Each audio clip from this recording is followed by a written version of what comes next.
and you know we love it. It's cricket. VPL Cricket. Hey, everybody coming home. Hey, we feel see and we bro. Show me the team that you're rapping. Bacala, down in the middle. Cricket, cricket, cricket, cricket our way. Cricket, cricket, cricket, look at 6 over there. Cricket, cricket, cricket, umpire what you say. Cricket, cricket, cricket, VPL our way.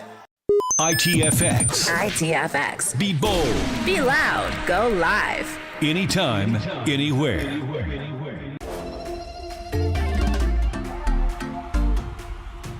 To me, VPL is life. VPL is excitement. Cricket is we. VPL makes me proud to be Vinci. I can't wait for VPL. The Vinci Premier League returns for 2023 from April 10th to 23rd. VPL, we are back in. Explorers! Hi guys. Diver! Rangers! Breakers. Strikers! Cricket, our way.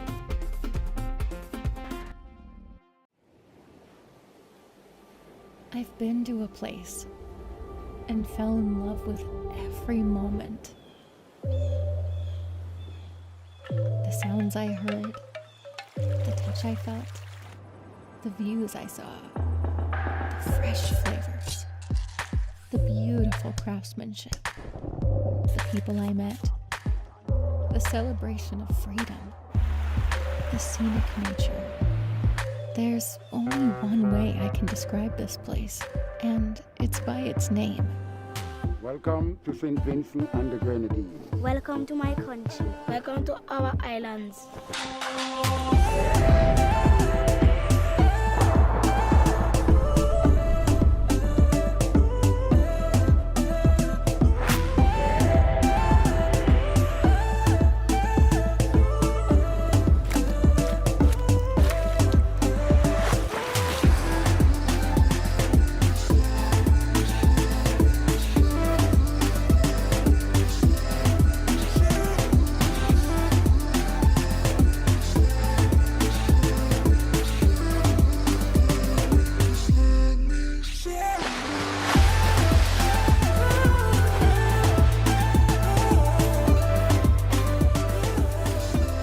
St. Vincent and the Grenadines.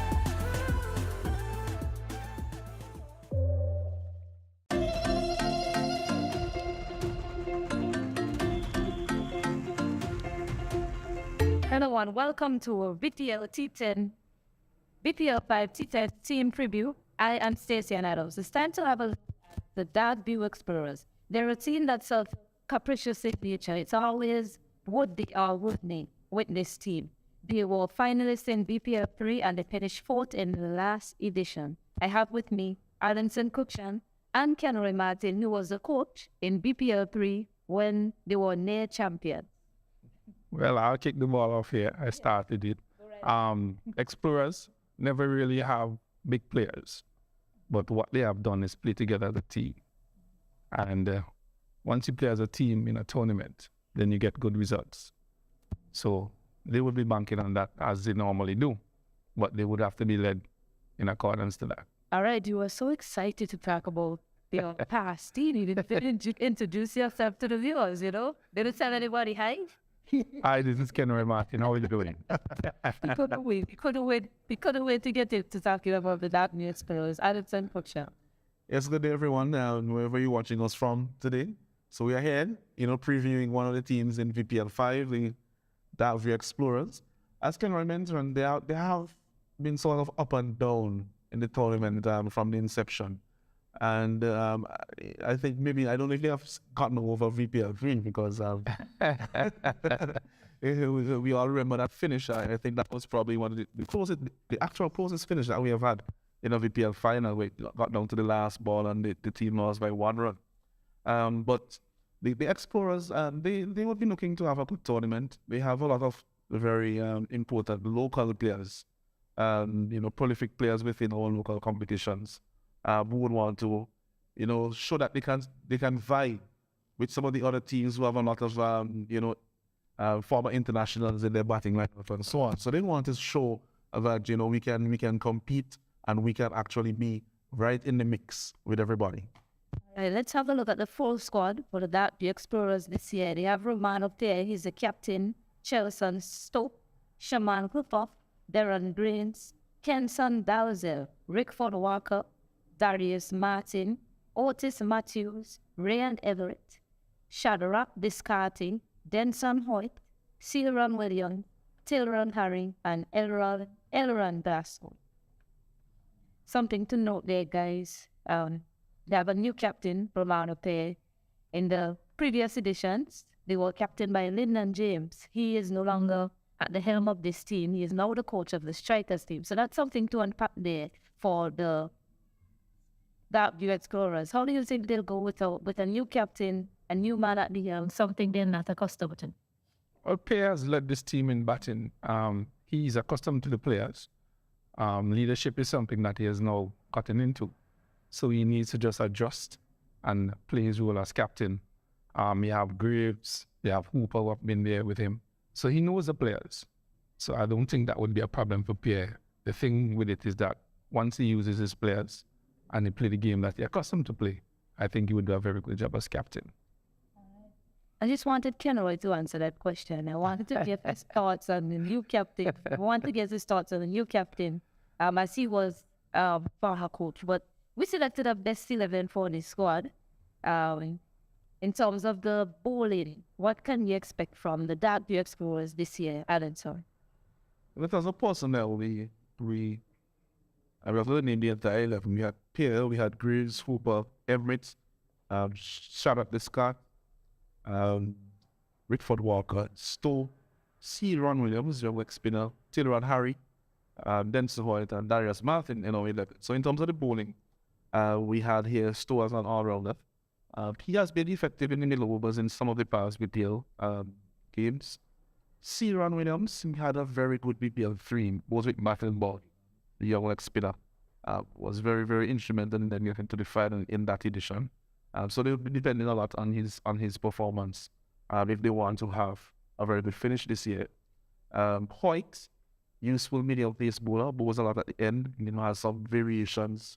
And Martin, had his full, I would say he's now coming out of his first full season as a Whitworth's player. He has been in and around the team, in the past, but this year he has played a lot of the games.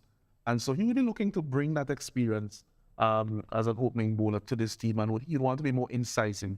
In the past tournaments so far, he has intimidated some of the opponent's batsmen, but he hasn't gotten a lot of wickets, and he'll be wanting to make an impact as far as wickets are concerned in this tournament if the Darkview Explorers are to do very well. Well said, Alanson. Darius Martin will be a key player for this team. He needs to, as Alanson said, make some inroads pretty early, cause a few upsets in the tournament. But somebody who has been very consistent during this VPL is Shaman Hooper. He has been one of the best batters in this tournament, very consistent. He's always on his game. Once he continues to do that with Pierre at the top, Darkview Explorers would be a very difficult team to turn over.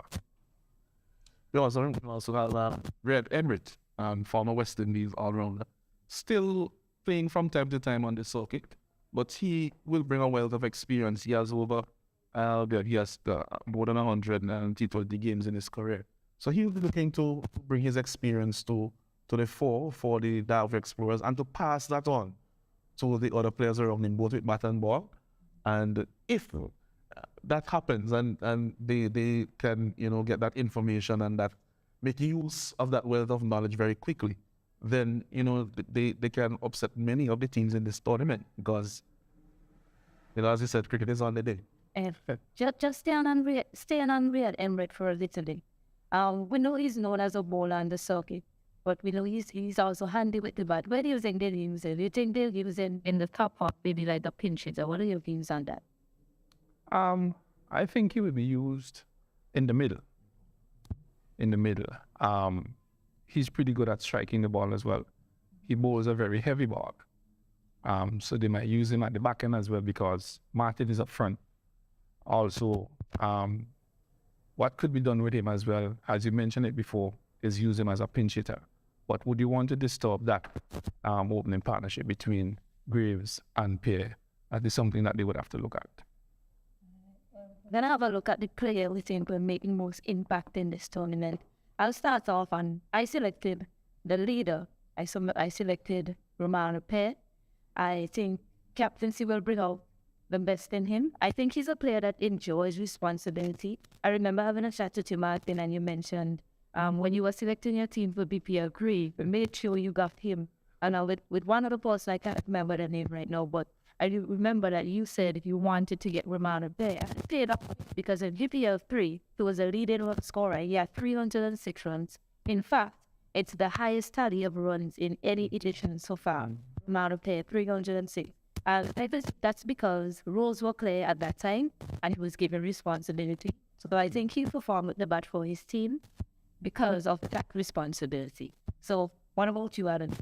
Well, I just want to piggyback on your point just a little bit before I get into my impact player. You mentioned roles and role clarity. And I think that is something that the Dark Explorers have suffered from in the past. And that will need to be done very early in the tournament if they are to have a good tournament. We have seen in the past where from game to game, orders have kept being shuffled and things like that. And the one tournament when they did very well is because everyone kind of knew what they had to do. The order wasn't being shifted from game to game and so on. So I think that would be very important for them. If they come and go into VPL5 with the same approach of, kind of blowing with the wind and without that clarity, then it would be a very difficult tournament for them. And my impact player that I selected was Emrit. As I mentioned before, he has over 140 T20 games. He has over 160 wickets. His best figures are 4 for 35, an economy of 7.59, and his highest T20 batting score is 54 not out. So he will be able to contribute both with bat and ball. But what I want to see from him this tournament, he's now in his 40s. I could say he's probably semi-retired. I wouldn't say that he's retired, but probably semi-retired from the professional circuit. And he would want to really pass on his knowledge and his wealth of experience and expertise to the younger players. And, if they can pick these things up very quickly, then I can see, the team doing better than I think some people think. Well, I'm staying home with Sherman Hooper. He has been one of the best batters in the tournament. He's very consistent. And he's somebody what you would want to have in your team in a tournament like this, where the batting is heavily dependent on himself, Graves, Pierre, Emrit, and Stowe. What is missing from the Explorers team really is a good finisher. That is what I see missing from this team. Dean Brung was with the team prior, and this is somebody you could have called upon to score 30, 40 runs within 8, 9 balls. That is the only thing that is missing from this team. And I think Williams will be able to fit that role. But Sherman Hooper is my impact player. All right, and one sec, well, guys, I mean, it's this team has been quite unpredictable through BPL, the whole tournament. Biden is 1 year. They always look like they're going to do it, and then somehow they fall short. Where do you think they'll end with BPL by? Well, I would always say, as I've been saying, in all these videos, that it's very difficult to say this before ball has been bowled. But going from past experiences, before ball has been bowled, I think that they will find it difficult to get into the playoffs based on the squads that they have. However, I put the proviso there to say that, if the team starts off well and they start on a winning path, and they start to gel together, then they can go very far in the tournament. But on paper, just based on what you see there, I do not have them as a playoff team. When I have you here, Alanson, along with Riyad Emrit, they also have another overseas player, Shadrach Liscard. They just give us something briefly on him. Well, he's a St. Lucian. He's an all-rounder. He has played a few games for the Windward Islands, and it was a former youth cricketer as well. And it will be interesting to see how he goes. I think he's another person in the tournament where, although we don't have a lot of information on him. Let's say like Red Emirates, who has played a lot internationally. He's somebody as well because of the fact that he has played first-class cricket, who can have a very telling impact on the tournament. So, their fortunes may lie very heavily with his effectiveness. So how he goes may determine how they're going, whether they get into the playoffs and beyond. All right, Martin, turn. Previously, your coach race team. Where do you think they're finished? Please don't tell me this is the team you're going to see. If you to finally say something in terms of where they're finished. Well, based on what is written on paper, this team look like the dark horse. Okay. And once they get things together, as you say, the roles and the responsibilities are given out to them as they ought to. I think that this team will do very well. With Descartes, nobody knows much of him. He could come and set the tournament alight. So just need that sort of impact on a team like this, and they will do exceptionally well for the tournament. So winner of the tournament? Champions this year? I wish I could say that. But they need to play the cricket on the field. Well said. Well said.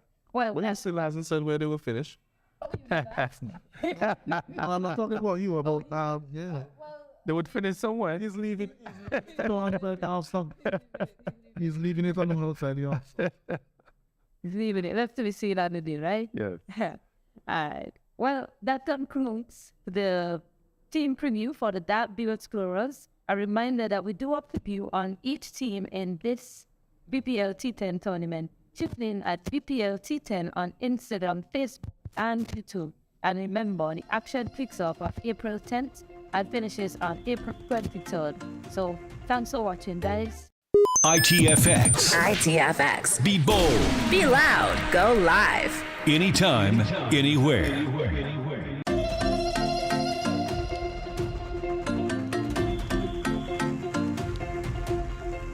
Hello everyone and welcome to a Dream 11 VPL5 T10 team preview.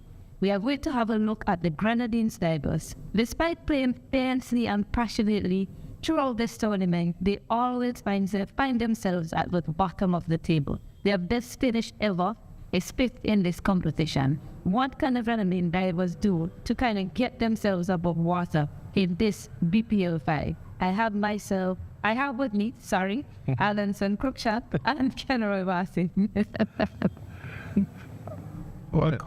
Welcome. Yeah, welcome to another preview of VPL5. We are here with the Divers team. We're here in St. Vincent and the Grenadines, bringing you live broadcast here on this tournament. So welcome, and we do hope that the information that we provide to you is very necessary for this tournament. Yes, and good for all of you, as wherever you are in the world. Welcome to another preview with the Grenadines Divers. As mentioned by Stacey, the team has not, performed as well as they should have. In some cases, they have had fairly good teams. I could remember, especially in VPL1, the team was very strong in that VPL, but they just haven't really, put all the different aspects of the game together so far. So we'll go through their squad and see what they have. Yes. So let's have a look at their squad. Asif Cooper, returning captain. Also have Chadwick Walton, Dean Brown, Benetton Stapleton, Cody Hahn, Razine Brown, Richie Richards, Romario Bibi, Cosmos Haksha, Rodrigo Thomas, Gerard Wiley, Rayshawn Williams, Weswick Strop, and Colby W. I think that they have done a lot in the draft in terms of balancing the team. Compared to last year, what do you guys think? Compared to last year, what do you think? Well, they definitely have a stronger team than last year, in my opinion. The lead of the team, Asif Hooper, he's the one who really, wears his heart on his sleeve. I was saying off air earlier that he's one of the most loved cricketers in the country. Has a big following as an individual cricketer. He would have to lead from the front, I think, sometimes because Asif is a very emotional player. As we said, he wears his heart on his sleeve. When the team is not going well, sometimes it is difficult for him to, kind of pull himself away and then try to encourage the others, because then, you can see that he's down as well as the team. And so That's something that they'll have to think about throughout the year. They have Chadwick Walton now in their team, vast experience, former CCC player, Jamaica. He has played so much cricket, and he will be a very important force in this tournament for them. And there will be some change. We'll see how they go in VPL5. Well, I think it's time enough that the divers take their tongues off and come up with some air, in this tournament. They have been down there for too long. I think the changes that they have made are pretty important. The inclusion of Walton, and that would take some pressure off of Hooper, who has been carrying the team on his back for the past 4 tournaments or so. And Dean Brown, the addition to this team, is a very good finisher. He would make some impact in this team as well. So this may be divers, yeah. Who knows? If there's the point where you call, where do you think you'll finish? All right, but before we get into all of that, I'm really excited to hear where you think they'll finish at the end. But the best 11, we selected a best 11 for this squad. In terms of the bowling, Ken Roy, what kind of fans expect? The bowling for the divers team, just a little bit concerned today. They don't have this out and out spinner. Yes, the skipper bowls, and also you have Richie Richards, who bowls an off spin as well. Stapleton, medium pacer, Brown, and BB, while he's a leg spinner as well. So they would have to use them in different scenarios, different aspect of the game, up front, in the middle. Who would be doing the job? I don't know. So they have to get that combination right. So the bowling department is what I'm very much worried about in respect of the divers team. They need to get that aspect right. Yeah, and pressure can do a lot to you. Yeah. And the team in the tournament who hasn't got into the playoffs at any point in time. What about the batting? What do you think? Well, I'm looking at the team, and as mentioned by Ken Roy, if you look at the 11 that we selected, only the 3 of them are unlikely to bowl. So they would have a lot of bowling options. So as he mentioned, how they use them and where they fit would be a very important thing to determine where they finish. But their batting, Walton and Hooper, will be very, very important to this team in their batting. They are the ones who are most likely to be at the start. They are the ones who will give the team that start that they need, that solid base. And if they get a solid start in most of their games, then they'll be very destructive, because we have seen that they have a very destructive back end in terms of the all-rounders that they have. All these all-rounders are big hitters, massive hitters of the ball. Brown, Stapleton, Straw. And Richie Richards has played some very useful innings for them in previous editions as well. So it basically shows that they have that firepower at the end. But the firepower at the end will need a good start, because what will happen is that if they lose wickets quickly or in a clump or cluster up front, then it will be very important for Thomas and Ryshaw and Williams, who would be that connection between the top and the middle, to then be able to guide the team towards the end, so that the others, the big hitters at the end, can go really hard in the last few overs. Indeed. That period between 5 and 8 overs for this team would be critically important, whether bowling or batting. Yeah. Between 5 and 8 overs. They need to get that part of the game right. Yeah, I mean, I want to talk about Benetton Stapleton as well. About that he's a player that can hit me miles. So very powerful batsman. They'll look to in that middle order, maybe around that 5-2 period, to come in and assist him, depending on how the top order goes. Right, you see, that's the thing you don't want. You don't want to put too much pressure on the top half, and you don't want to put too much pressure on the lower half to do too much work. And the top half needs to have freedom. Exactly. They need to know that they can rely on players that's coming. So that might be a question for them as well on this tournament. If the top half goes, who do we have at the back end? Right. Yeah. So that was that critical period. Yeah, because you're looking at players, most of them they play in one way. Brown, Stapleton, Straw. Right. They're hitters, but you're not going to expect them to knock it around for a while if they're in trouble and then get the team going again. They will go hard. If they get through, then it will be very good for the team. But if they don't, then all of a sudden they're into the lower order very quickly. And so that is something that they have to bear in mind and get that approach right, measure that approach right in terms of their batting lineup. Actually, that has been the problem with this team. They don't have that comeback power. Whenever things go bad up front, this team tends to collapse. And there's nobody coming back from the back end. So that is the area that they need to work at in this tournament. Agreed. And we've mentioned a lot of names today, a lot of names. We've mentioned a lot of names, Chadwick. But who is the key player in this team? Who do we think is going to make the most impact in this tournament for the Grenadines Divers? Over the years, Asif, who plays with it, sort of turned to. But for me, I think with the addition of Weswick Straw, I think he's a good addition to this team. So for me, he is the impact player. In BPL1, I mean, it's something to mention. He has only played 2 tournaments. He has only played in 2 editions of BPL. Yeah. In BPL1, he was the highest wicket taker. Yeah. And in BPL4, he was second behind Ryan Williams for the Hikers. So I think he will be the key player with the ball for them. He's a smart bowler. He knows how to bowl in these circumstances. Yeah. So I think he is the key man for them in this. What about you, Addison? Well, just to say something about Straw, I mean, something he has been doing for his entire career, because I remember him as a schoolboy at Georgetown Secondary School, and it was a similar role. He was never a quick bowler, so he was never one to open the bowling or anything like that. But he was always able to get variations and to bowl those slower deliveries.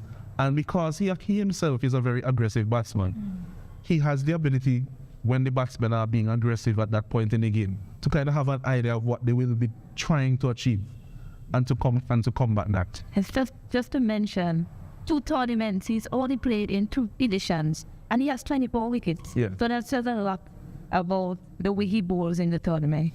Well, for me, I have Chadwick as my impact player. I'm giving him the benefit of the doubt because I know he hasn't been playing a lot of cricket in recent times. I'm giving him the benefit of the doubt because quality is quality. And so he has played 182 matches. He has 3,456 runs, a highest score in T20 of 99 not out. So he just missed 100 and a strike rate of 124.22, which may not seem very high. But he is a very, very effective batsman, both against pace and spin. So that's something that is very important. And Chadwick is also a very astute cricketer in terms of the way that he thinks about the game. We all remember what happened a few years ago in the CPL when Keswick dismissed him. And you know, of course, Keswick had the notebook celebration at the time, and every time Chadwick was able to hit him in that next innings, you know, he just kept ticking off, page after page. And he's that type of individual as well. You think about what he's going to do, not just in terms of his approach on the field, but if there is something else that is happening within the cricket that people want to see as entertainment, then he will be thinking about how he can get involved in that as well. A good jovial player as well. Well, my impact player for this tournament, for this team, would be Benetton Stapleton. Stapleton has played for Breakers. I think he played for Hikers as well. Yes, he played in Hikers. Right, and he have been given several roles, whether to come in, hit the ball, whether to bowl the last over. I could remember him bowling the last over in the finals, and they won the game. And he would be very... Let's go! It's cricket. VPL cricket. And you know we love it. It's cricket. VPL cricket. Everybody coming now. We will see every bro. Show me the team that you're rapping. Bacala, don't in the middle. Cricket, cricket, cricket, cricket our way. Cricket, look at 6 over there. Cricket, umpire where you say. Cricket, VPL our way. A fabulous morning here in St. Vincent and the Grenadines. Good morning to you. Good morning to all the viewers around the region, around the world. Wherever you're looking at VPL 5.0, I'm Castor Morris, and this morning we're gonna take you into the the backside of cricket here at VPL at Dream 11, and it's the 5th and 6th place match between the Grenadine Divers and the Darkview Explorers. The question will be who will remain in the 5th place and who will go out in the 6th place. Later on today we have the second eliminator that will take place between the Botanical Garden Rangers and the Lassafrey Hikers. Remember, the Lassafrey Hikers, they got another opportunity after they lost yesterday and to the Fort Charlotte Strikers. So they had that second opportunity to compete to get you to the finals for tomorrow, the grand finals to be taken tomorrow. And we have before the finals a President 11 match featuring Shivnarine Chandapal, the legend, West Indies cricket legend out of Guyana. And 2:30 local time here, it will be the finals of whoever wins this game today versus Fort Charlotte Strikers. It is matching up and it is setting up to be an exciting event of a lifetime.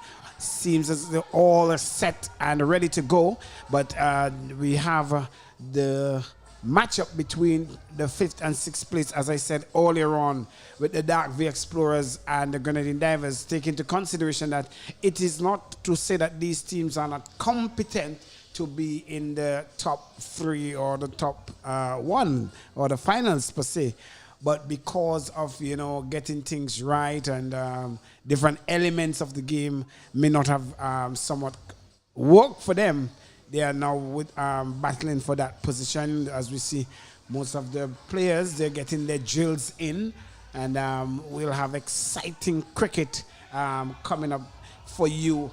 And it promises, I will assure you, I promise you, it will be exciting, fun-filled cricket. Because the second game, the eliminator number 2, the Botanical Garden Rangers and the Lassafrey Hikers, they were the finalists last year in VPL4, and it's so interesting to see that they are here battling for an eliminating position here at this VPL 5.0. The Darkview Explorers, the Grenadine Divers on screen here now, getting through their warm-up drills as we will have the toss in a few.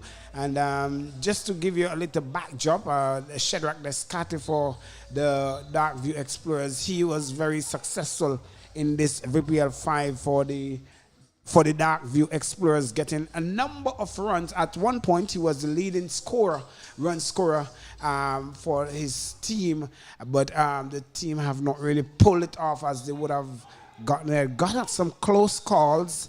Some of the batsmen for the Darkview Explorers, Shaman Hooper, you know, the Windward Island Pacers, Darius Martin, they didn't really came off in this VPL 5.0 as they would have wished. The captain Romano pair got some good knocks. So they had a bit of problem in the top order in relation to getting that balance up into the top. And once you are in 2-3 games and haven't got that balance right, you will rest assured that it will speak trouble for you. And hence the reason why they are now vying for this 5th to 6th place. In reference to the Grenadine Divers, they also scored some very good team total, and they also have Chadwick Walton, who is the leading run scorer so far in the tournament in the batting, along with Romaro Bibi, who have gotten the best bowling figures for the tournament. As a matter of fact, for all VPL versions so far, 4 for 5, and that in itself shows that they were competent players. They were team players who could have gotten everything on the day of cricket right, but the team in itself just did not get over the ropes as they would have wished, and it puts them in this position. However, it's exciting cricket here at the Arnoldville playing field, and I promise you that things are not as gloomy as the 5th and 6th place. They are all excited to play today's match. They are ready and waiting to go. The matches here will be the final of the preliminary round of matches, and captain Asif Hooper. He has gotten some very good games. He spoke of how he will be looking forward to go out with what we call a bang, meaning on a winning note. And I believe that the Dark View Explorers themselves will be looking forward to go out on a bang. And it will be up to see at the end of today's game who will be the champion of this 5th or 6th place setup. We sure bet will get an exciting game of explosive runs today because both teams have nothing to lose. And we will be looking forward to see how this game set up. The crowds are coming in. Everybody is set, poised, ready to go. The ITFX camera crew, they are already set their places. And it is promising to be a fun-filled day. And remember, wherever you are locally here, you could come on down. The traffic is not that too heavy coming into the ground. And expecting to be a packed crowd today. And we will soon get play on the way, and we will soon get the toss on the ground because the captains, they are already marching to their rightful places to get things on its way. And the Dark View Explorers, they themselves will want to finish out on a high. And I am blessed to have the luxury of fellow commentator with me here, Romel Currency. Romel, good morning to you. Good morning, Castner. It's good to be back in the commentary booth. It's always good to have a good day's play. Sun is out. Atmosphere is heating up. Boys are out. Grenadine Divers, Dark View Explorers. They would want to finish on a high at least. So there is certainly something to look forward to here today.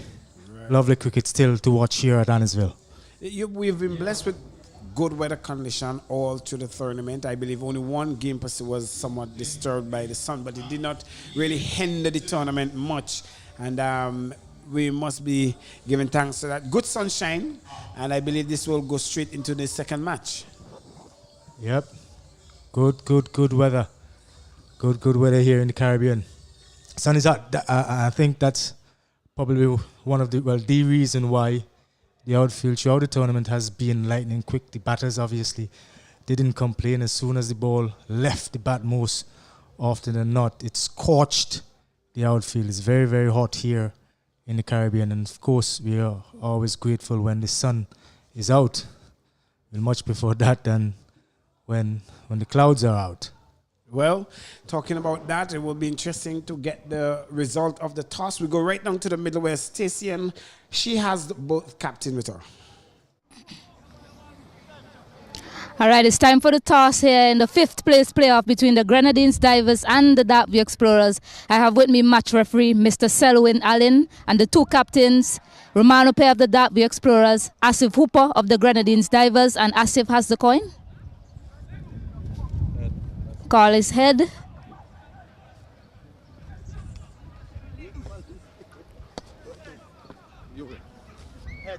And it's heads. Romano Pair wins the toss. Romano, what are you going to do today? We're going to have a bat today. Any particular decisions why you decided to have a bat first? No, it's just the last game, we're just coming out to have some fun. All right, going out to have some fun. So, I mean, you yourself, you haven't really blown the tournament away with your batting form. I mean, you scored a half century in the tournament so far. So, you're looking to pile some runs on today? I mean, you have other batsmen there who are eager to come out and bat, so we'll let them bat. All right, well, all the best to you in today's matchup. Thank you. As if you lost the toss, what would you have wanted to do today? To be honest, I just want to win this game. We as a team, we wanted to bat first, seeing that we came off 170 the last game. We just need to come and restrict them as to a low total as possible and just come and chase it down. You had a dominating game the last encounter, especially with the bat. Any changes to your 11 today? No, we're playing the same team from the last game. All right, all the best to you today. Thanks a lot. All right, well, there you have it. The toss was won by Romano Pair, and he decided to have a bat first. Back to you in this.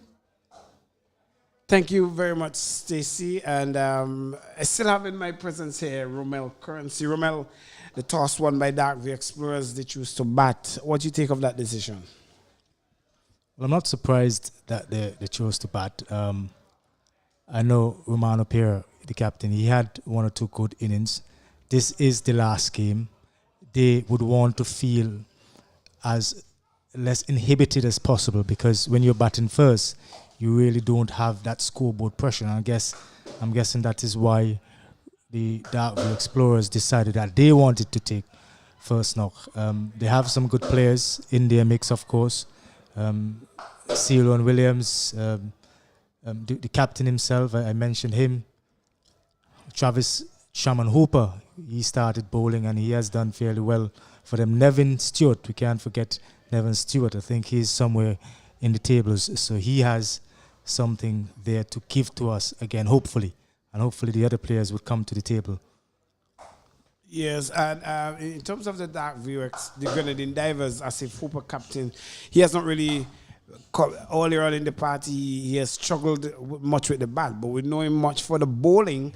Chadwick Walton, we spoke highly of. He's in exalted company with the amount of runs that he has scored so far in this tournament. He's the leading run scorer, so he will be looking to display his talent even further this morning. Dean Brown, he at one point had the orange sandals cap for most wickets before that was taken away by Jerome Jones. Cosmos Hackshaw, wicketkeeper Ryan Williams had a very credible knock some evening ago where he won a man of match performance. Ramar Bibi, as we spoke of, who have the best figures so far in all VPL. Westwick Shaw has come in the back end and really performed very highly.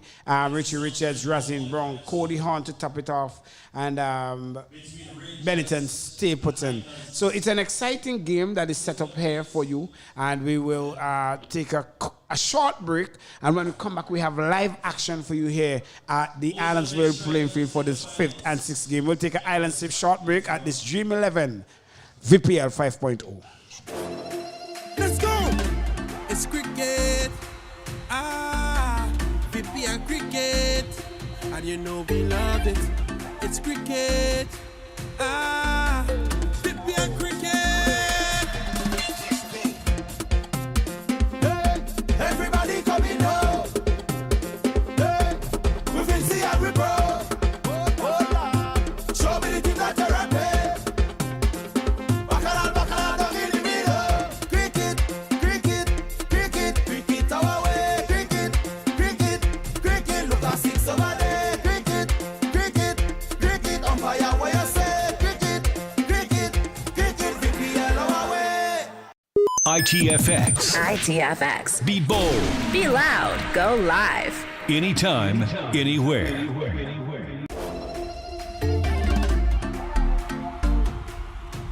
To me, VPL is life.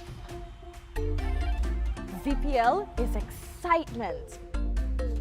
Cricket is we. VPL makes me proud to be Vinci.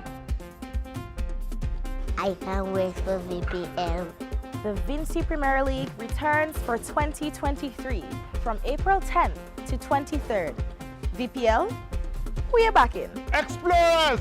Hi guys! Diver! Rangers! Breakers! Strikers! Cricket, our way.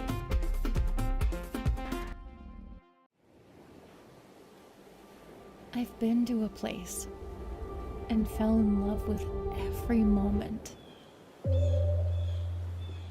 The sounds I heard, the touch I felt, the views I saw, the fresh flavors, the beautiful craftsmanship, the people I met, the celebration of freedom, the scenic nature. There's only one way I can describe this place, and it's by its name. Welcome to St. Vincent and the Grenadines. Welcome to my country. Welcome to our islands.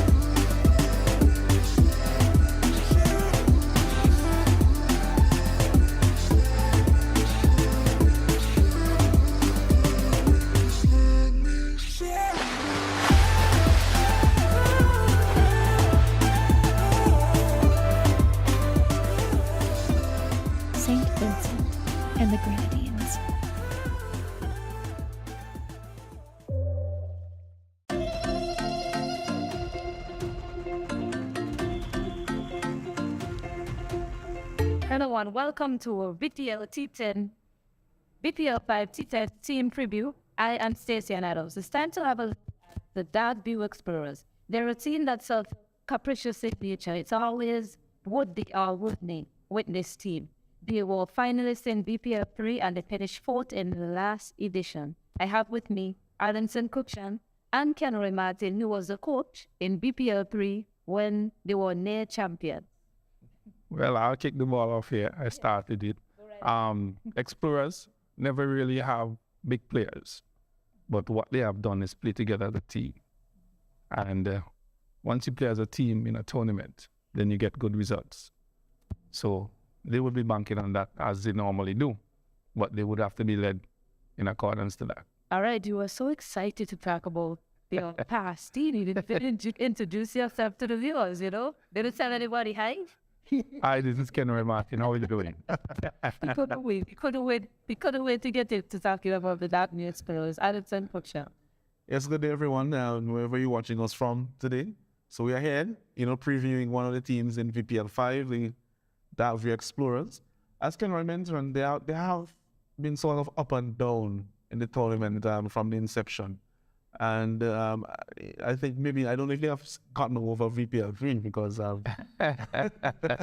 we all remember that finish. I think that was probably one of the actual closest finish that we have had in a VPL final. We got down to the last ball and the team lost by 1 run. But the Explorers, they would be looking to have a good tournament. They have a lot of very important local players, prolific players within all local competitions.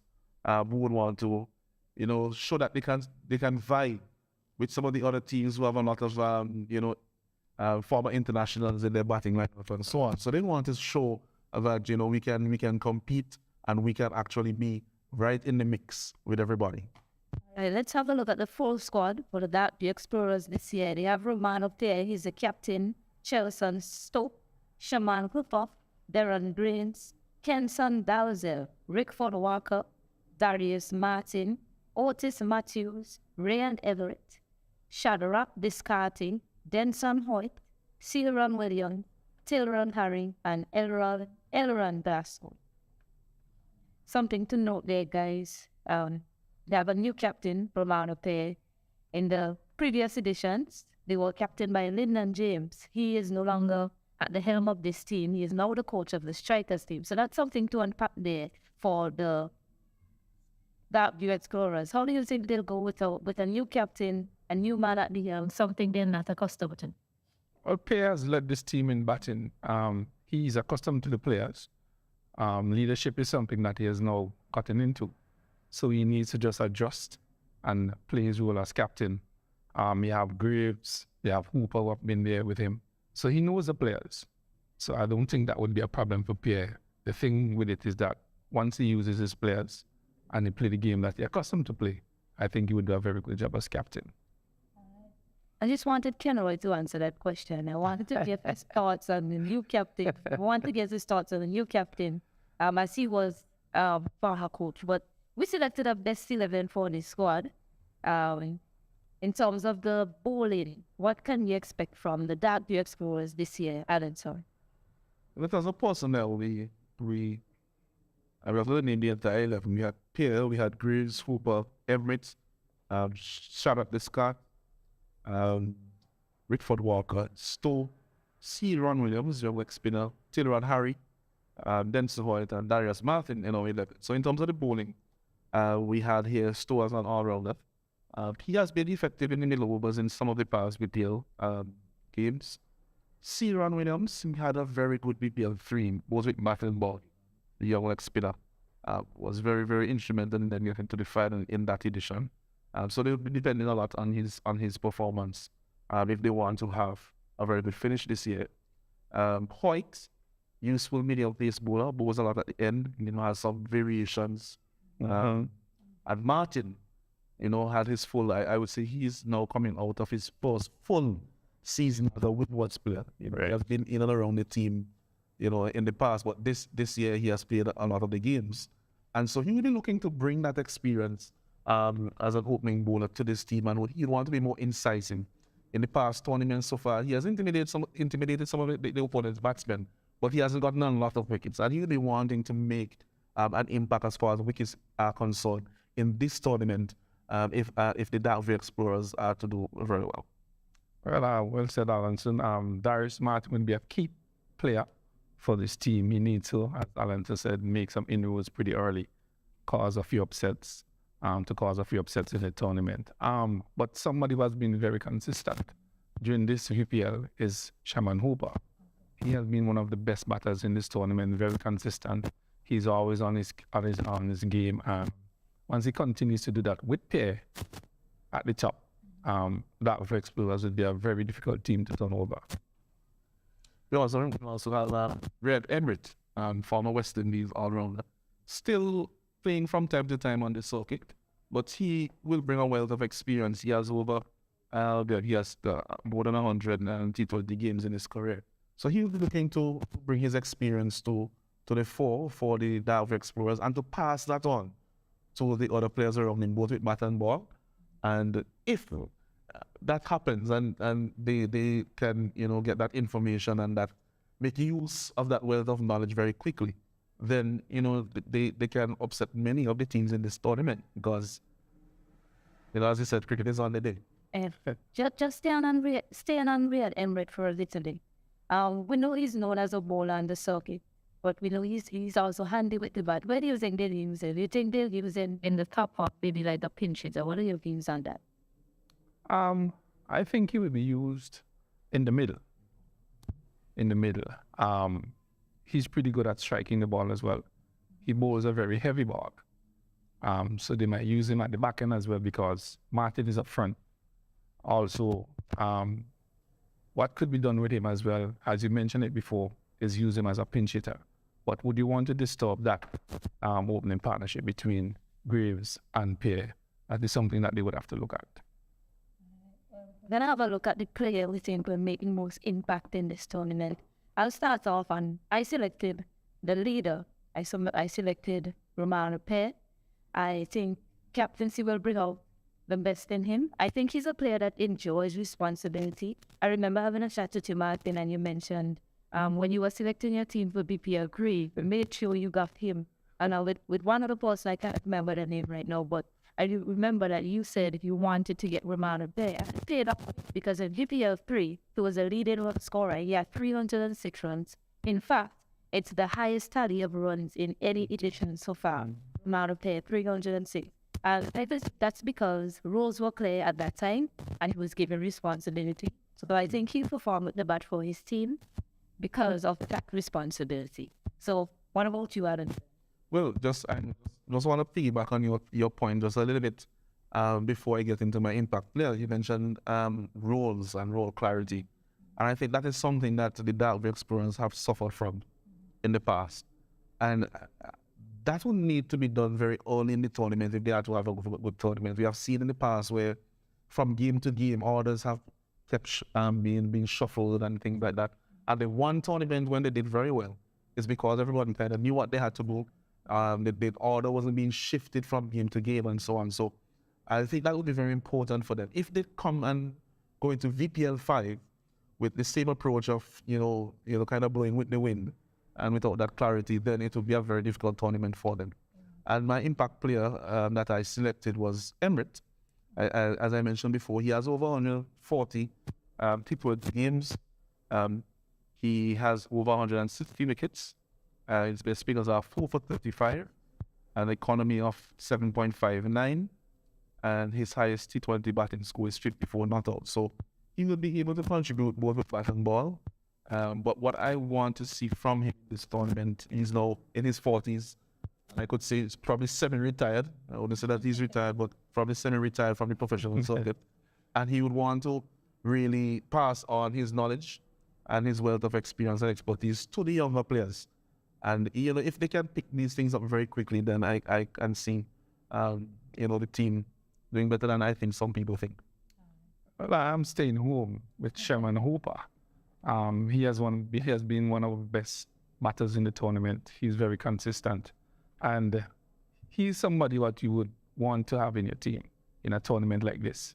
where the batting is heavily dependent on himself, Graves, Pierre, Emirates, and Stowe. What is missing from the Explorers team really is a good finisher. That is what I see missing from this team. Dean Brown was with the team prior, and this is somebody you could have called upon to score 30, 40 runs within 8, 9 balls.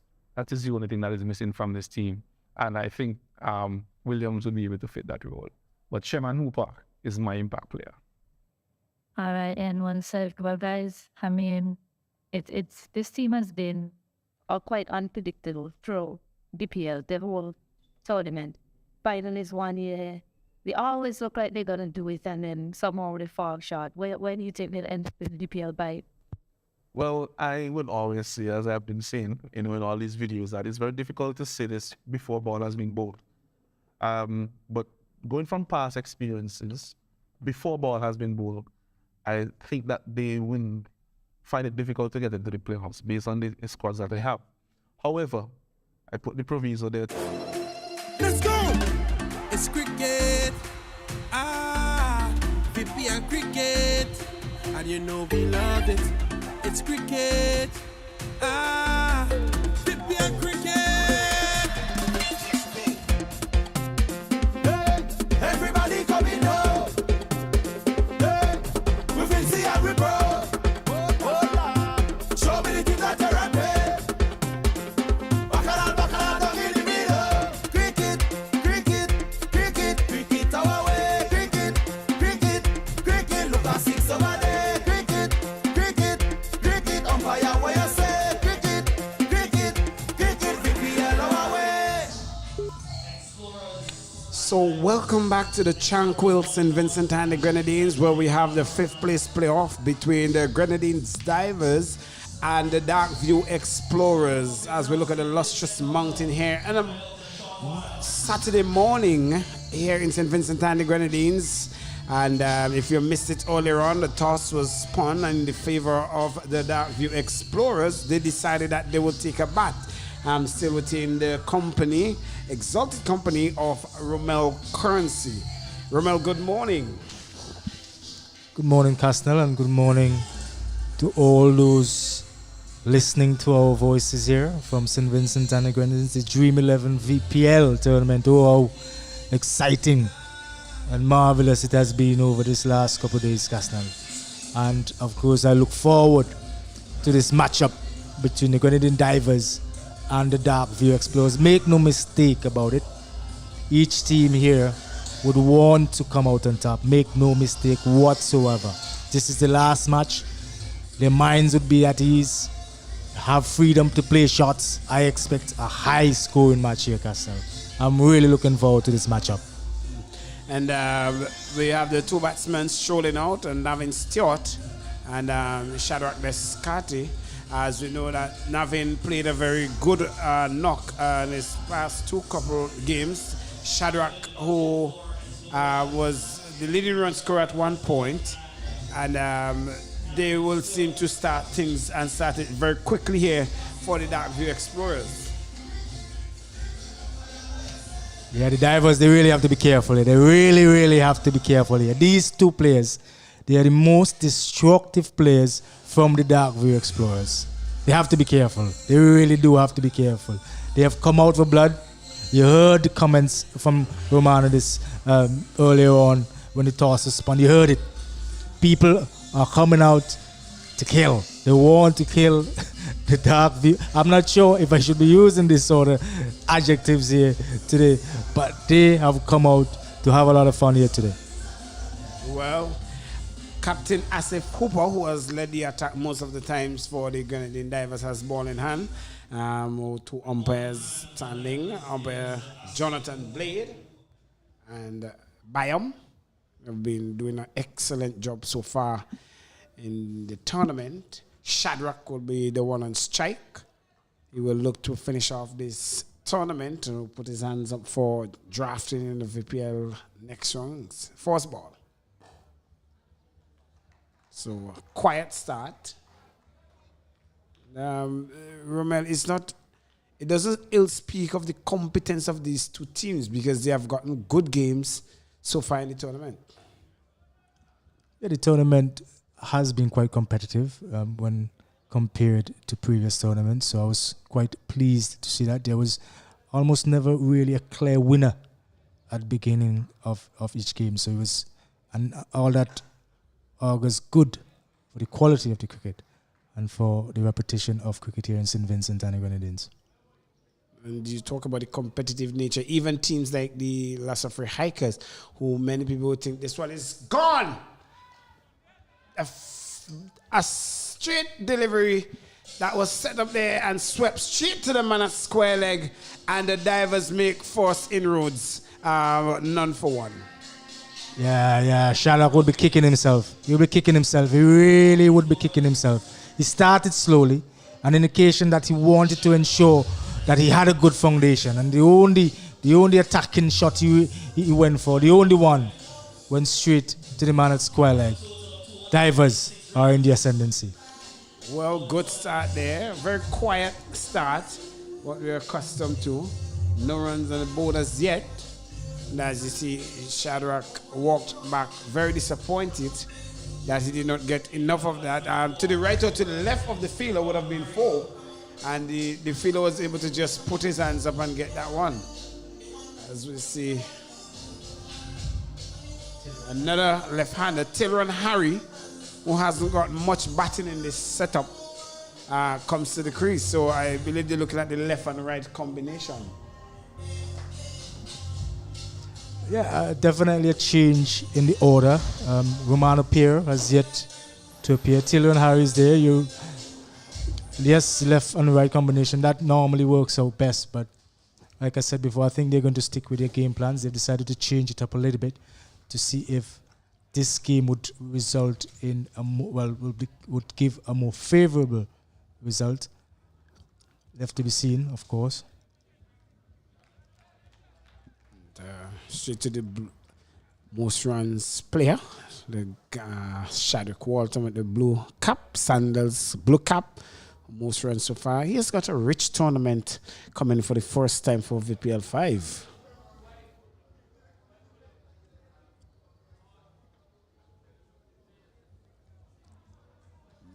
A bit of bounce on that one. So end of the over. Quiet start. Very calm seas here for the Divers. So they start off none for one. Yeah, most importantly, Kastner, that was a maiden. I think they, previous to now, well, this would have been the only second maiden, correct me if I'm wrong, in the tournament so far. So great job there by Asif. Deciding to keep it as straight as possible. We saw from that last delivery, there's a bit of moisture in the wicket. New ball, yes, but jumped on Tilron there. So there is a bit of moisture there. So the ball might not be coming on as quickly as they might have anticipated, given that is a new ball. I heard your comment on Chadwick Walton, but I wanted to allow the play to go ahead before I comment, because Chadwick Walton is a good friend of mine and he really has been prolific. But we'll talk more about that a little bit later. Richie Richards, who have ball in hand from the Grenadines end, he will be doing off spin, right arm off spinner. Oh, he's bowled him. Bowled him. Richie Richards with his first ball. Navin Stewart, who have really gotten a good tournament in the last 2 matches, walked back without troubling the score. So the Dark View Explorers, they are in a dire situation at none for 2.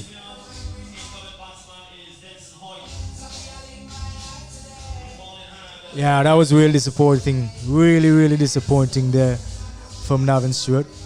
Hadn't faced the delivery up till then. He saw the first over, going for a maiden. I don't know if maybe he felt the pressure of that maiden delivery and decided to take it upon himself to initiate how things proceed from then on. But obviously he chose the wrong delivery, and it definitely would have caused him less pain if he had just decided to just watch a few and then get into the job. But he's back into the hut, and the Dark View Explorers, they're really behind it now.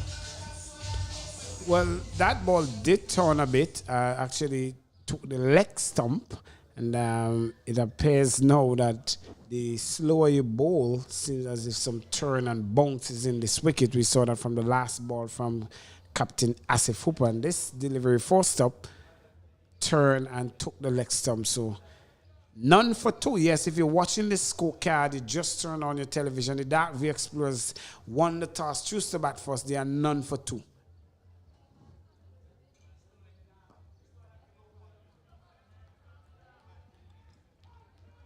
Yeah, the divers they're squeezing now as if he's in a slip position. The two men they have out the mid wicket, long on, their tails are up. Well, this one is short. So the first high run smashing four comes up from Danson Hoyt. He comes to the crease and he have played a cameo and couple of innings for the Dark View Explorers.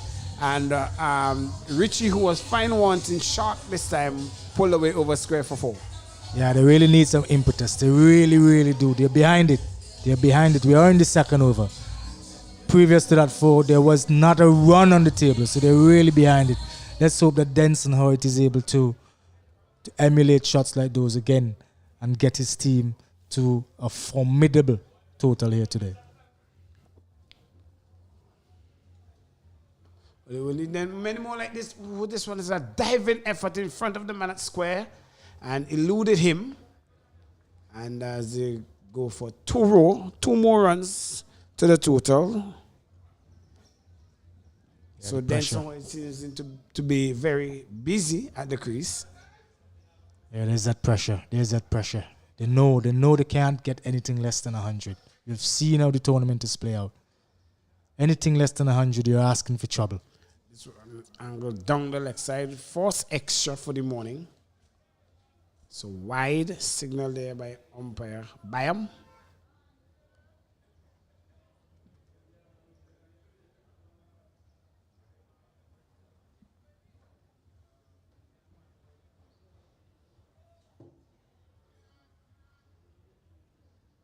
So we see Romaro Bibi at short fine taking some warm stretches. Not too sure if he will be taking the attack next or Captain Hooper will just bowl himself out with a 1 wicket maiden.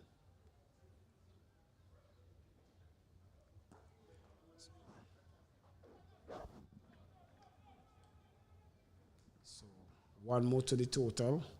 So very quiet and sedated start as we not accustomed to with the Dark View Explorers, but the way things have turned out, losing 2 early wickets within the first 2 and within this power play, it has really put them to rethink and revamp their innings to leaving the pressure on the number 3 and 4 batsmen. Yeah, they really are behind it, Cassie. They really are behind it. Tilwan Hall will be interesting to see how he goes about it. He knows the total, 8 runs for 2. For 2 wickets has been 2 wickets have fallen. His inclination is to go and beautiful shot by Tilwan. Beautiful shot. Beautifully executed. Well, that's an exquisite shot because he's so tall. He trusts the bounce, that extra bounce that we spoke about, and he was able to get on top of it and played it back. There you go, off his back foot with immense force and got it for 4. Yeah, and it's interesting, Castle, because normally a shot like that you would expect it to go just around the point region. But the slowness of the wicket, even though the ball is still new, the slowness of the wicket caused him to hit it a little bit, much straighter than he originally intended. And I think that led to the downfall of the 2 previous wickets. They really had to just stick it out a bit because the wicket, as it is now, is going to get better. It's going to get better. The sun is hot. It's definitely going to get dry out. It's going to get faster, and it's going to get better. We know this. But initially, you really have to take your time, get a 1 or 2. It's going to get better. Well, maybe the pressure from the first wicket maiden, it does now cause the captain to be in the attack, and whether or not you got a first wicket maiden, Danson Hoyt decided to take it to the sword, and the first high run by a smashing 6. It starts to get umpire Jonathan Blade hands in action. Tell you what, that was a tremendous shot. Look at that. He saw it early. He got back early and he dispatched it beautifully over the deep square leg bungo. There's a magnificent shot by Desmond Hoyt. Well, it's signal for the new ball so quick into this evening. So a lot of things happening quickly. 18 for 2 total. Not a good, a bad recovery so far. And 18 for 2. That's some 8.31. So they will want to go up to somewhat of a 10 or 11 run rate at the end of the power play. Well, they have to get moving. They really have to. It's definitely not too late. 18 for 2. That was a magnificent shot. That obviously would do their run rate a world of good. I'm sure would want to continue in the same vein. But I see there's a bit of a pause here in play. I'm not sure what is happening. The square long umpire seems to be signaling. I think they have retrieved the ball that went. Yes, they have the security. Yes.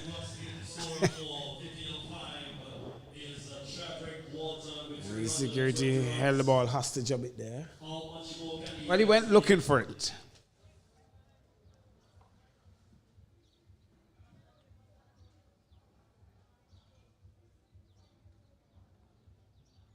So I think that delivered a bit too short there from Hooper. And again, too short. This time, Hoyt punks into that one and into the region where the DJ is. And I believe he has to start a signal for a helmet in that region. Yeah, it'd be interesting to see the replay because I think I saw something kicking out of the wicket. Let's see. Yeah, there it is. Yeah. There it is. I was right. There it is. The wicket is definitely holding. You saw as Denson coming forward to that. Ball not coming on. The previous two deliveries, beautiful shot by the way, excellently executed. Took advantage of it as if he was waiting. He was told telepathically that a short delivery was coming and he executed it beautifully. Well, smartly got off strike, bringing Tiller and Harry. 25 for 2. Swing and a miss there.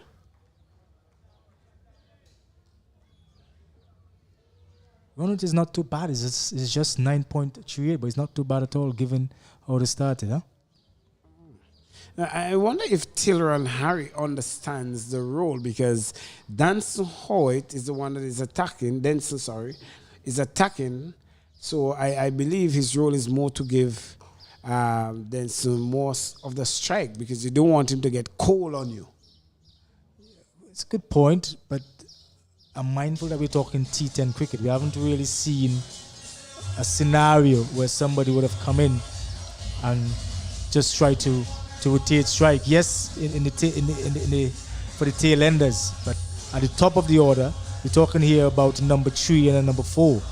There really ought not to be any try to give you the strike, that sort of thing. We're talking T10. Well, at least that's the way I see it. Yes, Denson Hoyt, he is hitting it well, but Tiller and Harry, given the nature of this cricket, 10 overs you're talking about, well, you now only have 7. Given the nature of the cricket, if you're batting at a number 3 position, you ought to have that ability to contribute a little bit more than just to pass over the strike.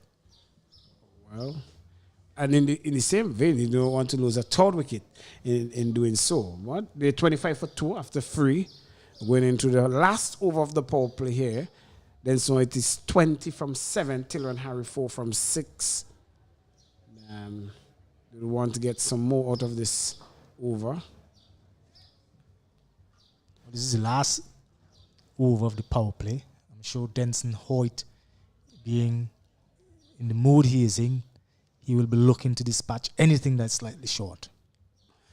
As you spoke of that, he goes over the man at Wildish mid-off there, and he goes into the boundary for a high-run smashing 4, and Denson seemed to be in a no-nonsense mood. Yeah, that was beautifully played. Beautifully played. He got to the pitch of it. You'll see it when it comes. There he is.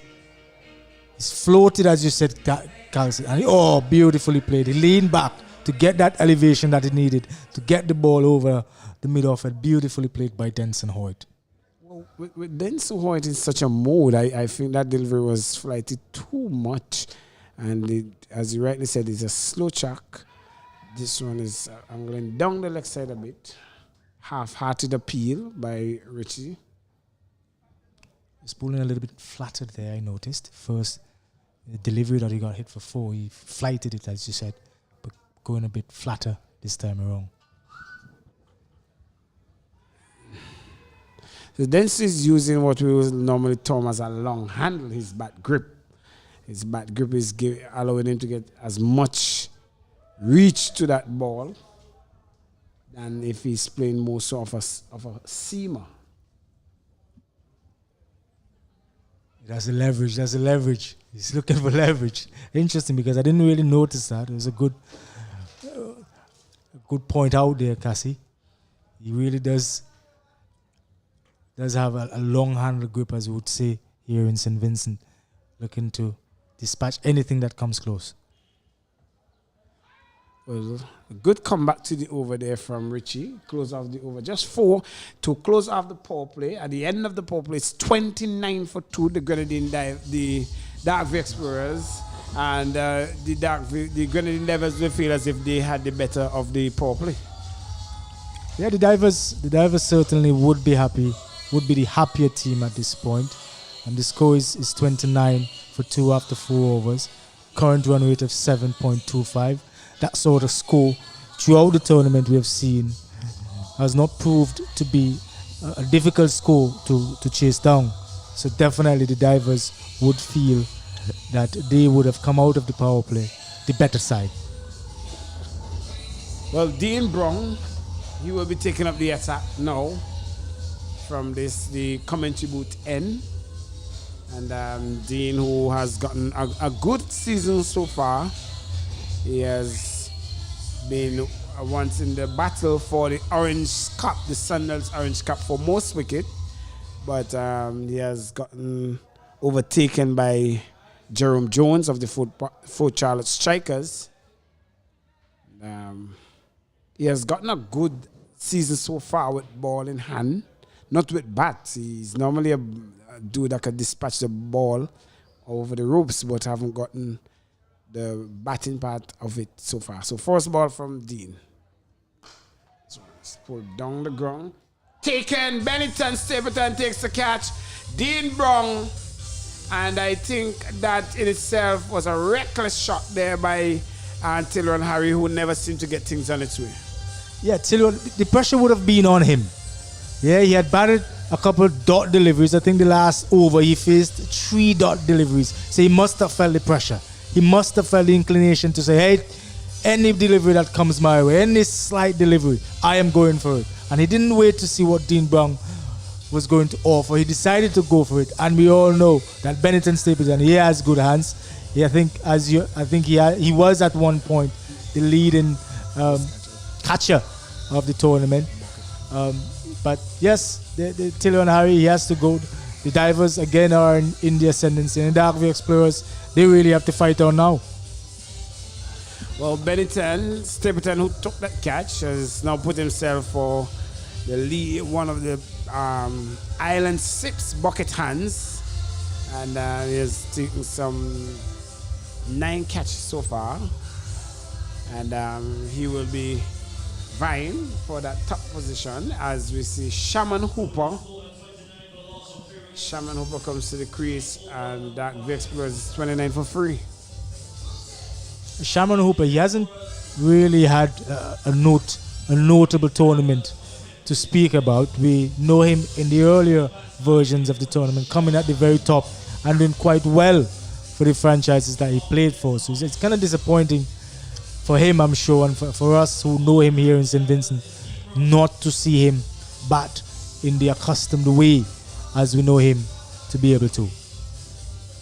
Well, at the end of the preliminary rounds, to say Bennington Stapleton had 8 catches, so I believe this would be 9th. If I'm subject to correction, our statistician will give us some more. Shaman Hooper now is off the mark quickly. This one.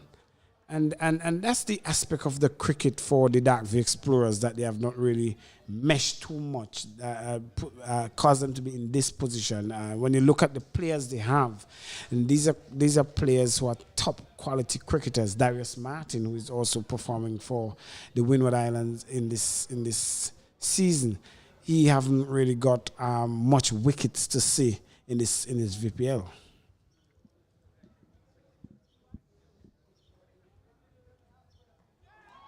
It's bowled him.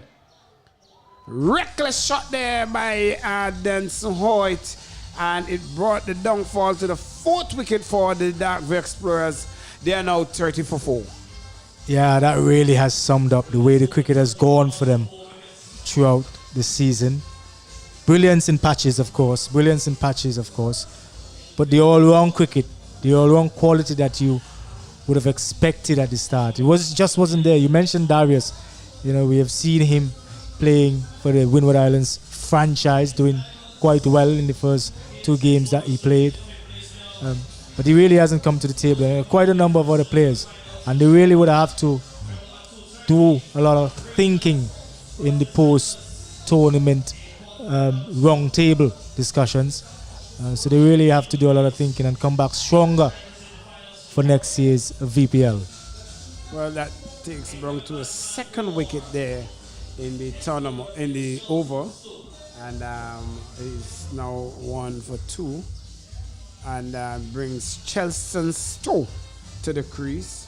If the Darkview Explorers is to continue on this projected path at 6.67, they would only reach 67, which will not be enough for this and Grenadine Divers, who have gotten some good knocks for the past 2 games. Well, you have to try to rotate it, at least. You have to try to get some sort of momentum going. I'm not sure if Chelston Stowe would be thinking the same way I'm thinking. But there is certainly lots of room for singles. So he has to know. And Dean Brown, as we see, is not going to bowl any other thing but short of a length. So he has to know this, and he has to adapt to suit. Well, as you rightly said, Sharman Hooper and Chelsea Stowe, they have a lot of overs to come, some 5.2 overs remaining. And there's still a good amount of total you could get that can make it competitive in the 90s. We've seen 90s and 80s have been challenging. But I believe in the back end of this tournament now, 80 and 90, well, this one is muscled way over just crashing now into the Page Vera Pavilion for a Hiron Bear smashing 6. They will need a lot more of this. I tell you what, there was a bit of arrogance in that shot. A bit of arrogance that I really liked. Look at that. He waited on it.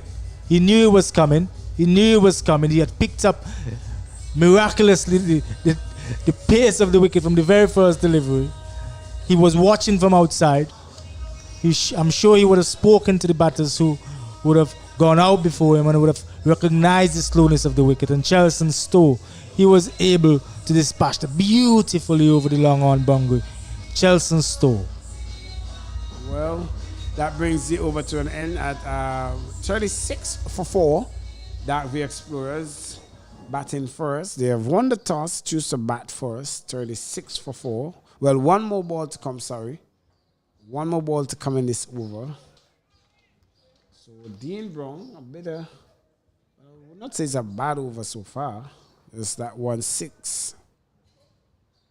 This one is slapped over cover. One bounce into the boundary, passes the man there, and a welcome boundary, another Hiron Bear smashing 4. So what started as a good over ended with 11 runs with 2 wickets from it. A good recovery in the end for the Darkview Explorers. Yeah, Chelston Stowe, he means business. He definitely means business here. Well, they need it. They really do need it, the Darkview Explorers. They're at 40 of halfway stage of the innings. They've lost 4 wickets, but they need those runs. They know how it is. The wicket is only going to get better. So they really need to get a move on. Of course, Dean Brown would not really be too disappointed, yes, with the 6 and the 4, but he did get 2 wickets, 2 very important wickets. He might be kicking himself, I might be wrong on that, because we know how prideful these players are in their figures, in their numbers, I should say. So yes, but the Darkview Explorers, they have to get a move on, and Shamron is facing up. Well, Westwick Shaw, the one who has ball in hand, has had a very good inning so far. He's known to bowl most of the dead overs, so you would not see much of Westwick getting a lot of wickets. He will bowl the last death of overs. He has ball in hand. Shaman Hooper will be on strike. Shaman goes high and hard. One bounce in front the short. The man at third man, not short third, sorry, at the conventional third man.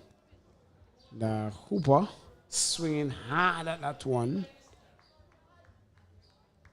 Yeah, he really went for it.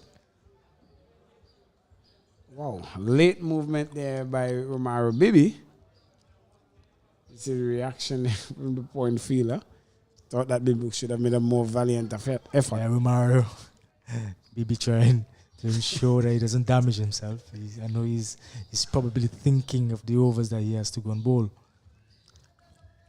Good lifting delivery. And that's the thing about Westwick Shaw.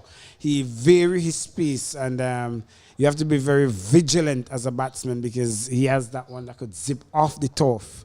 In that case that we see there. Good one. Yeah, that was an excellent delivery by Westwick. And he has to be careful as well, Stop, because Westwick, as we know, he has the capability of bowling that decent Yorker on that slow ball. He is quite a decent player, a decent asset. He has been for quite a number of years for whichever team he played for. So this one is pulled over short fine leg past Romaro Bibi. And it goes for 4 into the boundary. So Stowe decides to take things on for himself. And Hiram Bear smashing 45 for 4. Yeah, he was expecting it. He anticipated it. The delivery before, he got him jumping, I would say. So he was expecting it, and he's out there for business, and he's not going to back down. He's definitely not going to back down. Well, still have a lot of exciting. Well, it's interesting here, Casnell, because the skipper has sent out a long leg and the mid wicket. Well, so it's ricocheting into his body. Run through for a leg by. Should be signal now. Yes, confirmed.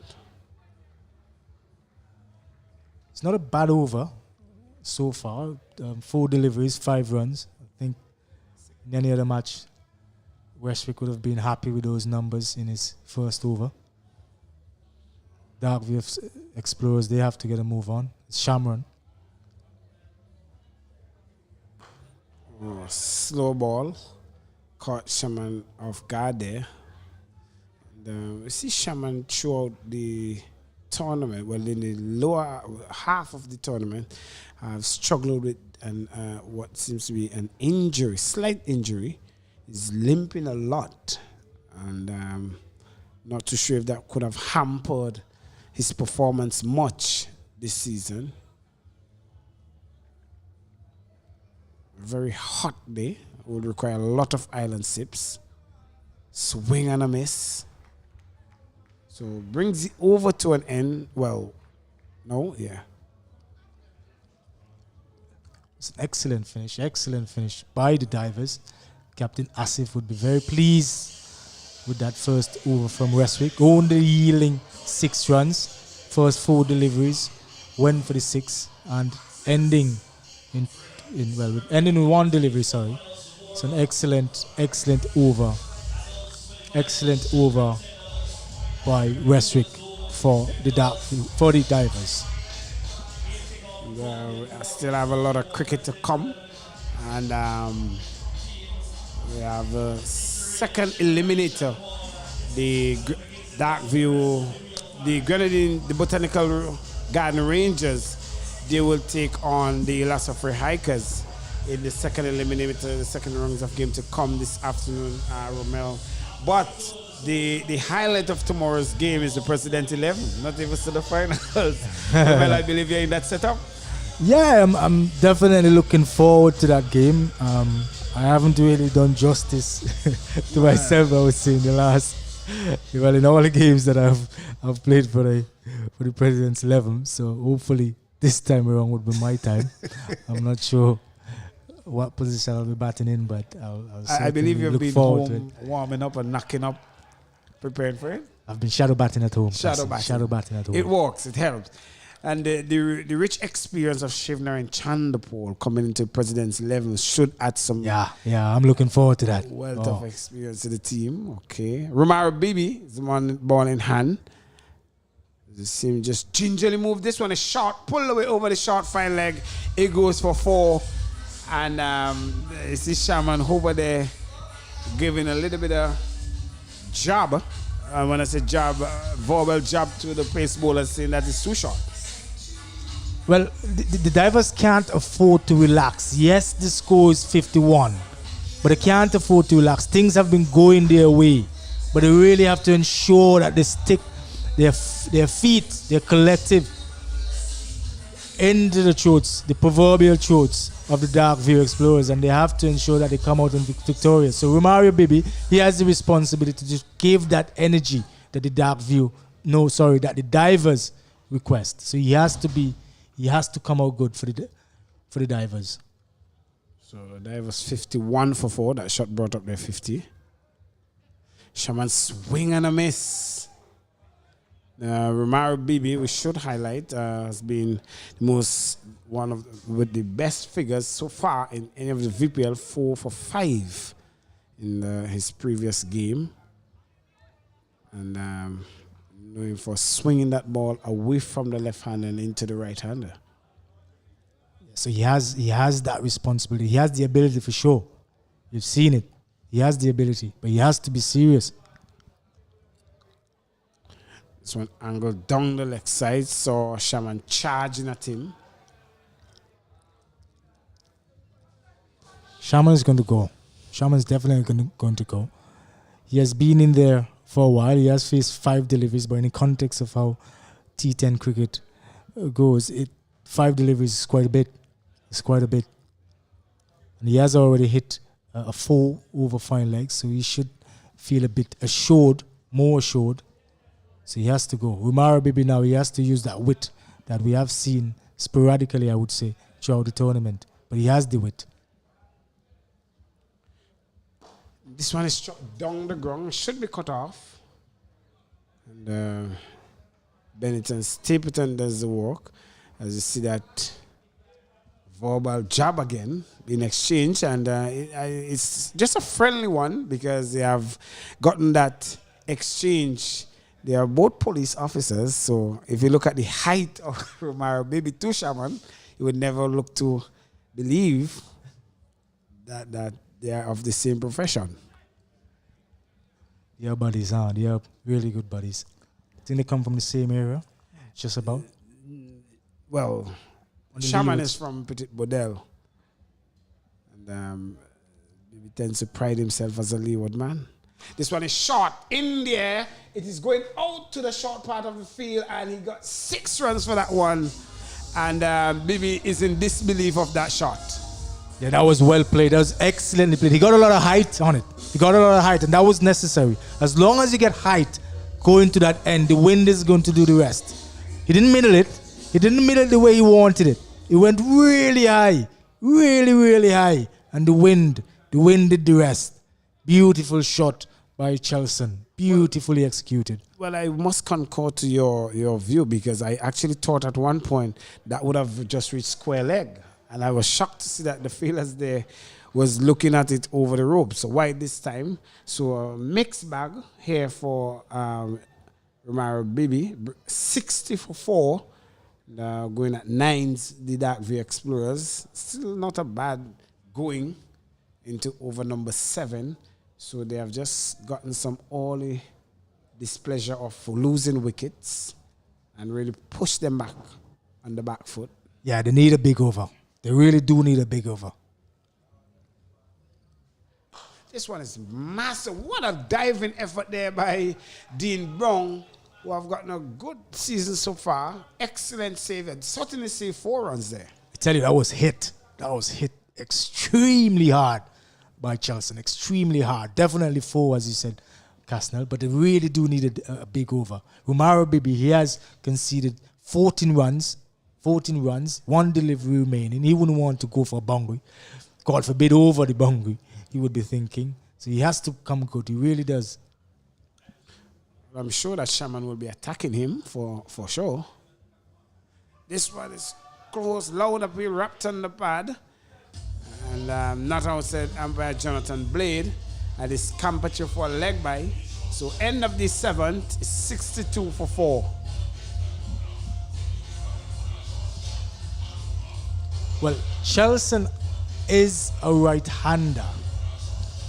He would be the player they would be expecting to really give that push. But the problem is he'll be hitting against the wind. But we have seen the ball go far and beyond the boundary on that side. But it's just a little bit more challenging.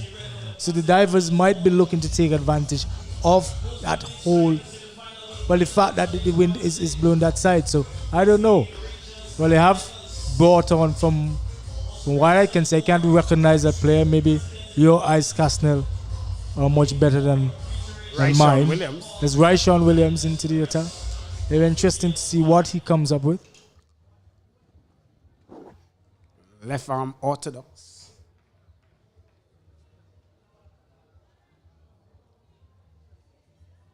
This one is pulled out to deep square. Richie.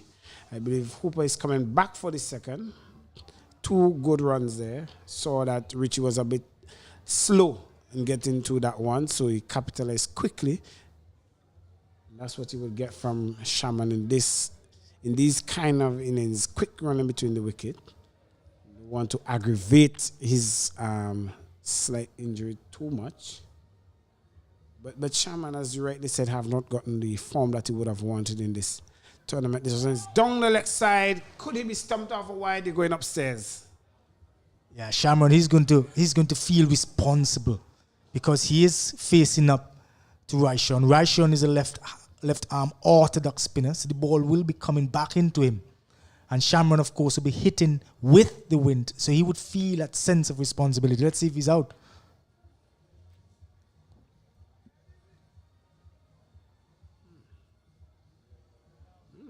It's a close one. I think he gets it back down in time.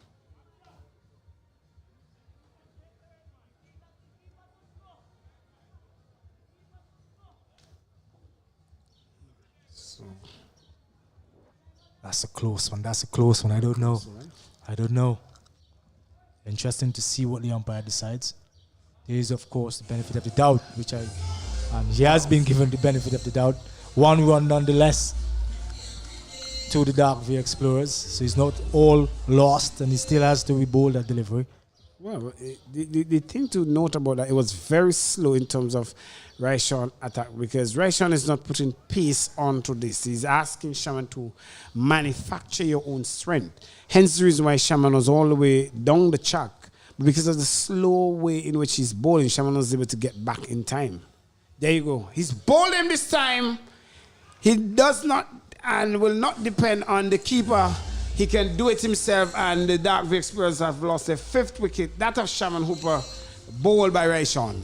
Yeah, that was excellently done by Ryshawn. Excellently bowled. The previous delivery, I know he was bowled. The first 2 deliveries, he slowed it up.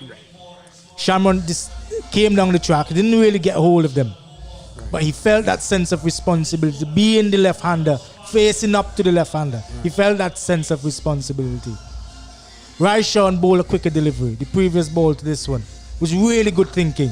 He slowed up this delivery now with that turn, and he got knowing Shamron would have been coming. He got that turn. It was excellently bowled. Excellently bowled. And the divers are in the ascendancy again. Well, brings the captain, Romano Pair. Very strange place to see him batting. Normally he's the opener. But this time he has to do battle for the rest. 1.3.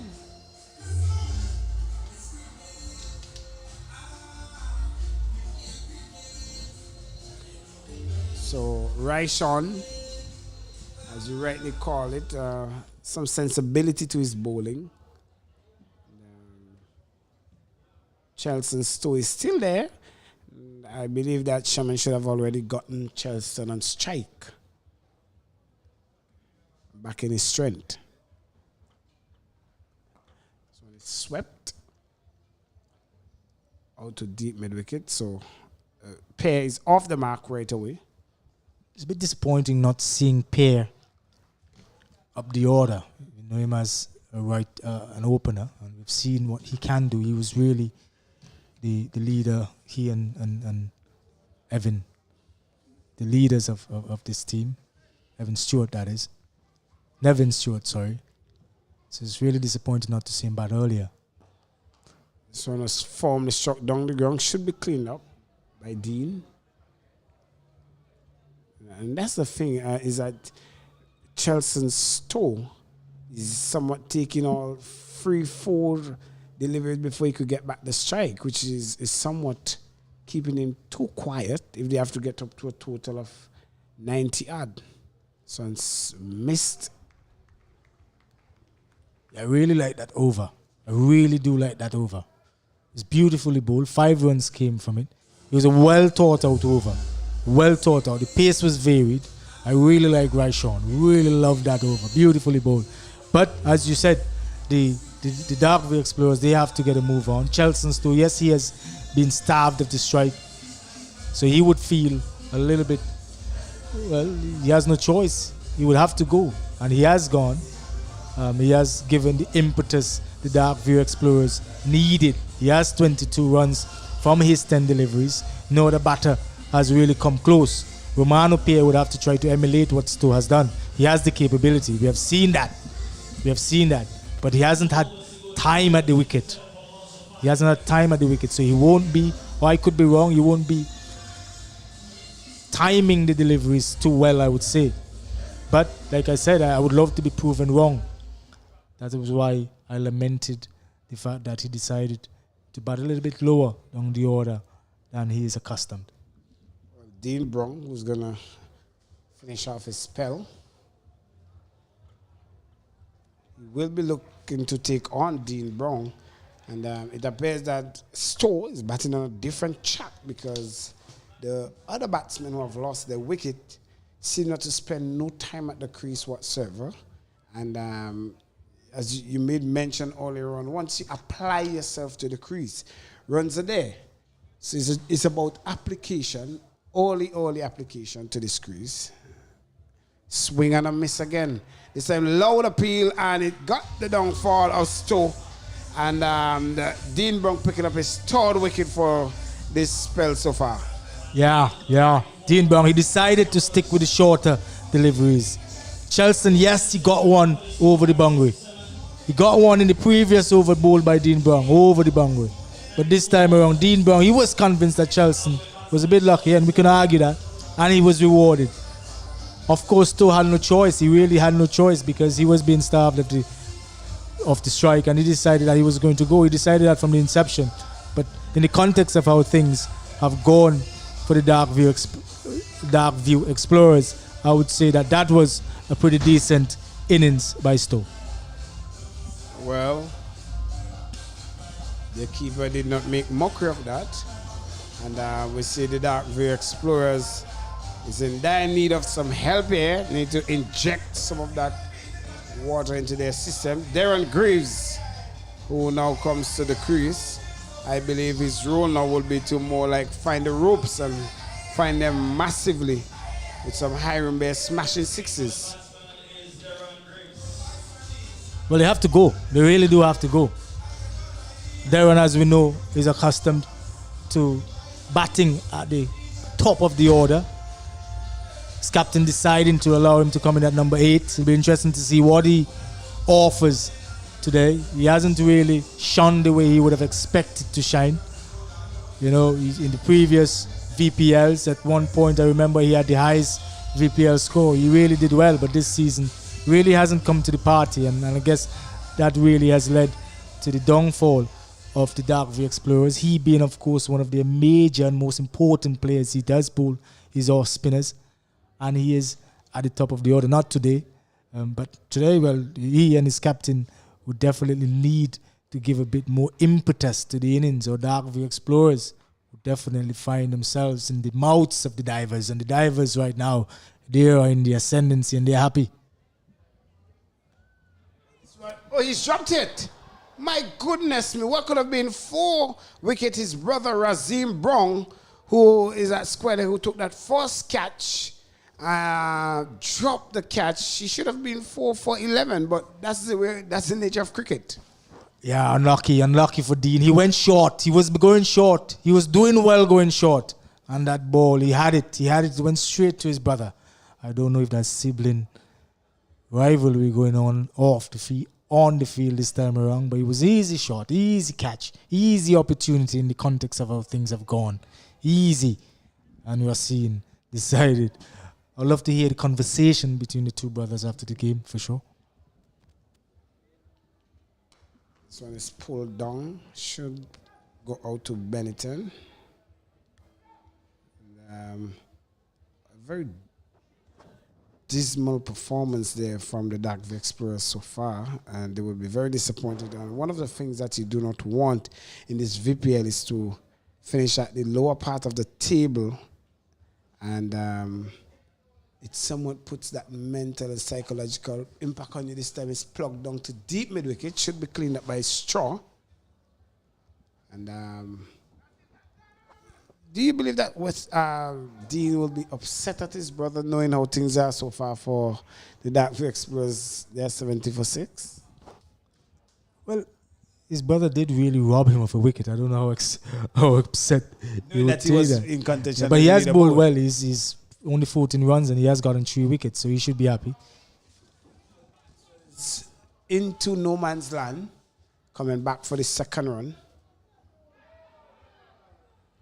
Well, smart move there from the keeper, but I believe that pair is home safe. Look as if he's going to collect it, just allow it to hit the stumps, honest with you.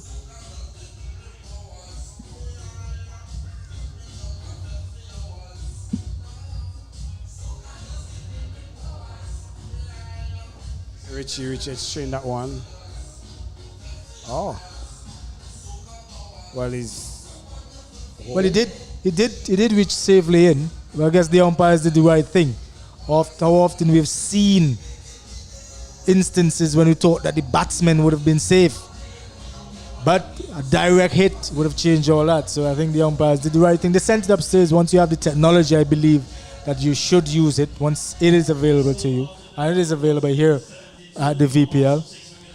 Well, 1 over is remaining, Cassie, and it's Darren Graves, sorry.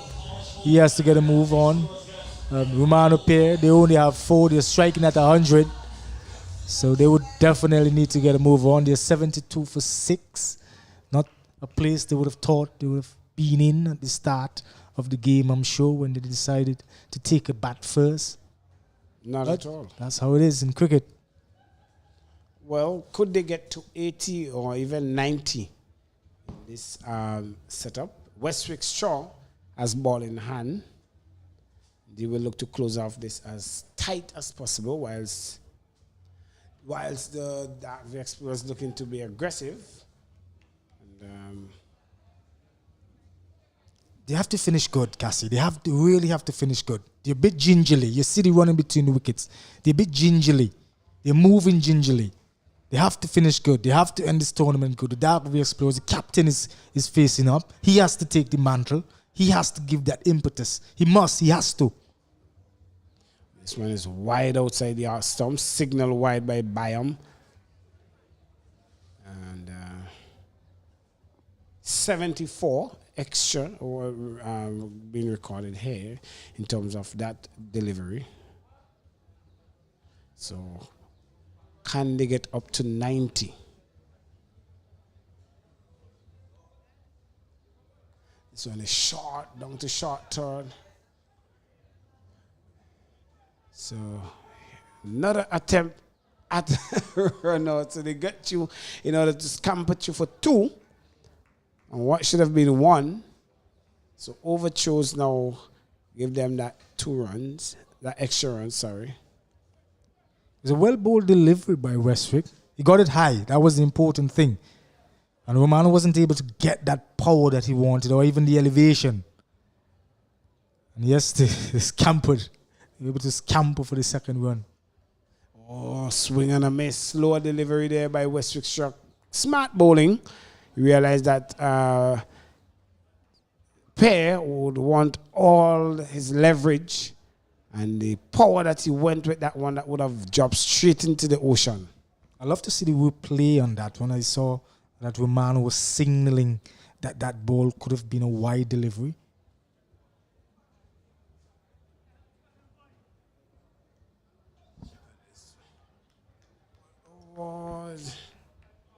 Well, look at this comedy of error. Ah. My goodness me. A comedy of error here by the Dark Blue Explorers. And a lot happening there in that one delivery. Yeah, that was excellently bowled. Short of a length. Westwick from our angle seemed to have just rolled his fingers over the delivery, slowing it up. Romano pulling before the ball actually arrived. He, of course, not opening the batting today, deciding to come lower down the order. I don't know if that would have affected his regular way of timing the deliveries. We've seen how destructive he can be once he stays at the wicket. Well, it's when he swings it mightily and got enough. And the Hiram Bear smashing four brings up 80 runs for the Dark Blue Explorers. And with one more delivery to come. Yeah, they needed that. They needed anything they want, anything. They needed that, and they need to finish good here. A 6 would be ideal. A 6 off a no ball would be even better. My goodness me. So 80 for 6, the Dark Blue Explorers. Yes, if you just turn your television screen on, it's VPL 5.0. It's a 5th place game here. Oh, wide outside the half stump. This campered through for an extra run. And signal wide there. So 2 extras. Well, that was supposed to be the last delivery, but the umpire signaled wide. So they have gained 1 run. They attempted, rightly so, they attempted the run. Darren Graves obviously failing to reach, and he was caught short. Keeper there taking a good aim, and he hit perfectly. So it caused that wicket of Darren Graves. But I actually thought it was completed until that replay. My goodness me. So brings Seal run. Seal run to the crease. The right-hander. We will see if he could copy his brother, Sealroy, who normally finds the boundary easily for the Fort Charlotte Strikers, but not in this time. It's Seal run. And do you think he would be able to find that rope like his brother, Romeo? Well, another player we thought would have been batting higher up the order, coming in pretty late. 1 delivery to face. He has the proclivity, of course, to hit them far. Let's see how he goes. My goodness me, can he find Bennington?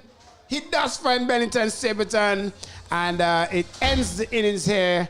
What was somewhat of a less expected performance by the Dark View Explorers, and the Seal run dismissed, and trying to find the bungle rope like his brother, but in that so find Bennington Sableton, and the Dark View Explorers losing another wicket there, and Bennington Sableton, who is in for the Island Sips bucket hand, takes another catch, and that's the story that's been told here for the Dark View Explorers. A disappointing performance, Roman.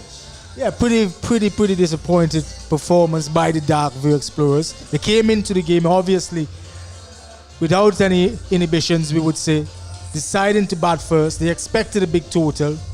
The batsmen, of course, would have been free in their mind. Nevin Stewart opened the batting with Chadwick Descartes, their 2 most destructive players. They were restricted in the first over. We saw maiden wicket being bowled by Captain Asif Hooper. That put a dent in their whole mindset, I would say. Never really got momentum, never got going. And the batting order was all over the place. And they reaped the rewards of that. 81 for 8. They Divers, of course, would not be disappointed with that. They bowl excellently well. We should not take that away from the Divers. Yasif Hooper, he came out serious, trying to ensure that he doesn't finish at the bottom of the table.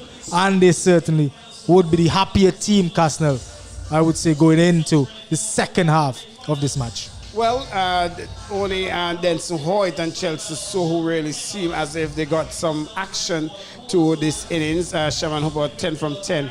But Dean Brown, he finished 3 for 16, what I believe was the pick of the bowlers. He could have got 4, but his brother, who had spilled one at square leg, and one apiece there for Richie and Hooper, was able to broke the back of the Darkview Explorers, reaching 81 for 8 at the end of 10. This is somewhat of a performance we'll see at the starting of a VPL, but the question will be, can it be too much or can it be too little for the Grenadine Divers, who have gotten some excellent knocks? And remember, Shadrick Walton, who is the leading run scorer so far for them, he will be in the battle here for this 81 as well. So they will require some 82 runs from the 10 overs as we take a short Island Sips innings break here, and we get into the last lap of this preliminary 5th game match here at the Adamsville Greenfield. It's VPL 5.0, sponsored by Dream 11.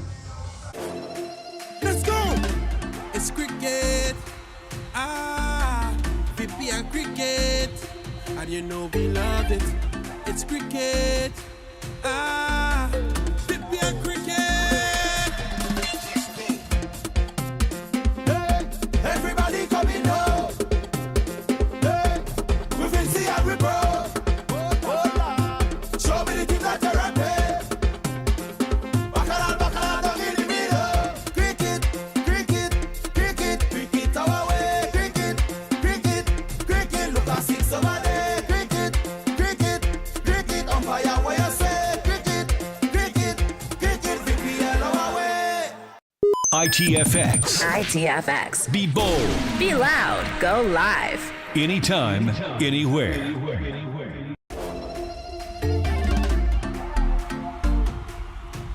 To me, VPL is life.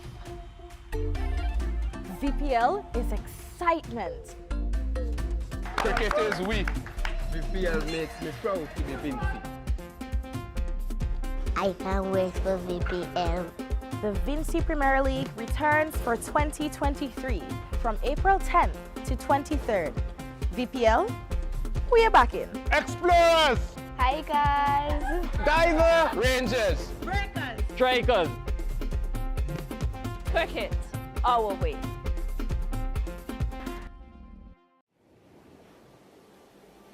I've been to a place and fell in love with every moment. The sounds I heard, the touch I felt, the views I saw, the fresh flavors, the beautiful craftsmanship, the people I met, the celebration of freedom, the scenic nature. There's only one way I can describe this place, and it's by its name. Welcome to St. Vincent and the Grenadines. Welcome to my country. Welcome to our islands.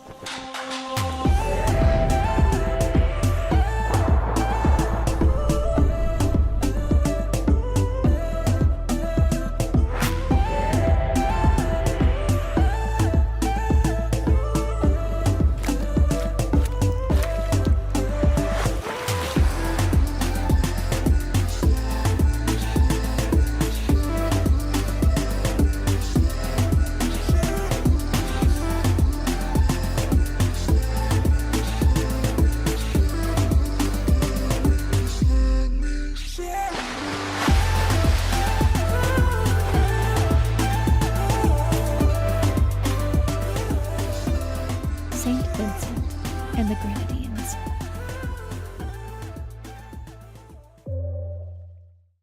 ITFX. Be bold. Be loud. Go live. Anytime, anywhere.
It's cricket.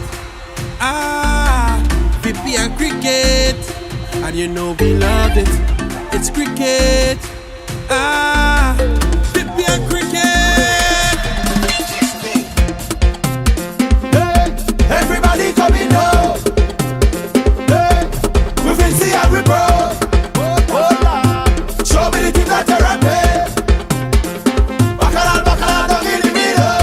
Cricket, cricket, cricket, cricket our way. Cricket, cricket, cricket, look at 6 over there. Cricket, cricket, cricket, umpire what you say. Cricket, cricket, cricket, VPL our way.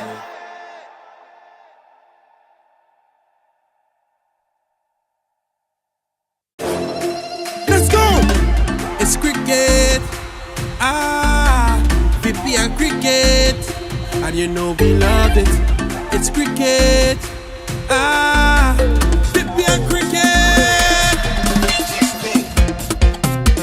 Hey, everybody coming home. Hey, we fancy and we bro. Show me the things that you're rapping. Bacala, down in the middle.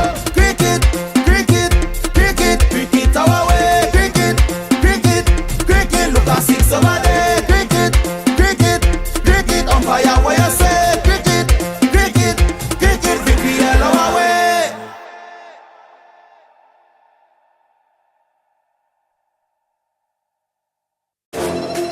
Let's go!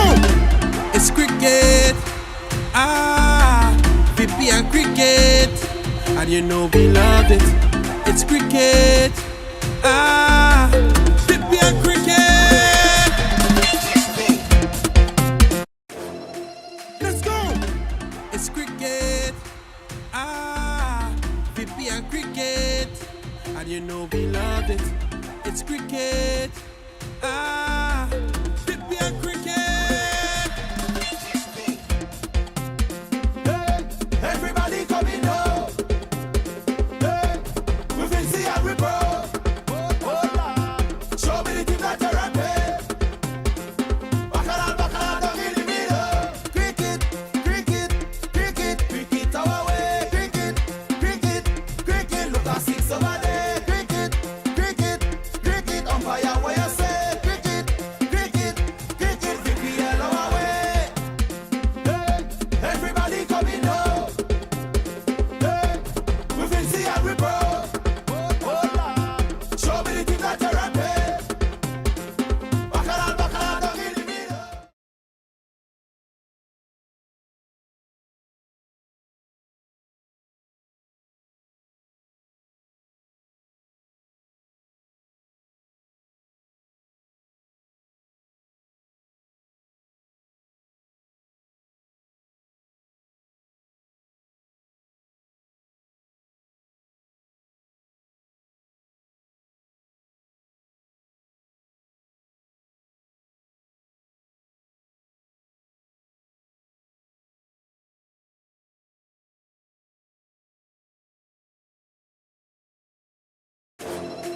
Let's go!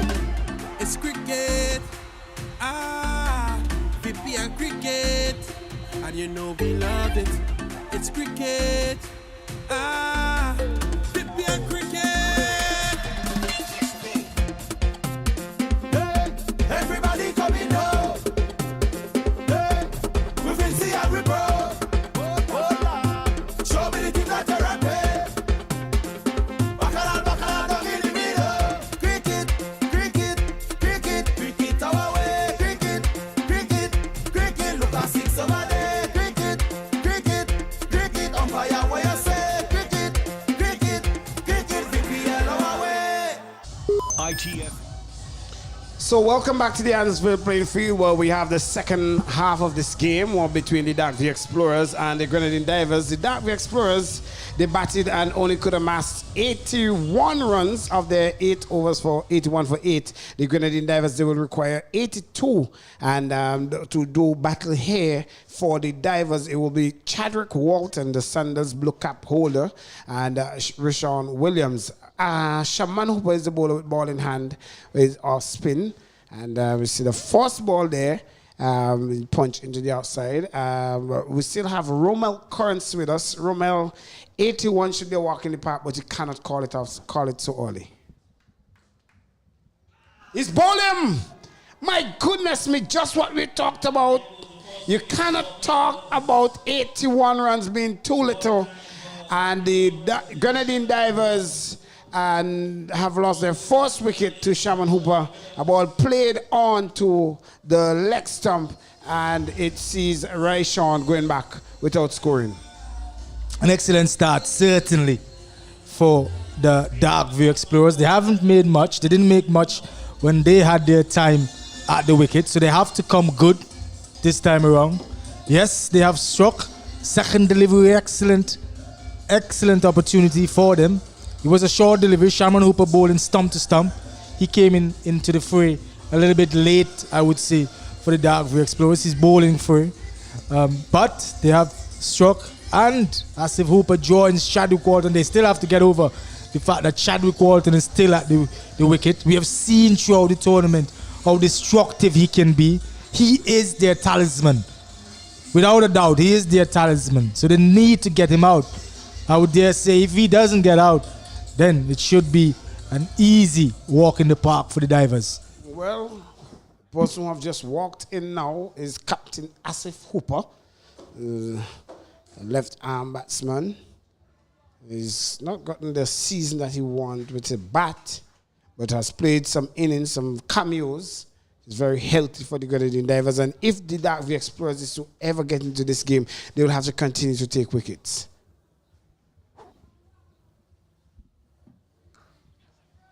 Mustard should mid wicket, should be cut off by Taylor and Harry. He's not doing glove work this afternoon.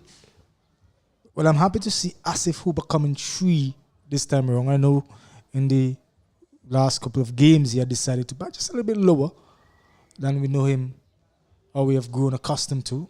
Well, Chadwick Walton is on strike. It'll be interesting to see how he decides to approach this innings, having lost his opening partner. He knows it's not a large total, so he might be inclined to take his time, but you never know.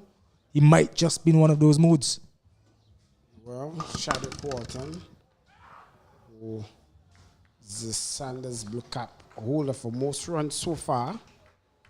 And with such a small total as a batsman, you've been an opening batsman yourself, Romel. How do you approach these totals? Because we have seen teams struggle with small totals, and when it comes to larger totals, it makes it easier for them. Oh, close one. Close one. Well, look at that. Overthrow, but did not capitalize. And the Shaman shouting bowler, had he hit, it would have been close. Yeah, Chadwick, he had his heart in his hands there. Chadwick, he was scampering for his life. He knew that he was in trouble. Look at it. He left late. He was not expecting it. Yeah, but he survived. Chadwick Walton, my friend, he survived. Good over so far by Hooper. He's gotten a very quiet start. Just 2 runs off the over, bring the first over to an end. The Grenadine Divers in pursuit of 82 runs. They are 2 for 1. Yeah, excellent start for the Explorers. They would certainly be happy with that. They still have it hard, I would say, because the Divers, they don't have a far way to go. And Chadwick, of course, as we mentioned, is still at the wicket. He and Asif Hooper.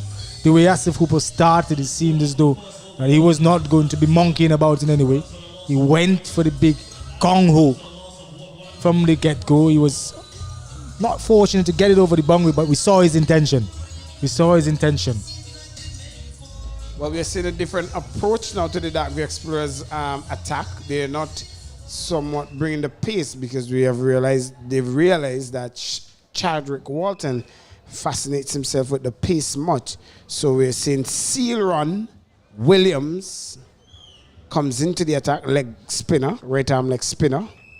So he will be looking to get that ball, either skid it on to Chadwick, because there will not be much. Well, we are seeing spinners operating so far, get bounced and get turned when the Grenadine Divers bowled.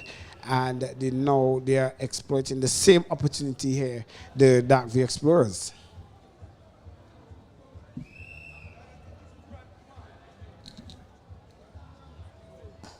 Well, welcome to the man with the sandals, blue clap. And it's a massive 6. Well, almost chucked one of the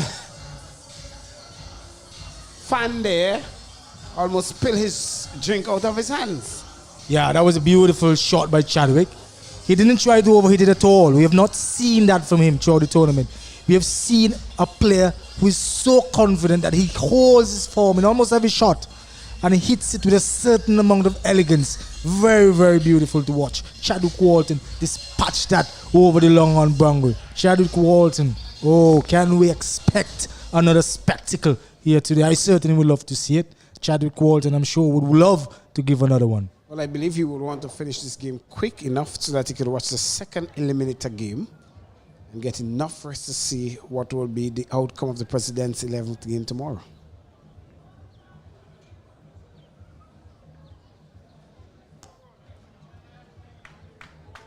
This one is up and over cover, and it goes into the cover boundary for 4 runs, a bit too short there by Sealrun. Yeah, I was looking at the field placing. And it's interesting that Sealrun is bowling with a 6-3 field. On the offside, it is basically winged. Mid-off is up, but long on and deep mid-wicket is back. And the only other player they have on the onside is a fella at square leg. So I'm not too sure the lines and lengths they're aiming at here. Well, this time he's gone massively down towards the PH Vera side, and the cars again, the insurance company will have to do much repayment to this destruction. A Hiram Bear smashing 6, bringing up the second one. That was beautifully done. There's a bit of arrogance there from Chadwick. Beautifully done. Look at that. Oh, a lot of disdain and arrogance, yet elegance. Beautiful shot by Chadwick, dispatching way beyond the boundary. I tell you what, if Chadwick has his way today, we can very well see this game finishing long before the scheduled time. Well, 18 for 1 into over number 2. So Sealrun and number 47 on his back. His brother will be watching because they are resting for the finals tomorrow, the Fort Charlotte striker. I wonder if you have any advice for his brother Sealrun, who is bowling here. Well, Sealrun, 16 runs from 3 deliveries, 6-4-6. He's certainly under the pump. There's a change in the field. I don't know if that would matter to Chadwick, the kind of mood that he's in.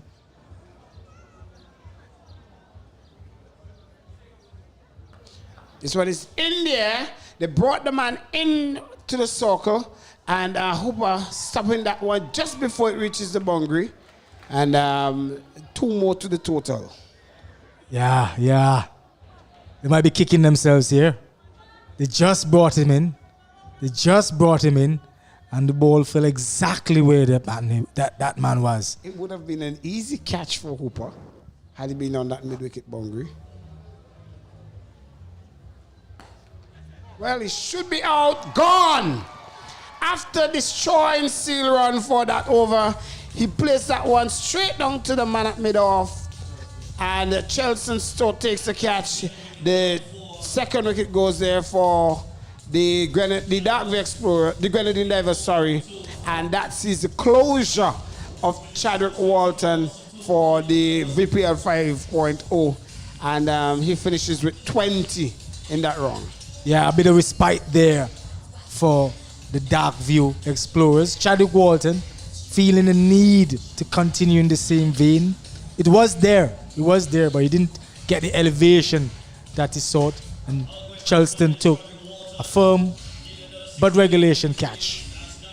The Chadwick Walton, we have to really laud the effort that he has shown in this year's VPL. He has really come to the party. He is still, I think, leading run scorer. There's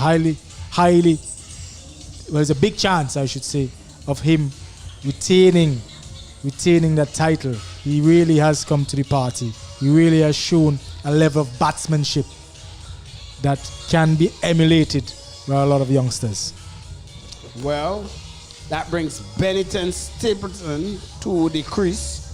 Very hard-hitting batsman. So one of the things that he will have to get right is his leg break to Bennington, because he fancy that mid-wicket region and straight. He's a straight player. And you want to make sure that he gets it right. And so Shaman Hooper, who knows Bennington very well, is giving him some instructions as to how to bowl Bennington. I'm not too sure if he's getting it right. He will get it right. He has one more ball to finish this over. Over number 2. 20 for 2 in pursuit of 82 runs. Well, we know Bennington is not going to look to muddle around. He's definitely going to look to take the attack. We know of his power. He has displayed that on numerous times, maybe more often in the previous editions, because he hasn't really shown. Well, this could be out. He's got him. He's got him. Bennington goes first up. And what started to be a destructive over ended very well for Ceylon Williams, picking up 2 wickets and 2 vital wickets. That of Chadwick Walton and the hard-hitting Bennington Stapleton. My goodness me. Can we have a game on our feet here? It's 20 for 3 in O at the end of over number 2. Yeah, the divers might be panicking at this stage. Might just be panicking. But the Explorers, they will be happy. We saw it. They've huddled on the field now. Their tails are up. It's 20 for 3. They were in a precarious position themselves. The divers here have found themselves in a similar situation. The Explorers, now they would be thinking that it is possible. They knew that the wicket was not going to be as easy as the divers may have been thinking. The Explorers, they knew that. And now their tails are up 20 for 3. Chadwick Walton is in the hut. Asif Hooper is there. My goodness me. That's an excellent catch there by Romano Perez, the captain. It was going away from him all the while, but he kept his eyes on it. And in the last minute or seconds, he was able to leap backwards and able to get a great shot there by the ITFX camera crew, getting it at all angles. So it will be Shaman Hooper will continue the over number 3 here, and 20 for 3 requiring some 62 from 48 deliveries. Remember, this is VPL and it's excitement right down to the wire, even if you're playing the 5th and 6th place position.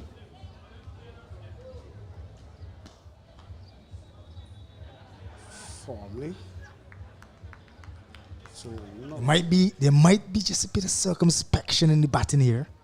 There might be. I'm sensing Asif Hooper trying to be very careful. He knows they've lost 3 wickets, lots of overs. He is critical. So it's straight back. I believe it will be cut off by Darius Martin. Comes back to the question I asked earlier on. As an opening batsman, what do you do with small totals like this? It's a very good question. Oftentimes, I'm not too sure myself, because sometimes if you just go at it as if you're chasing a big total, it pays off. And sometimes it often backfires. So I guess a lot depends on the nature of the wicket. And you definitely have to have roles for different people.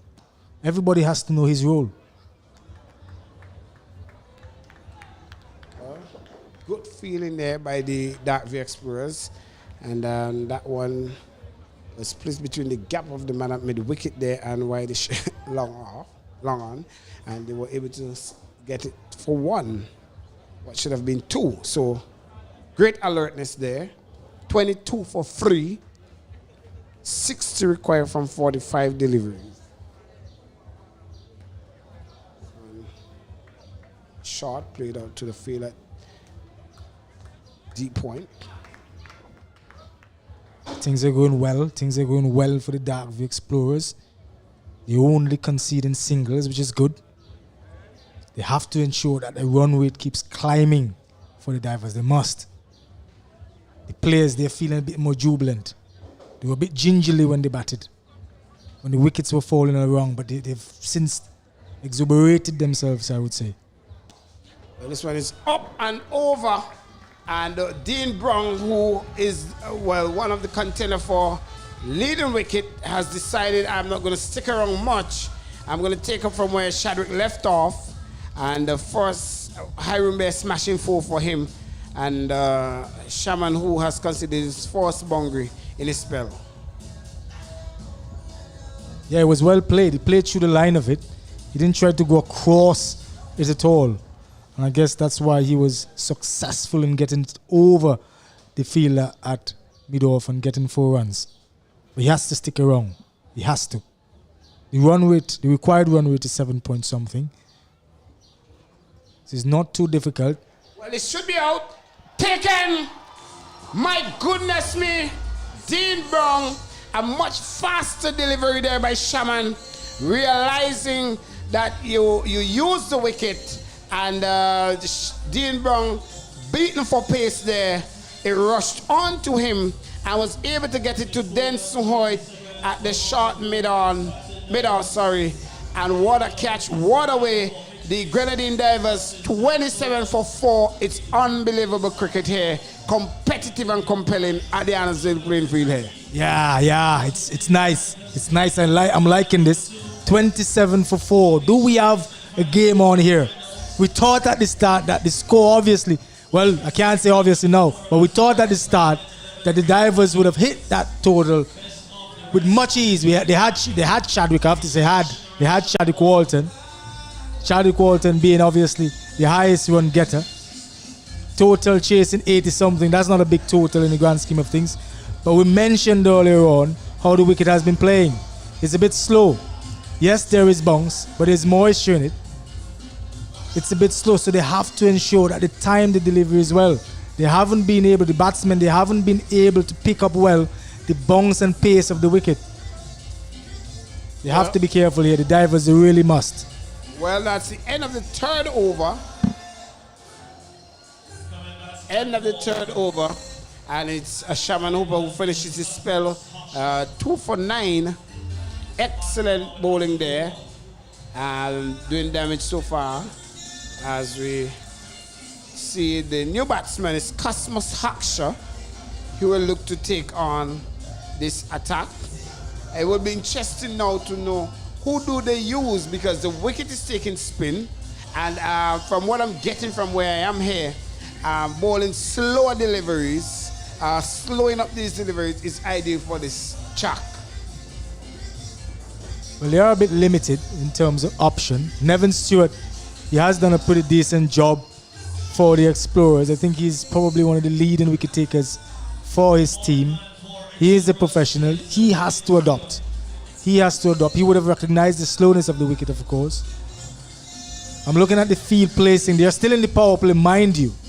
So he has to be careful. And he knows the propensity of Asif to hit deep and wide on the onside. So he has the long on in place and he has the deep mid wicket in place. So he knows the players. He knows them. But he now has to adjust. Well, what can Asif Hooper do? It's another last over of the power play. He swings that one hard, cannot pass the man at backward point, Tilron Harry. He's a keeper, but he's gotten himself down onto the turf quickly. And good start to the over from Navin Stewart. And remember in the post-match interview, he said he enjoyed the standard of the VPL. He said it took him by surprise because he normally watch it at this time again. A little bit of fumble there by Tilron Harry. He kicked that one into the boundary, went to his left side this time, and he was not able to stop it. And he got smashing for Hiram Bear, smashing for Asif Hooper. Yeah, unfortunate for Navin. It wasn't a bad delivery. The ball went where he wanted it to go, straight to the fielder. He made a mess of it. Oh, you can't do that. You have to commit everything. Oh, swing and a miss. Swing and a miss. Good comeback.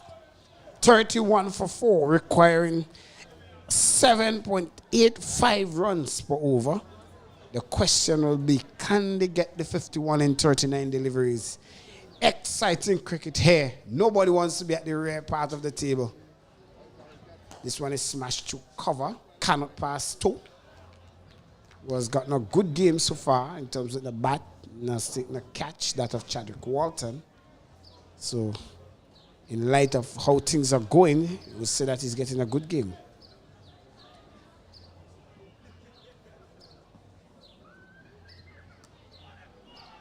Oh my goodness me. This one a bit slower than expected. A slight misfield. Scamperture for one. Decent over so far, I would say, by Nevin Stewart. 5 runs, 5 deliveries. He would want to finish out good for this delivery. Cosmos Haksha is at the crease. He has yet to face a delivery, so he might want to stick it out to this captain. They tend to have a tendency to go gung-ho from ball one, but it's important here for the divers to take a little bit of time, get accustomed to the pace of the wicket. The required run rate is still, the required and the current run rate, they both are still pretty much even keel, so there shouldn't be much for him to worry about. This one is forward place to Shaman. Well, it's a mix-up there. Run out could be imminent here. It is a run out. My goodness me. Cosmos Haksha is run out. And the Grenadine divers who should be a walk in the park. My goodness, what is going on? The Grenadine divers are sinking and sinking deep into these oceans. And there is 32 for 5. Yeah, it's really poor cricket. Really poor cricket here by the divers. To me, it was a clear single. The man was on the edge of the circle. Somebody was ball watching. Look at it there. A clear single. You must run. And they have lost the wicket of Kazman Haksha. They can ill afford to lose the wicket now. A lot more pressure, obviously, would be on the captain here to bring this home for the divers. So they have to really dig deep. Really dig deep here today, the divers. The Explorers now, they should be happy. They're really happy. They're really happy now. They have gotten rid of 5 wickets. Their tail should be up. The men will be ensuring they don't come at the bottom of the table. They don't get placed at the bottom of the table, as you said, Kasnel. So yeah, the Explorers, they should be happy. Well, half of the team is in the hut at the end of the power play. Romel, 32 for 5 in pursuit of 82. And at the end of the half mark here, we thought that the 82 was not enough. And clearly, we are seeing a mockery of this 82 being made. And the captain is still there, Asif Fupa. It brings Cody Horn to the crease. And we are seeing the first sign of pace, Darius Martin, who is coming from the Grenadines end. And the Grenadines will not be a place that will be a happy place now. And I know a lot of people associate the team that they back with the name of teams. So most persons who are living in the Grenadines may tend to gravitate to the Grenadine divers, but at this time they are not some happy divers. Swing and a miss. Loud appeal. Martin is convinced here. He's convinced that there was an edge.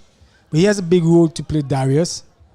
He is a new ball bowler for the Windward Islands franchise. He's bowling the 5th over of the innings here. So he really does have a big role to play. They need him.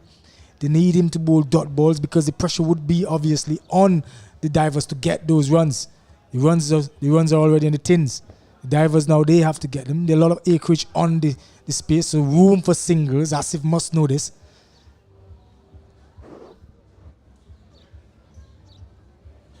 Well, I think this is smart bowling and thinking by Captain Romano Pear. Credit must be given to the Explorers because what they did, they exploit the power play with the spinners and they got success. Half of the team is destroyed for 32 runs. They will take that any day. It's not like you're defending 130 or 140. But at 82 and you get half of the team and they're requiring some 50 runs from 34 deliveries with Darius Martin, who has his wealth of experience with the Windward Island. He should be coming into this attack again and still holding the end. 2 dot balls so far.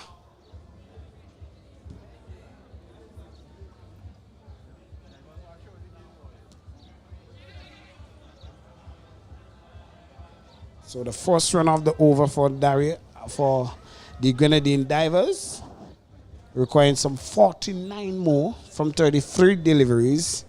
It will require that Cosmos Hackshaw and the captain Asif Hooper take the ball by the horn. Yeah, they need a bit of momentum here. Asif he has already faced 13 deliveries, so it's important that he sticks around.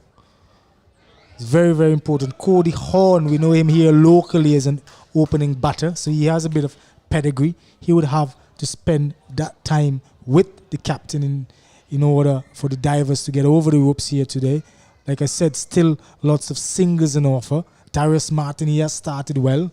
We know that he has had some issues with no balls. Let's hope that that issue does not plague him today. They can ill afford to have it plague him.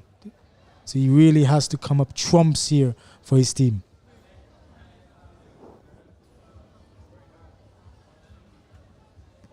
This was a shot ponged in. Very good pace there by Darius to Cody.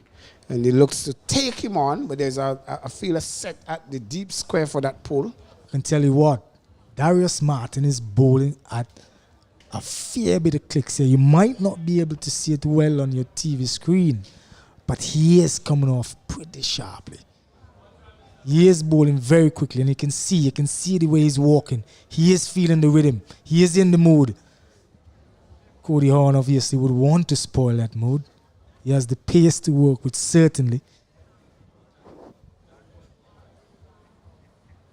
My goodness me, he's taking him on. So he's gotten that one shot. One bounce, fine leg. He's bowling very quick. Excellent pace by Martin. I believe he has gotten a good rest. He hasn't. Tell you what, I'm thinking immediately of the President's 11 game. I certainly would want to see a Darius Martin running into bowl at me. The way he's bowling, he is coming off pretty quickly.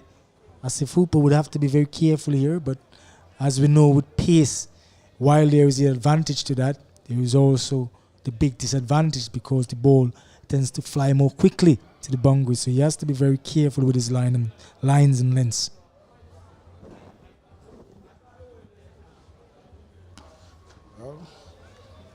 Good hard length by Martin.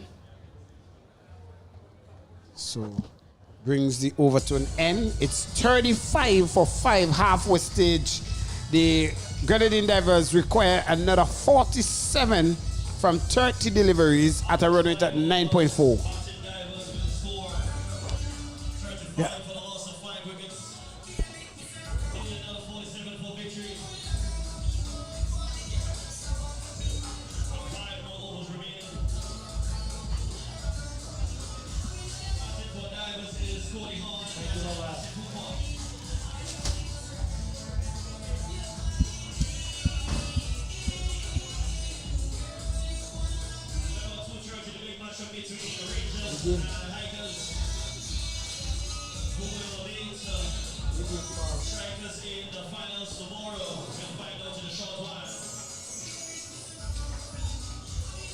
So Navin Stewart to continue as we have a second matchup to come.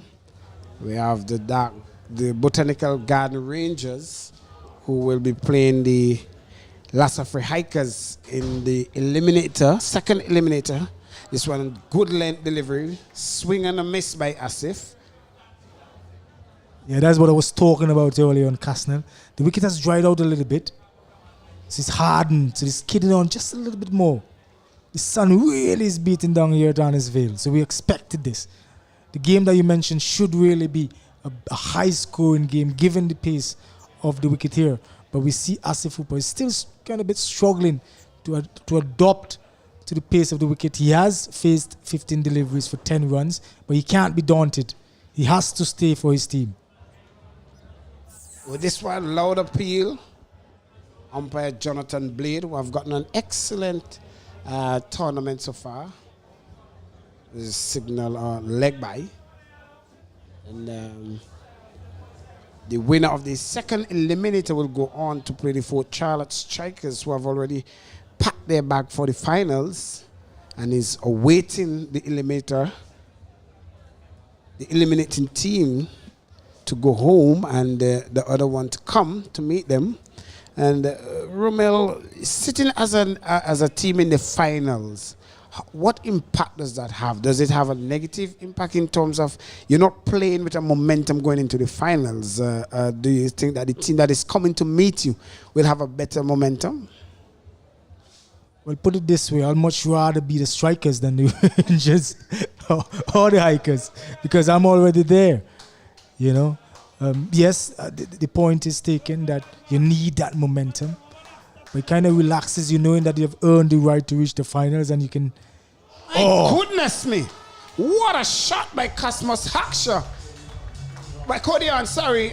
Cody Hahn, as you spoke highly of his competence as an opening batsman, he somewhat swept that for 6. I tell you what, I would love... Oh, look at that. That was a beautiful shot.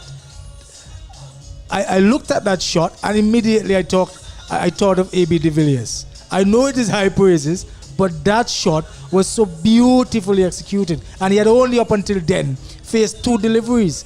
A beautiful shot by Cody Hahn. That's a ridiculous shot there, Cody. But you got maximum for it. And the high run smashing 6 will be welcomed by the Grenadine Divers. Swing and a miss. Swing and a miss. 42 for 5. 40 from 26. A bit team there was kind of expecting another 6 for some instance, for some reason. You know, the first one was so elegantly placed over deep backward square leg in the form of A.B. de Villiers, I should say. Slower delivery, great bowling there by Navin Stewart. Good comeback. So the fans will be out in all their glow for both teams, as we made mention in the build-up that the second eliminating team are the teams that have met in the finals of VPL4. So somebody will not see the finals tomorrow. I tell you, these 3 teams, in my mind, played best cricket throughout the tournament. They really did. They really did play the best cricket. The tournament this time around was a lot more competitive, I would say, because almost at each game you weren't quite 100% sure which team would have turned out on top, because the tournament was that close. And even the Divers, they're at the bottom of the table, well, 5th or 6th. These 2 teams are 5th and 6th, but they lost many close games. So really can't be too harsh on the other teams. But this game this evening is something that I'm really looking forward to. The Hikers, we know what they can do. They have quite an explosive first 3 batting lineup. The Rangers, they have Andre Fletcher. Andre Fletcher, world renowned. He has really lit this tournament alight with some humongous 6s. He, I'm sure, will be looking to ensure that the Rangers go all the way this time around. Well, he spoke highly of how much he wants this tournament in terms of the championship this time around. And he himself, Andre Fletcher, is in for the most 6s of this tournament so far. And he will certainly, talking about 6s, will need some 6s here from the Grenadine Divers if they are to get up to this 82 runs. They require some 14 runs from 24 deliveries. As we see a change in keeper as well. Taylor and Harry takes glove.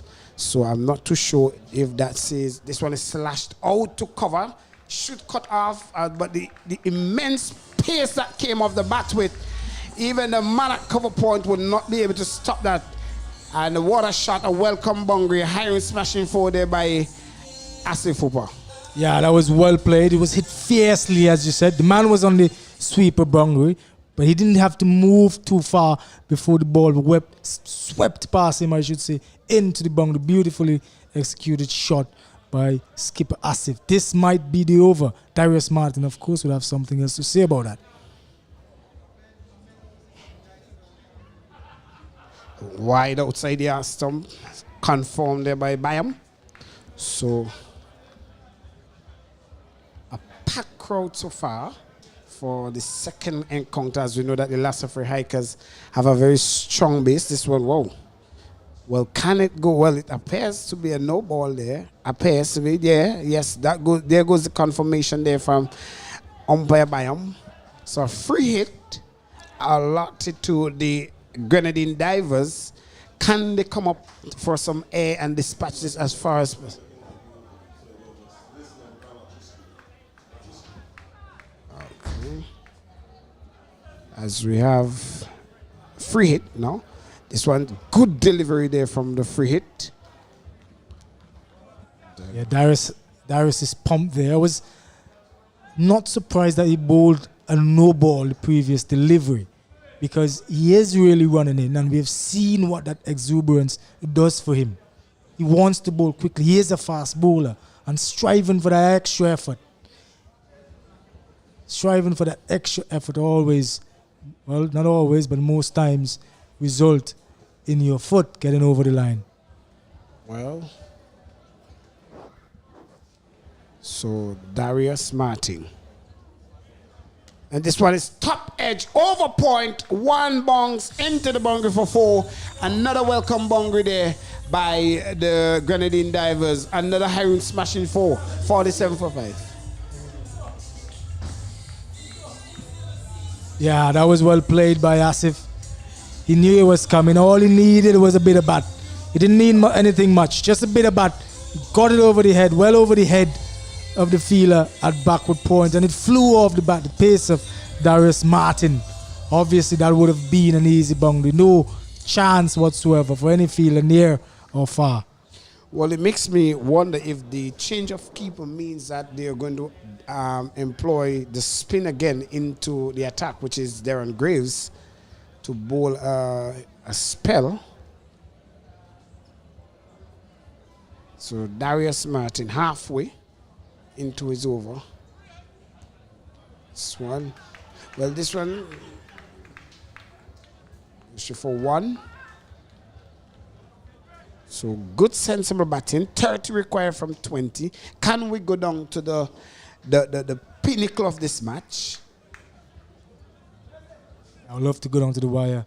Yeah, down to the wire. I really do love to go down to the wire here. Almost all the matches I've seen. Almost all the matches, especially with these two teams. Yeah, they always tend to fight. I love to see this. It's really creeping there. The required run rate now is 9 runs and over. The Divers have lost 5 wickets. These two really have to stay. I'm not too certain their tail end can overcome the pressure of getting these runs, so they have to take it home for the Divers here. Down the leg side. Well, hitting the pad, some with you. So, good take there from the keeper. Certainly saved 4 runs. The keeper, excellent stop. Oh my goodness. It appears to be another no ball. Ooh. Appears to be. There you go. No ball. So a free hit to Cody Horn from Darius Martin. Something that he will have to work on.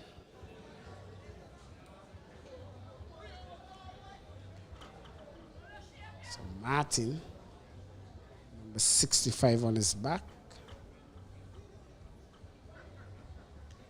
This one is full and straight, so this camper 2 for 1. And do you think that the numbers on the back sometimes signifies a special number to the players, or no? Well, I guess people believe in different things, Cassie. I know. I can't remember his name. There was I know Chris Gale, for instance. He normally carries 333 on his bat, so I guess that has some significance for a number of them. A large score, or the first 100, or the highest amount of wickets they would have taken in an innings.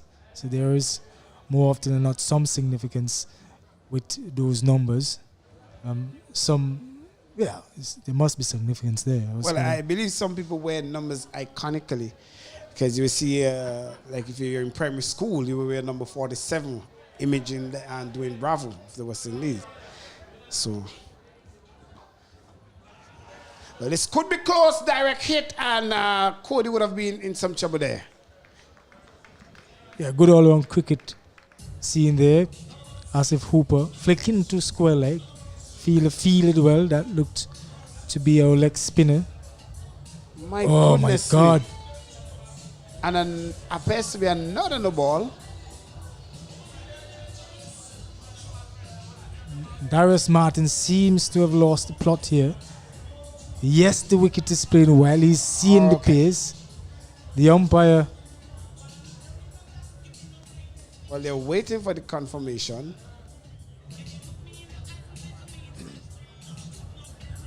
Oh, okay.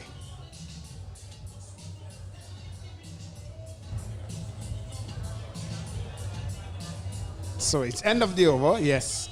55 for 5, all the fives. Require some 9 runs per over, 18 deliveries to get 27 runs. And as I had alluded to, we have an interview with Benava. We'll go down to Benava and see who she has. Hi, I'm Benava Brown and I'm here with Ezzy Roberts, the Marketing and Development Officer for Vincy Mars. How are you today, sir? I'm very happy to be here. It's an awesome feeling looking at this cricket and knowing that tomorrow is the finals and the stadium will be rammed to capacity. Cricket is a vital part of the Vincy culture, but so is Vincy Mars. Of course, definitely so. And you know, Vincy Mars, he had his carnival in the Caribbean. We have been into Trinidad promoting Vincy Mars, not just for Trinidad and Tobago, but for the wider world, because coming out of that promotion in Trinidad and Tobago, we were able to hit a lot of other media houses throughout the region and internationally. Vincy Mars 2023, what can you tell us about Vincy Mars 2023? Well, the first thing I want to say is the dates. June 30th to July 11th. I will repeat them later on, but we have to get the dates in. June 30th to July 11th. These are the dates for Vincy Mars. And this year, we're back into having a full carnival. A full carnival, we know we had COVID, so we didn't have carnival in 2020 and 2021. In 2022, we had carnival, almost a full carnival. We didn't have the competitive element of the mass segment of the carnival. We had mass participation, but just as a showcase, not in competition. This year, we're back with everything, including the mass element in all aspects of competition, so mass. We're going to have Soca Monarch. I know that there's no Soca Monarch. There were no Soca Monarch in Trinidad. There will be none in Barbados this year, but we will continue to have Soca Monarch in St. Vincent and the Grenadines as part of Vincy Mars, our spectacle for Vincy Mars. Soca Monarch has always been one of the biggest show in Carnival and one of the spectacles that a lot of visitors speak about when they go back to where they're from.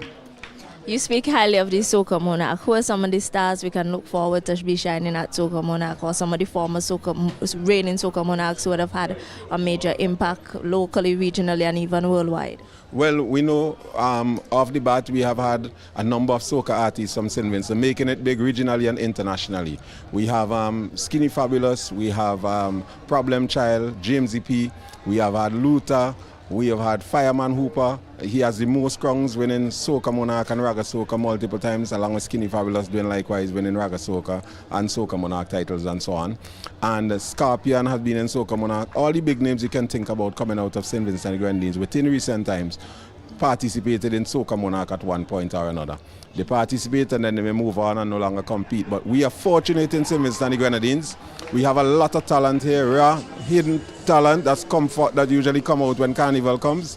And these guys participate in Soca Monarch. So even with the older, not the older guys, but the more seasoned artists, the more recognized one, taking a backseat from competition at times, we still have a very wonderful and a spectacular Soca Monarch, I can say, even with participation of some of the new guys. Every year we are fortunate. We have new artists coming with hit songs and creating an impact on St. Vincent, the region, and the rest of the world. What are some of the innovations that we can expect for 2023? Well, innovations for 2023.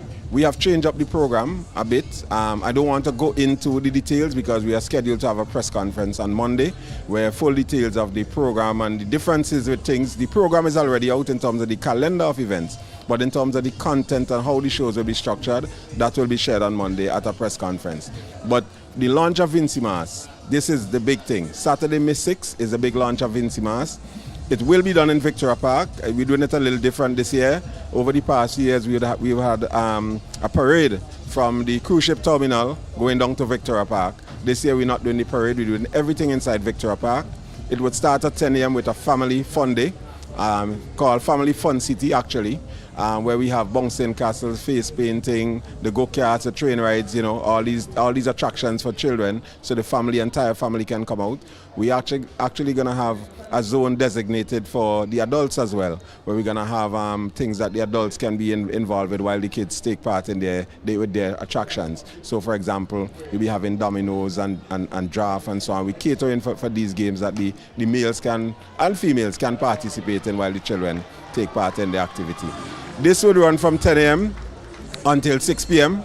and then there will be the big launch of Vincy Mas immediately thereafter. We're going to have some DJ music after 6 while we make a few little changes in the park. But generally, we're going to be kicking us right into the action with a number of soca artists. We're going to have participation, costumes, masks, the full works. We're going to be having steel band. We're having everything Vincy Mas on May 6th. We also this year will be including promotions from promoters, private promoters. We welcome to the launch. We have an area where promoters will be able to showcase what they're doing for their different events and so forth. People bringing Juve band, they're doing t-shirt bands, they're having these various events, all-inclusive fets and whatever. The promoters are welcome to be there, and we are creating a zone for them to do their promotions. So Vincy Mas, the hottest carnival in the Caribbean. Can we have a reminder of the dates and the reason why we need to be there? June 30th to July 11th, these are the dates of Vincy Mas 2023. And I can tell you, coming out after COVID last year, we had a wonderful carnival. And with this year, we add in the full splendor. You definitely won't want to miss it. I know hotel rooms, people have been booking up hotel rooms pretty early. As we speak right now, a lot of rooms have been booked, but there's still room for you, so you can inquire, make your bookings, head to St. Vincent and the Grenadines for Vincy Mas, the hottest carnival in the Caribbean.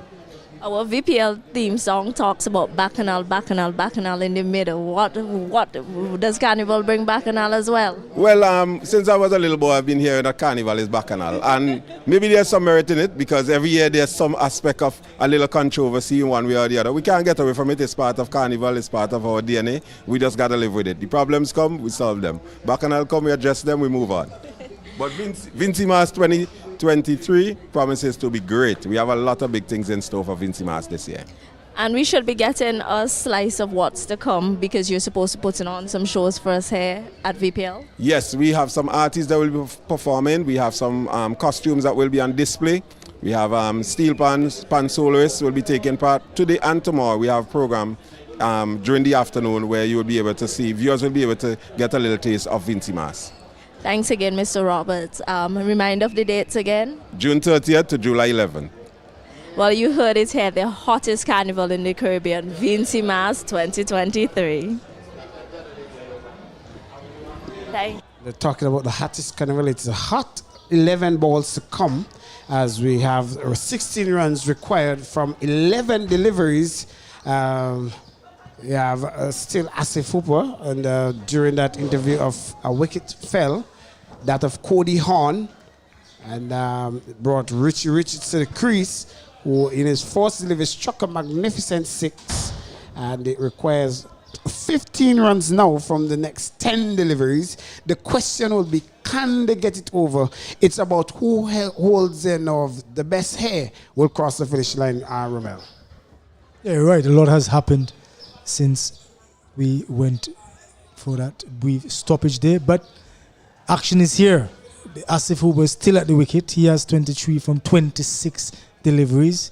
He would believe, I should say, to be the one to take it home for his team. He is the captain.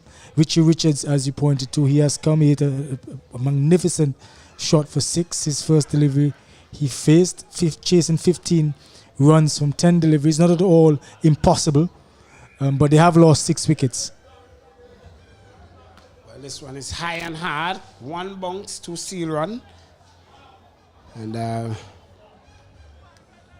they want to make sure that every run count at this time.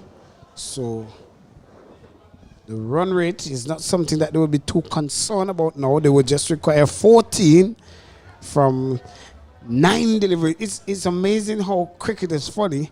When you see 14 from 9, sometimes you want to play it down to the wires. In other games, you could just get a 6 and 2 4s coming off easy like that.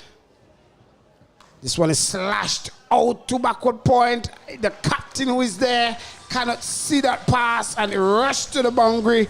A better weight on that one. That was what Asif was waiting on. And a Hiram Bear smashing 4 goes for 4, 72 for 6.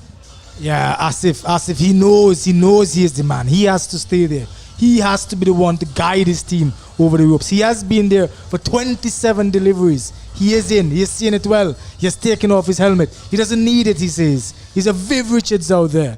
Chadwick Descartes, of course, he would have to bowl well for his team. He has conceded 6 runs. These last 2 deliveries would be vital. So he's not ready. So 10 from 8. Can it go down to the wire? Can we have a super over, please? The tense there. Chadwick abandoning his run. Not sure what was the reason. Both teams, of course, would be on their heels. Chadwick, let's cut. Swing and a miss. And the good thing about the keeper, he got everything behind that one to even avoid a bye.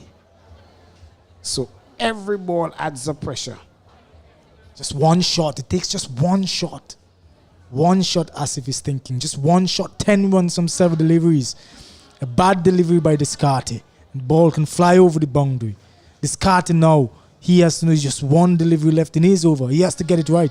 Asif Hooper, he is pumped. Well, white signal.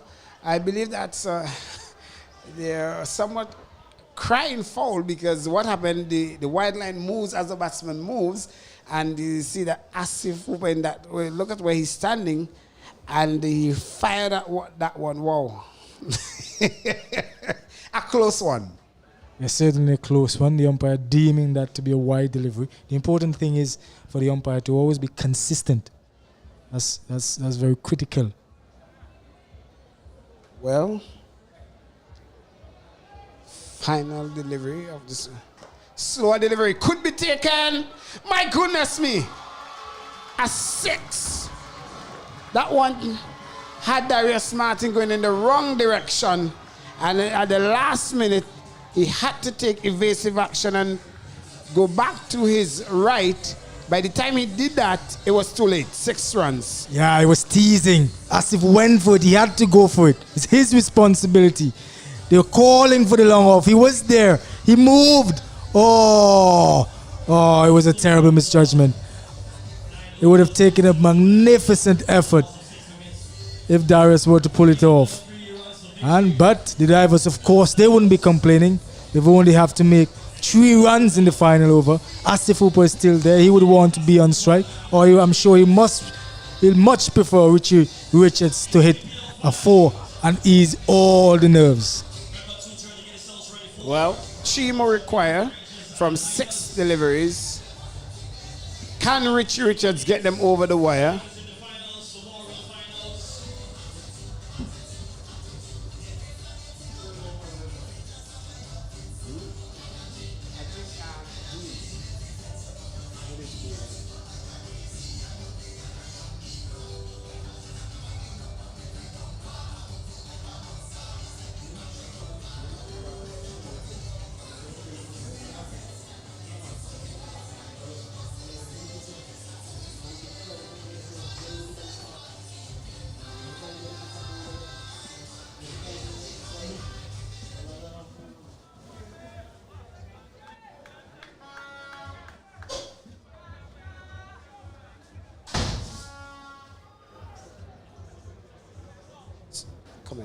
So Darren Graves, he will bowl a final over.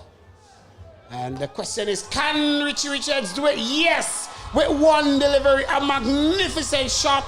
And it brings the curtain down for these 2 teams here. at this 5th place presentation. Richie Richards decided I'm not going to hold time up any longer. And there you go. The Grenadine Divers finished 5th in this preliminary stage. And the Darkview Explorers finished 6th here. And what a game we had. So we have just a brief summary of the match. And this one was punched straight down the ground there by Richie Richards. And he finished with a magnificent shot. Straight back with a good game as the Darkview Explorers, they batted first. Won the toss and batted first. 81 for 8 in their 10 overs. Then Suhoy 24 from 14. And the pick of the bowlers there was Dean Brown, who got 3 for 16 from his 2. When the Grenadine Divers took to the crease, they got their 85 runs in just 9.1 overs with some scare to it. Captain Asif Hooper chartered the way as he got 33 from his 29 deliveries, and Sharon Hooper 2 for 9. So the Grenadine Divers went on to win that game by 4 wickets. A great encounter here by the Grenadine Divers. Romel. Yeah, it was always going to be an uphill task for the Darkview Explorers to come off victorious here today. They didn't really give themselves much of a chance when they only scored 81. The Divers, of course, they started out a bit shakily, but Captain Asif Hooper, he played a good innings in the context of things. He observed some pressures. He batted all the way through, and he duly saw his team over the line. Excellent innings by Asif in the end. And congratulations, of course, to the Grenadine Divers having beaten the Darkview Explorers. Well, that takes us to the end of the match. This match, 5th place match, which is won by the Grenadine Divers. We're going to take a short island sips break. Pack your seat, pack your cooler, whatever you have to do, and get ready for the second encounter. It will be the Lasso Free Hikers. They will take on the Botanical Garden Rangers. The crowds are in already. The fans, they're ready, packed with their flute, their songs, whatever they have, they are here. And my, I'm going down. I will be watching. I'll be there. And at the end of it, it will be who will be waiting for the 4 Charles Strikers in the finals. Let's go! It's cricket. VPL Cricket. And you know we love it. It's cricket. VPL Cricket. Hey, everybody coming up. Hey, we will see how we bro. Show me the team that you're rapping. Bacala, don't give me the cricket, our way. Cricket, look at 6 over there. Cricket, on fire, what you say? Cricket, VPL our way. ITFX. Be bold. Be loud. Go live. Anytime, anywhere.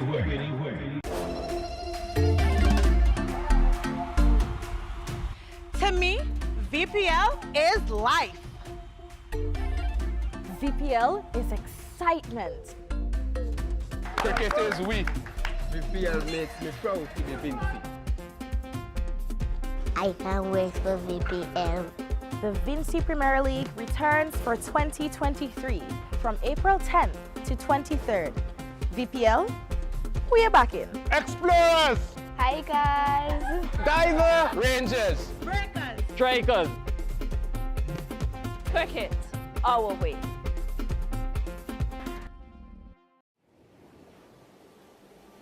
I've been to a place and fell in love with every moment. The sounds I heard, the touch I felt, the views I saw, the fresh flavors, the beautiful craftsmanship, the people I met, the celebration of freedom, the scenic nature. There's only one way I can describe this place, and it's by its name. Welcome to St. Vincent and the Grenadines. Welcome to my country. Welcome to our islands.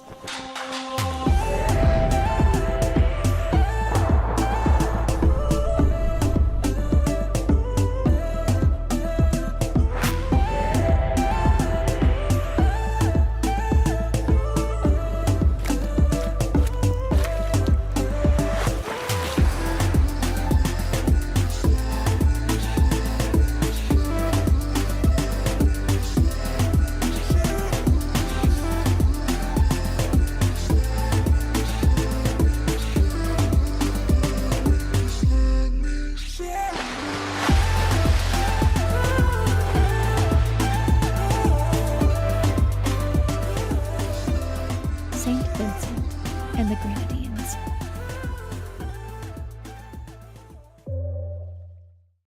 ITFX. ITFX. Be bold. Be loud. Go live. Anytime, anywhere.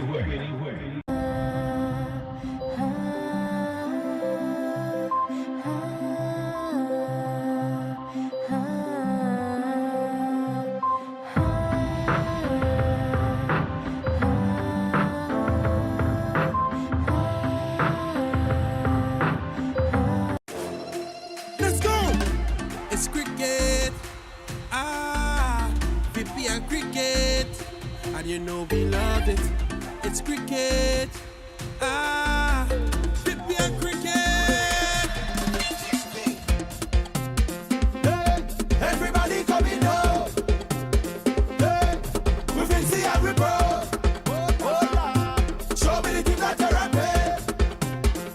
Bacala, down in the middle. Cricket, cricket, cricket our way. Cricket, look at 6 over there. Cricket, umpire where you say. Cricket, VPL our way. Hey, everybody coming now. Hey, we can see every bro. Show me the team that you're rapping. Bacala, down in the middle.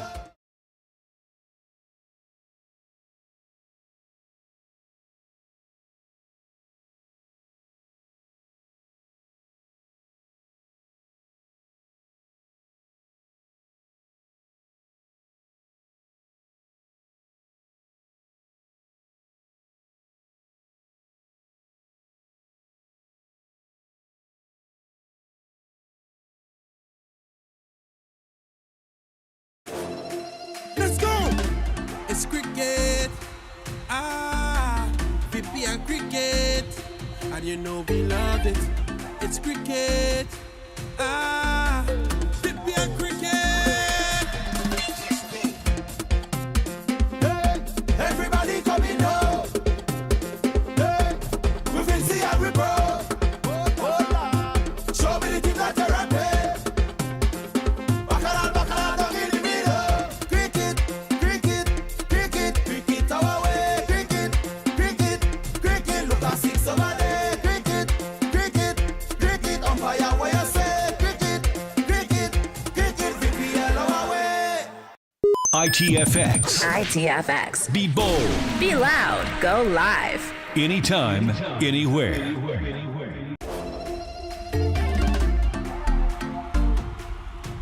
To me, VPL is life. VPL is excitement. Cricket is we. VPL makes me proud to be Vinci. I can't wait for VPL. The Vinci Premier League returns for 2023 from April 10th to 23rd. VPL, we are back in. Explorers! Hi guys. Diver! Rangers! Breakers. Strikers! Cricket our way. Let's go! It's cricket. VPL cricket. And you know we love it. It's cricket. VPL cricket. Hey, everybody coming now. Hey, we can see every bro. Show me the team that you're rapping. Bacala, down in the middle. Cricket our way. Cricket, look at 6 over there. Cricket, umpire where you say. Cricket, VPL our way. ITFX. ITFX. Be bold. Be loud. Go live. Anytime, anywhere. Let's go! It's cricket. VPL cricket. And you know we love it. It's cricket. VPL cricket. Hey, everybody coming now. Hey, we can see every bro. Show me the team that you're rapping.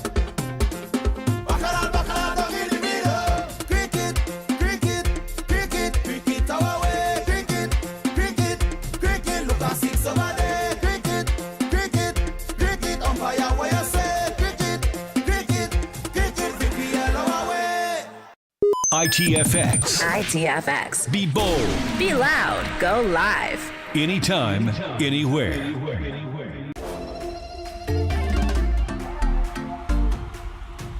To me, VPL is life. VPL is excitement. Cricket is we. VPL makes me proud to be Vinci. I can't wait for VPL. The Vinci Premier League returns for 2023 from April 10th to 23rd. VPL, we are back in. Explorers! Hi guys! Diver! Rangers! Breakers! Strikers! Cricket, our way. Let's go! It's cricket. VPL cricket. And you know we love it. It's cricket. In what is set to be one of the most intriguing game is the second eliminator, the toss. We have the match referee, Alan, captain of the Lassafrey Hikers, Desmond Maloney, captain of the Botanical Garden Rangers, Kenneth Demba. Maloney, you have the coin. Heads is the call. Heads is the call. It is a heads. Demba, you have won the toss. What would you do? We are going to have a bowl first. We back ourselves to chase down any runs, and hopefully we can go there and restrict them to as low target as possible. You played a game yesterday coming with a momentum into this match. What are you looking for in restricting the Lassafrey Hikers to? What total so? I mean, let me leave it as low as possible. Back, as long as we all bowlers stick to the plans, I'm very certain that we'll restrict them to as low total as possible. Good. The previous captain mentioned a lot of injuries into the team. Is there any change coming into this game from yesterday's tournament, yesterday's game? No changes. No changes. All right. All the best into this game. Thank you. Maloney, tough luck at the toss, and I'm wondering, had you won the toss, would you have batted or bowled? Yeah, we would have batted. I mean, the toss is always a 50-50 chance. Our bowlers haven't been really doing well for us whole season, so we're looking to bat and apply scoreboard pressure. Hopefully the bowlers can pull us out today. We have seen this tournament have a number of injuries. What about the first 11? Is there any change to your team coming in? Yeah, we have two changes into today's game. OJ Matthews is out, Jeremy Haywood come back in, and Ryan Williams is also out, and JD John comes in for him. Good. What sort of total batting force here would you look to set that will be competitive enough for you to defend? I think about probably around 120, 130 will be ideal total to defend on this sort of wicket. The wicket tend to be on the slower side. Right. All the best into this game, Desmond. Thank you. Well, that's it. That's the news from the middle here. Is that the Botanical Garden Rangers, they have won the toss, and boy, they said they're going to bowl. Let's see. Back up to you guys. Yes, hello and welcome back here to action in the Dream 11 VPL5. A massive clash on our hands as it's the qualifier 2. The Lassafrey Hikers, they play the Botanical Gardens Rangers. Both teams vying for that spot in the finals against the Port Charlotte Strikers tomorrow. It's a lovely day here for cricket at the scenic Annisville Cricket Ground, and as we continue to bring you live action from the entrancing island of St. Vincent and the Grenadines. Of course, I am Stacey Adams, and I have with me former Windward Islands cricketer, Mr. Romel Currency.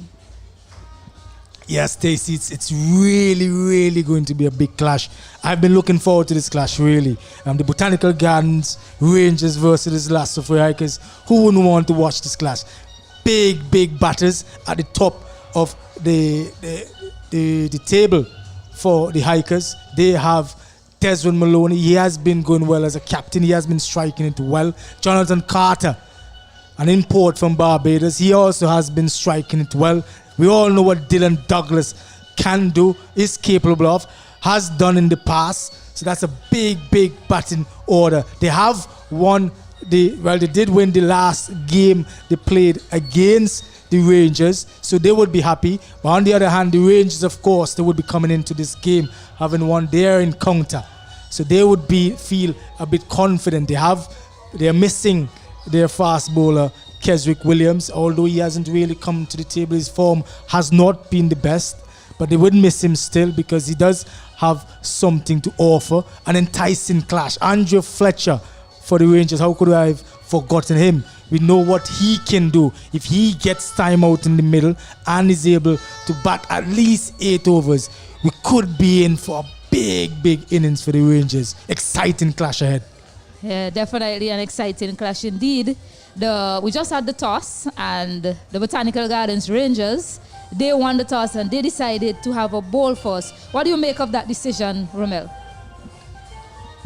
Well, I wasn't really surprised. One, I think had Hikers won the toss, they would have wanted to bat first, because we saw the last time they played, they batted last. They lost the game. The last time they played against the Rangers, they batted first and they won the game. So more than likely, Hikers would not be disappointed, for sure. The Rangers, on the other hand, it was the other way around. So I wasn't really surprised. So, in essence, the toss didn't matter at all, because they could have just shook hands before spinning the toss, because each team, I'm sure, would have gotten what they wanted to do. Yes, the Rangers, they really came to the party yesterday with the ball. I mean, they went for 170 in their previous encounter yesterday. They restricted the Saltpond Breakers charge to chase 135 runs. So they definitely have something to offer with the ball, having back Rashawn Primus. That's key for them as well. He started brilliantly with the ball. He picked up 2 wickets. So that's a key man for them in this lineup. Kenneth Demba as well, their captain. He's also the man that they look to in that power play. But who are the other bowlers you think will have to put their hands up in the absence of Kesrick Williams?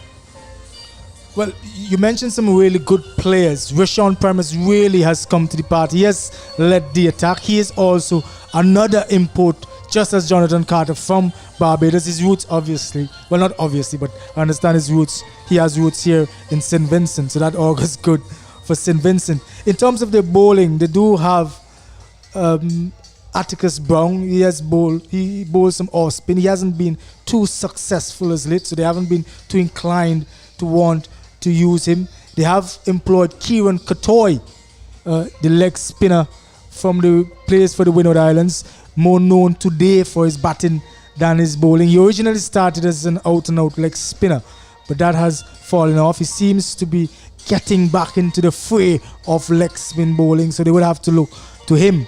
I know for sure Andrew Fletcher, he can bowl a leg spin. I'm not sure if the captain, Kenneth Demba, would want to give him that sort of confidence. He would, of course, hope that it wouldn't have to come to that when they go out there today. All right, well, we're going to take a short break here. And when we come back, the action continues here in Dream 11 VPL5. Let's go! It's cricket. VPL cricket. And you know we love it. It's cricket. VPL cricket. Hey, everybody coming home. Hey, we will see every bro. Show me the team that they're at. Bacala, down in the middle. Cricket, cricket, cricket, cricket our way. Cricket, cricket, cricket, look at 6 over there. Cricket, cricket, cricket, umpire where you say. Cricket, cricket, cricket, VPL our way. ITFX. Be bold. Be loud. Go live. Anytime, anywhere.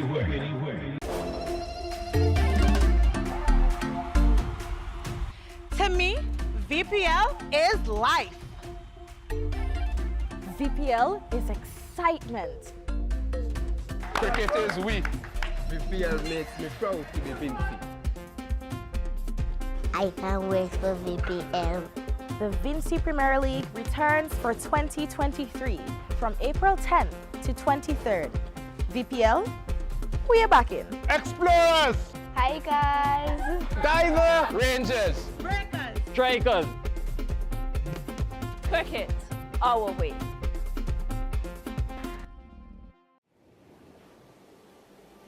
I've been to a place and fell in love with every moment. The sounds I heard, the touch I felt, the views I saw, the fresh flavors, the beautiful craftsmanship, the people I met, the celebration of freedom, the scenic nature. There's only one way I can describe this place, and it's by its name. Welcome to St. Vincent and the Grenadines. Welcome to my country. Welcome to our islands.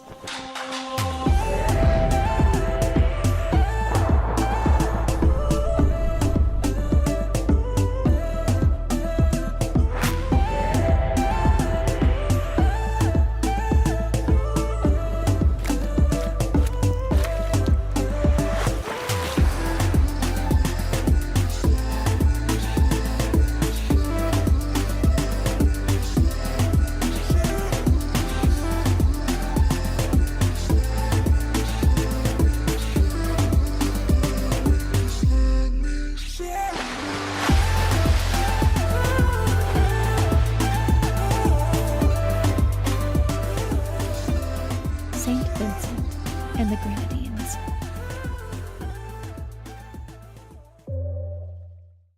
ITFX. ITFX. Be bold. Be loud. Go live. Anytime, anywhere.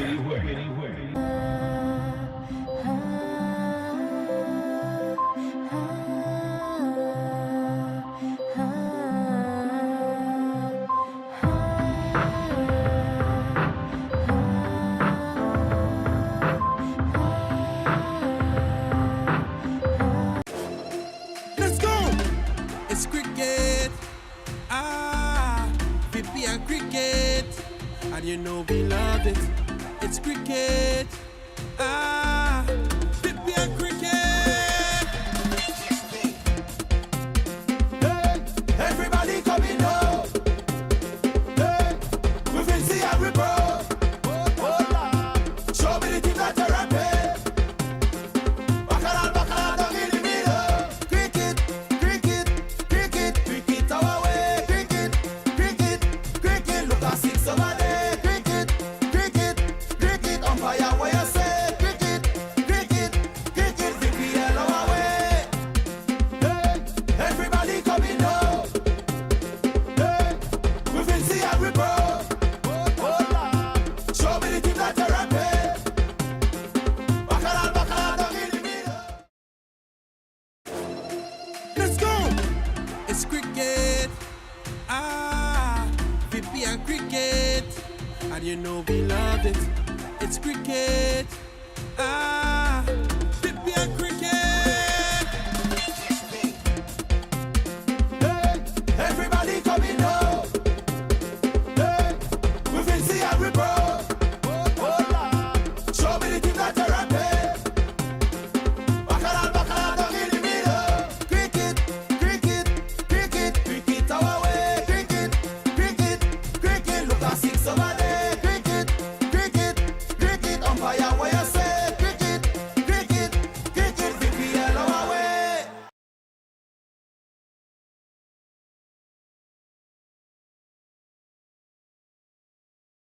ITFX. ITFX. Be bold. Be loud. Go live. Anytime, anywhere.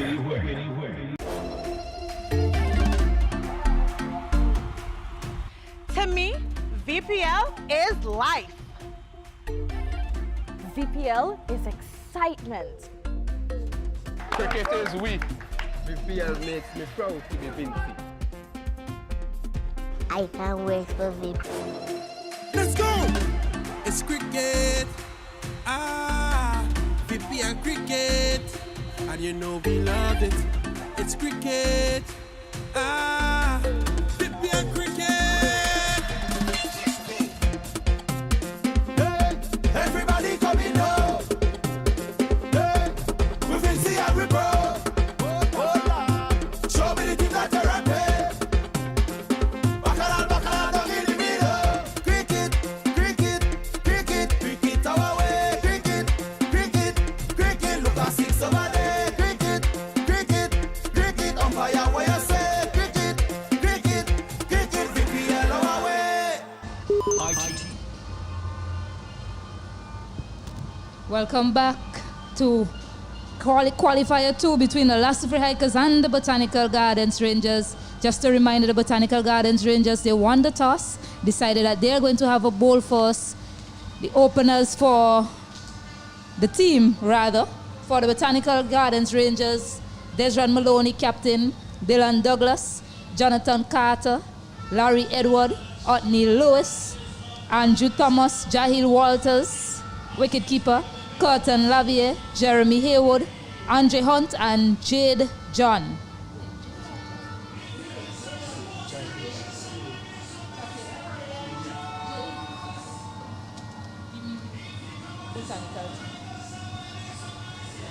It was an interesting start here. The Rangers team, Andre Fletcher, Kenneth Demba is a captain. You have Kieran Kotoy, Wayne Harper, Atticus Brown, Gerald Edwards, Jaron John, Ronil Jeffrey, Rashawn Primus, Ravendra Prasad, and Tijon Pope. So Carter is taken for a strike. He has the second highest runs in this tournament. He's vying for that Sanders blue cap for most runs, and he has Desron Maloney, also a member of that top 10 on the leaderboard for most runs. There's really going to be a challenge here for the Rangers to try to restrict these two batters, Desron Maloney and Jonathan Carter. Carter is known to take just one or two deliveries to get going. He does have that susceptibility to the shorter type of bowling. We did see a couple of fast bowlers attacking him with that, but he has found a way to get past that, hence why he's at the leader, at the top of the table in terms of, well, one of the players that is at the top of the table in terms of runs. Desron Maloney, you know what he can do. He has shown that he's capable of bashing it. So Primus really has to come good.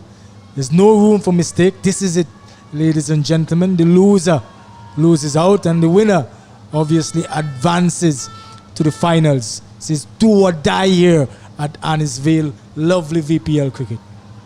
Yes, Rashawn Primus, he has the ball in hand, and with his reintroduction to bowling, this Botanical Gardens unit, they look at different bowling attack.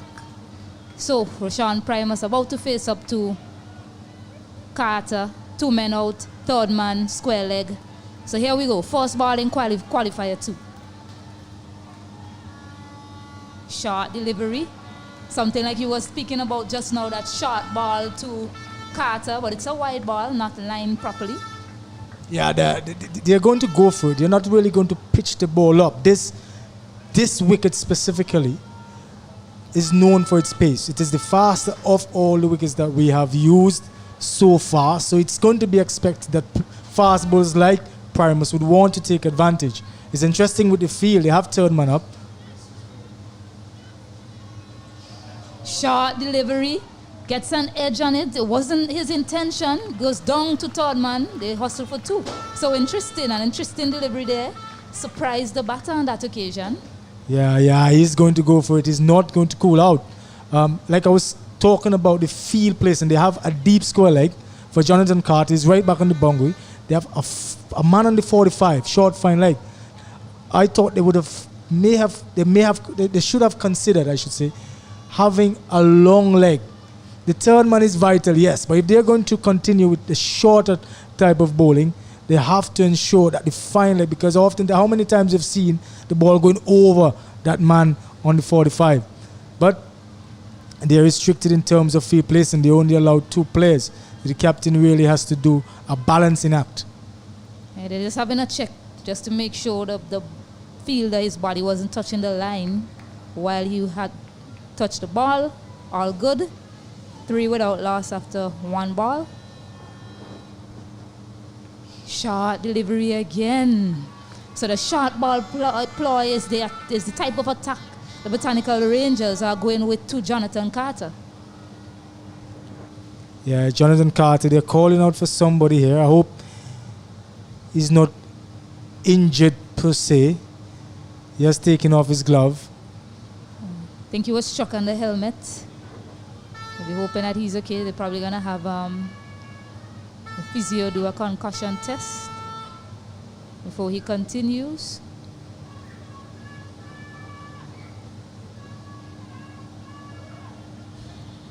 Beautiful scenery there. Beautiful pictures on our camera of the lovely St. Vincent and the Grenadines. It's the main island we're viewing right now. But of course we have other islands, Bequia, Union Island, Canoan.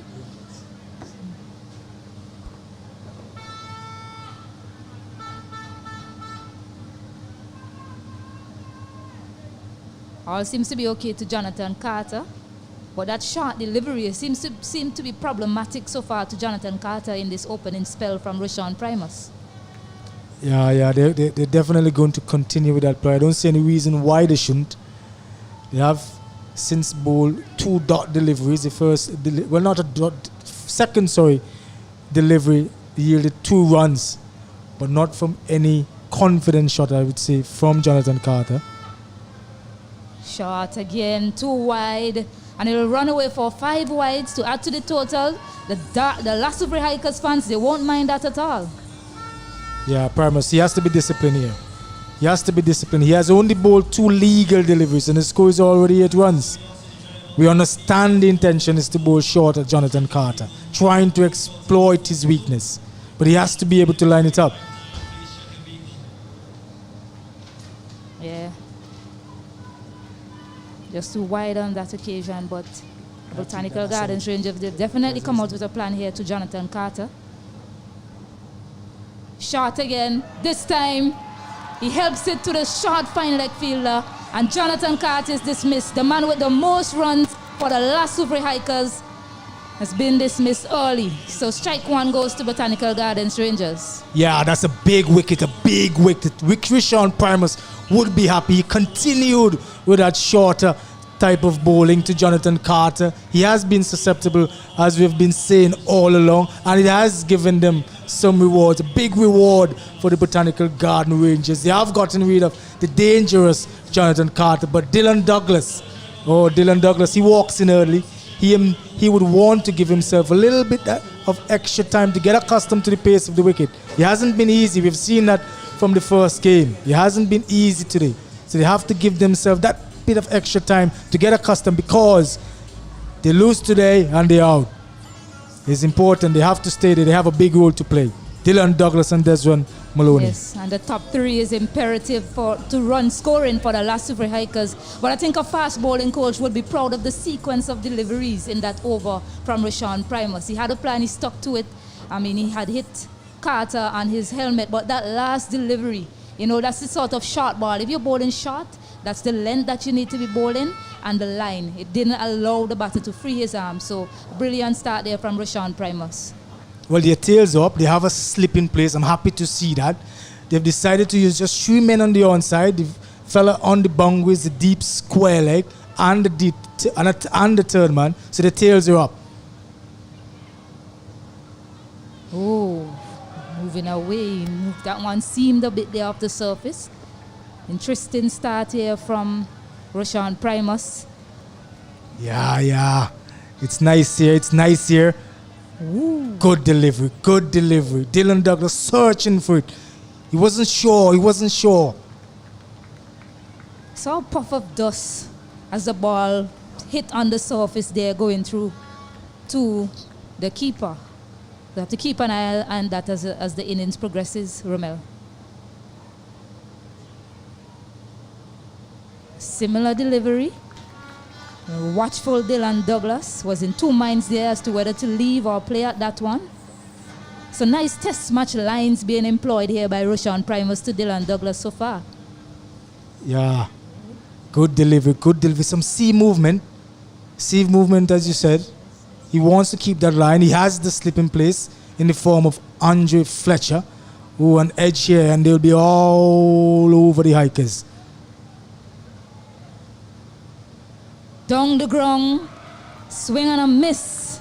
Dylan Douglas had seen enough, decided to charge the bowler, but such an exceptional start there from Rashawn Primus. 8 for 1 after the first over. Yeah, he's trying to impose himself. He was beaten. His first sets of deliveries, he was beaten. He decided to try and impose himself. Maybe that's the way he wanted to garner that confidence that he needs. But he has to remain. The score is not bad. They've only gotten 8 runs, but that's acceptable. They can accelerate. We know what they can do, so they have to have confidence in themselves. Yes, and Roshan Primus. I mean, sometimes you just have to respect a good bowler. He bowled marvelously in that over. Got the ball to seam. He bowled with good pace. So I think, you know, seeing him off was important, and you know how important this top 3 is for the Hikers. So if another wicket falls here, the Botanical Gardens Rangers, they'll be exhilarated. So you need a big partnership from these two. Definitely. Kenneth Denbar is going to open the bowling on the other side of the wicket. He is going to be under the pump right away. Desmond Maloney, he has yet to face a delivery. He would feel obligated to get it moving for his Hikers. Off spinner coming into him, so he would fancy his chances. Yes, he would be hitting against the wind. Nicely played into the cover to get off strike and get off the mark. So Demba has been one of those key bowlers for the Botanical Gardens Rangers. So you know, I don't think you'll be too upset with the batters if they're a bit watchful to these two bowlers. They are by far the pick up the bowlers for the Botanical Gardens Rangers. Well, they have to be not too watchful. Shot. Didn't put it away. I don't think Desmond Maloney would be studying that too much, given the way he has gone about his innings in the previous games. He has really started. Ball not coming through nicely there for Dylan. He didn't time it well. So, No. I mean, you watched that first game. How was it watching that first game? What do you make of the surface, Romel? I'll comment on that after this delivery. 2 minds there. Dylan looking for a single. Some trouble here. Got back safely in the end. Well, the ball definitely, there is bounce. You can see that. There is bounce. There was bounce in the first game, but it's slow bounce. You see there's one going down and he's patting down. That tells me that there is still quite a bit of moisture in the wicket. The sun is hot. I would have expected it to dry out a little bit more. We saw when Darius was bowling, the ball was flying off the wicket. But I'm guessing when you give that ball a little bit of extra rip and you hit it into the wicket, it holds up. And it's playing into the hands of the Rangers. And so the spin has to come into play if they bowl smartly on this wicket. We've seen Roshan Primus be successful in his first over. 1 ball remaining in this over. Shot wide and magnificently cut for a high run smashing 4 there from Desmond Maloney. Yeah, that was well played by Desmond. He waited on it. Desmond Maloney, not Desmond, sorry. Captain Demba, he erred a little bit, going a bit too short, and gave Desmond Maloney that bit of extra room to maneuver it nicely past the covers and into the boundary. Of course, 4 runs, they'll be happy for 2 overs, and they've only gotten 4 runs. Of course, they would have been looking for a lot more than that given the way they have gone about in their previous games. But they have to try to consolidate and realize that they do have 8 overs remaining. They can very well catch up with that scoring rate that they would want going into the last 1 or 2 overs. Yes. 2 overs gone. 14 for 1 is the score. Ravindra Prasad is the new bowler. Left arm spinner. 2 men out. Long on. Mid wicket. And Dylan decides to go for it. It's high in the air. There's a fielder under it. And he's gone. That's a big wicket here for the Botanical Gardens Rangers. Dylan Douglas has been dismissed for 1. And the crowd is elated. The Botanical Gardens Rangers fans are elated with that dismissal. Oh, Dylan, what have you done? Oh, the Hikers, they're in trouble now. They're really in trouble now. Dylan, he felt the pressure. He had batted 4 deliveries up until then, only got 1 run. Something that he may not have been accustomed to. He felt the pressure. He saw the need to go after Ravindra. And oh, he has suffered. The Rangers should be happy. They should be ecstatic. It's a big wicket, a massive wicket here for the Rangers. I mean, Primus is never going to drop that. He had to go at the bowling, but It's a left arm spinner. Typically, left arm spinners go across the right-handed batter, but Dylan Douglas, he was looking to launch that on the onside. If he had tried to hit it on the offside, that probably would have been safer. Not saying that it probably wouldn't have resulted in a wicket, but it was a safer choice of shot, trying to play it with the spin on the offside, and that is what brought about his downfall in the end.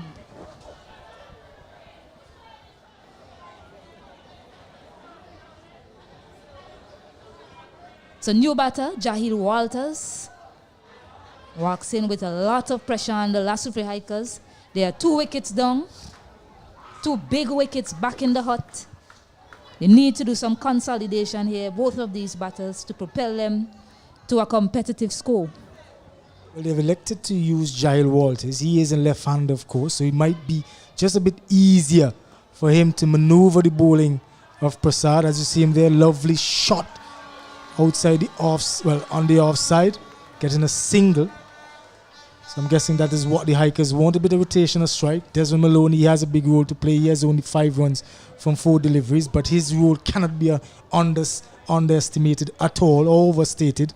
He is a captain. He is the talisman now. Dylan Douglas is back in the hut. So is Jonathan Carter.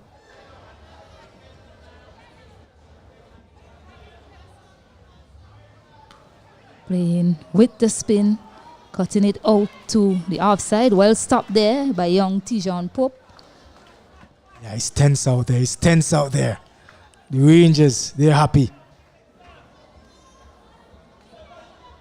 This time he launches it down the ground. Hyrule Maxim. Oh, I think it lands just short for Hyrule smashing 4. So good shot there from Maloney to get things restarted for the Lasufre Hikers. They've been stalled by some good bowling. So that's a start. That's the way to go here for the Hikers. Yeah, he didn't middle it. He didn't middle it at all. But he had to go. He had to go. They're in the 3rd over. They only have 15 runs on the table. He had to go. Yes, and this is the trick here, batting force. Batting force, you don't really know what is a good score. You don't know whether you should try to get to 100 or if you need over 100 on this wicket. Right now they are 15 for 2. They are 19 for 2. I think it'll be called 4 after this. They're definitely up against it, but they need to do some reassessment after seeing how the ball has misbehaved a bit on the surface and rethink what is a good total to get to for the Botanical Gardens Rangers to chase down. Yeah, you're right there, Stacey. It's almost like a double whammy batting first. In one instance, you don't have that much of a pressure because there isn't any scoreboard pressure. But you know how this tournament has been going. You need totals. You need high totals. So as when we saw Desmond Maloney trying to force the issue, the ball before when he hit it for 4. He wasn't there, the ball wasn't really there, but he knew in the back of his mind that you need high totals to be able to defend. Their bowling is not the best, we would say. They have that problem. They're missing Ryan Williams, a critical element of their bowling arsenal, so they have to get a big total on the board, and that is playing on his mind, I'm sure.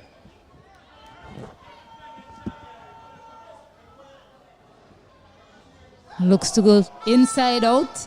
Misses everything, and they pick up a 4. Yes, by signal there by Afran Bayam. They'll take that. They'll definitely take that, the Hikers. By. Yeah, they're definitely going to take that. They're not going too badly at the moment. They're going at 8 runs and over. They can catch up. We've seen what 1 over can do. All they need is just 1 over, a 20-run over, to give them that momentum. They just have to stick it out. Yeah, that delivery turn there. That delivery turn, Romel. Turn back into Jahil Walters. He was looking to play it inside out. But it definitely turned a bit there. Yeah, big turn, big turn. Big turn, big turn. Surprising, I would say, because the ball is still fairly new and you don't expect to see that level of turn. Quicker delivery. Denbar has been bowling them a lot faster. Than his counterpart. He's not trying to flight it or entice anything at all. He's just really pushing it in at the stump. They have 4 more balls remaining in the power play. Jahil is now on strike. Demba has been bowling well. Should they try and target him? I mean, there are 2 wickets down. Should they try and maximize this power play, Romel, with these 4 balls remaining? It's going to be difficult, because they have lost 2 wickets. It's obvious that the ball is not coming on to the batters as they would like, and there is a fair amount of turn, especially when Prasad is bowling. So they have to play it smartly and look for every single opportunity for a run. So they have to run the first run quickly. They can't be lazy. They really must.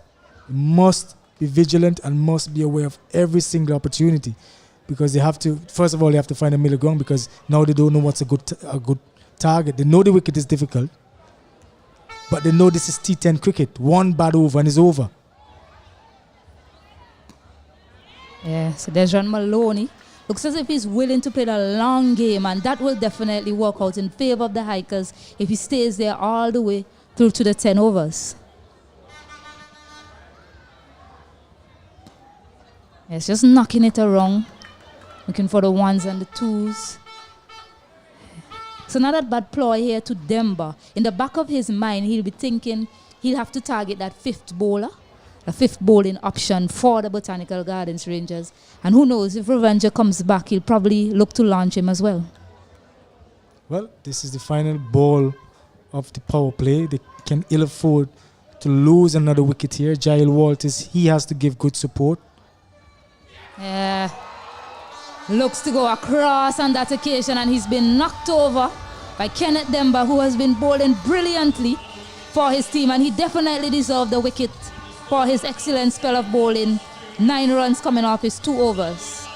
Yeah, Hikers are against it now. Demba deciding not to try to turn that ball. It's going straight on, quick and fast, aiming at the wicket, knowing Jahil would have wanted to come at him. The scoreboard is not really what they would have expected, given that 4 overs has now been bowled. So the Hikers really are on the ropes here, and the Rangers are loving it. They're together, they're talking, they're happy, things are going their way. The Rangers are on top. 27 for 3, end of the power play. Neil Lewis, new batter in. Captain Desjon Maloney have a lot to think about out there in the middle. His team is definitely up against it. They need to get to a competitive total. Remember, this is qualifier. This is the qualifier too. Whoever wins this game will face the 4 Charlotte Strikers in that finals tomorrow. So it's all to play for in this qualifier too. Interesting to see how Desjon goes about this phase of the innings. The power play has ended. You would imagine less people being in the circle. As I'm looking now, they have elected to leave the onside practically bare, only having 3 men on the onside. So an indication of where Prasad will be looking to bowl his deliveries. Those 3 men, none are behind on the leg side. Cuts it. Doesn't find the gap. They pick up a quick single. Didn't get the boundary, but I think that's the way you should be playing Revenger Prasad. I don't think, unless it's there, unless it's in the slot, I don't think you should be looking to launch him on the onside. It's going to be difficult. Neil Lewis, he hasn't done a lot with the bat this season. He has the capability, of course. It's too wide. That's a very wide delivery. Yes, Neil is a player that performs well under pressure. I remember it had 1 VPL finals when his team lost a lot of wickets and he came in. He was a hero with the bat for his team in that finals. So they'll be hoping that he can replicate such a performance for them today. He has to. He has the propensity. We've seen that. But the Rangers aren't making it easy. Looking for a quick single. Could be trouble here. Oh, this is going to be tight. Nervous stuff here for the Lasufre Hikers as we await the decision from the 3rd umpire. Looking for a quick single. It wasn't on. He turned. Let's see if he made it back. A nervous wait for the Lasufre Hikers.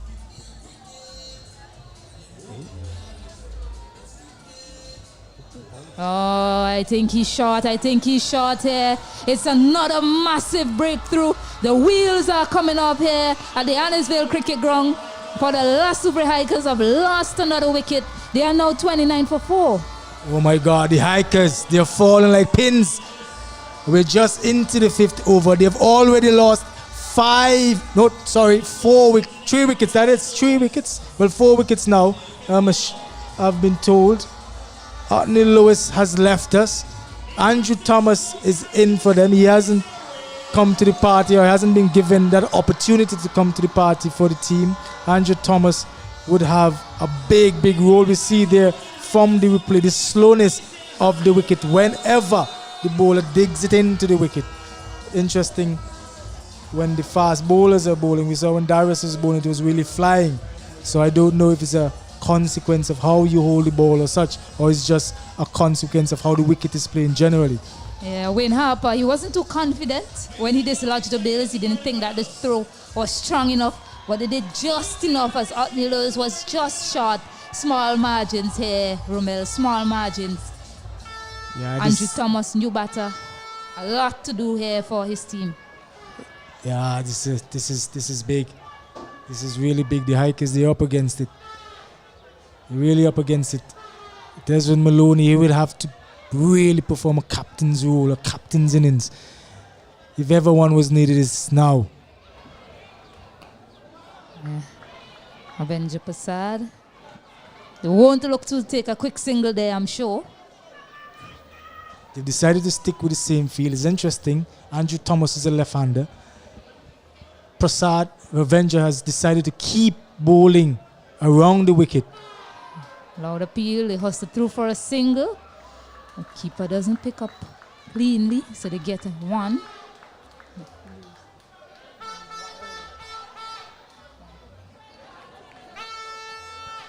Oh, the Hikers, they have to run for everything.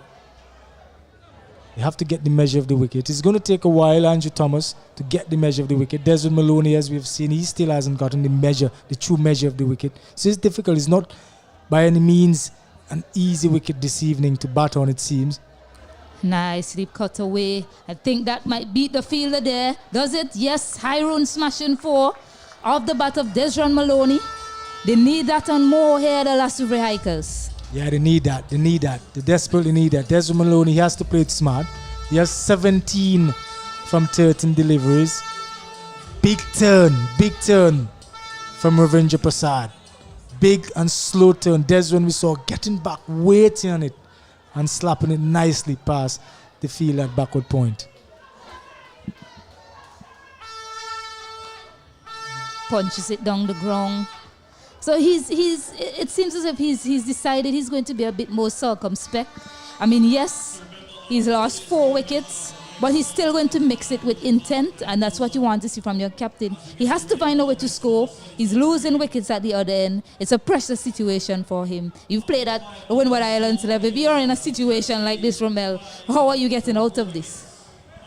Well, I'm happy to say I haven't played a lot of T10 cricket, so I can't really brag about my wealth of experience in that respect. But from what I've seen in T10 cricket, it's never going to be easy, because you have to find that critical balance of how hard you go and how hard you pull back, because you don't want to lose as much wicket. And especially in Desmond's place right now, they have lost 4 wickets, so his role has just become even more important. So he has to really find that balance. What that balance is, I'm not sure. But he has to get a good total on the scorecard so that his bowlers can try to defend it. Yes, halfway stage, they are 35 for 4. They have to target a bowler. You must find a bowler to target. I mean, a score of 60, a score of 70 as it's projected, you might think won't trouble the Botanical Gardens Rangers. So they need to get to a competitive total. Yes, the wicket is favouring the spinners so far. Young Gerald Edwards has the ball in hand. He picked up a wicket yesterday in the last over. So he's bowling to Maloney. I believe Maloney will look to target him. Well, eventually they would choose a bowler to target. I would like to think that bowler might be Gerald Edwards. He's turning it in the onside. So he's still being watchful. he's looking to take it deep. I believe that's what he's looking to do. The other batters that's coming in, they have to find a way to push that scoring rate up, because if they do lose Maloney here, I mean, you won't see them get into that score of 90. I think 90 to 100 might be a good total on this wicket from what I've seen so far. Yeah, Maloney's critical here. I'm guessing Maloney's saying to Andrew Thomas, hey, I'm going to try to get as much singles as possible. When I get the bad balls, the out and out bad balls, I will look to dispatch them. But it will be incumbent upon you to give the team that impetus that we badly need. Looks to launch it down the ground. Will it get to the boundary? Yes, it does. So an important 4 there for the Lasbury Hikers off the bat of Andrew Thomas, and he has to come to the party today along with his captain Desron Maloney. They've now gone up to 40. A beautifully played shot by Andrew Thomas. He didn't try to overhit it at all. And he placed it beautifully between the stumps and long off. Down the ground again. Does it clear the man? No, it doesn't. Brilliantly taken by Andre Fletcher on that long off boundary, looking to replicate the shot. On this occasion, he holds out to the man on the long off boundary. 5 wickets down now for the Lasbury Hikers. Oh boy, are they in some trouble here at the Annisville Cricket Ground. Yeah, they're in some serious trouble, Stacey. Serious trouble. 40 for 5. Desmond Maloney, what do you do? Oh my God, the Rangers, they're having fun. We saw Andre Fletcher. He is having fun. He's excited. He knew the value of the wicket. We saw the way he celebrated. Oh my God, Andre Fletcher. Look at the replay. Andre Fletcher. He takes it. He watches it. He almost overruns it. He catches it. He gets up immediately. He shows how much that means to him.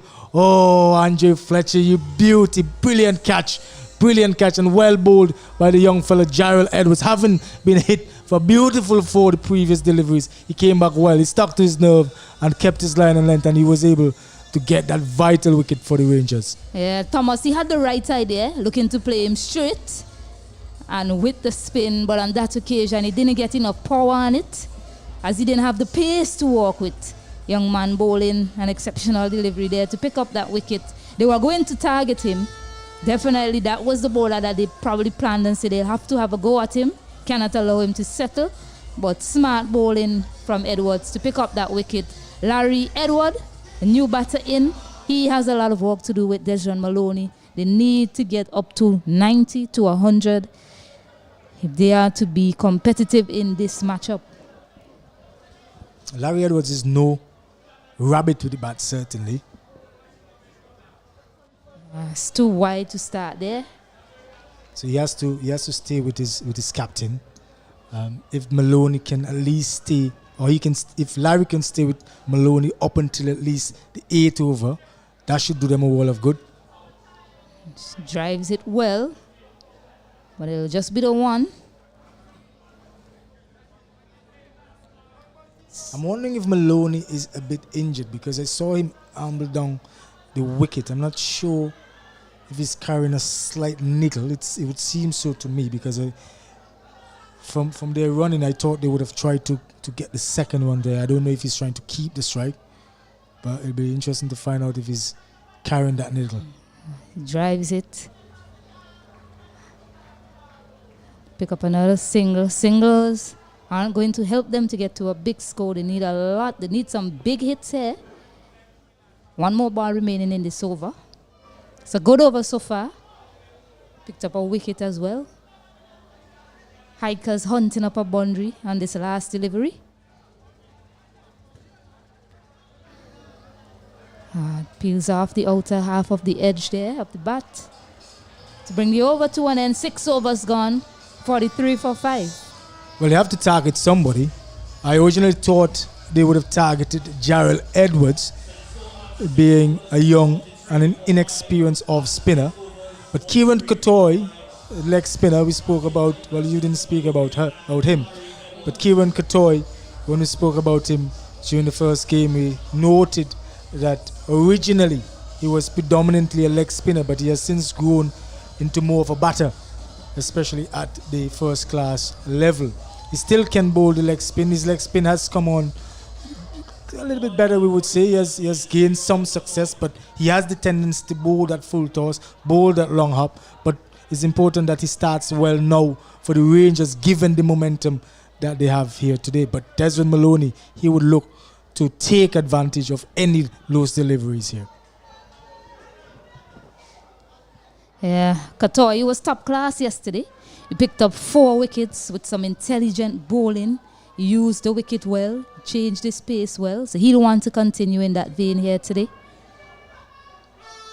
Looks to launch it. And that's a tremendous shot off the bat of Desmond Maloney. Well needed there for the Lassifree Hikers. Yeah, that was beautifully played by Desmond. He just floated up.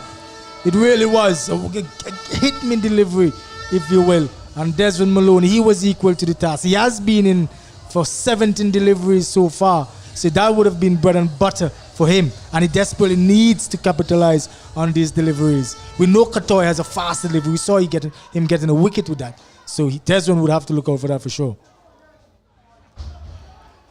Stands tall and looks for that gap on the offside. Can't find it. Dot delivery.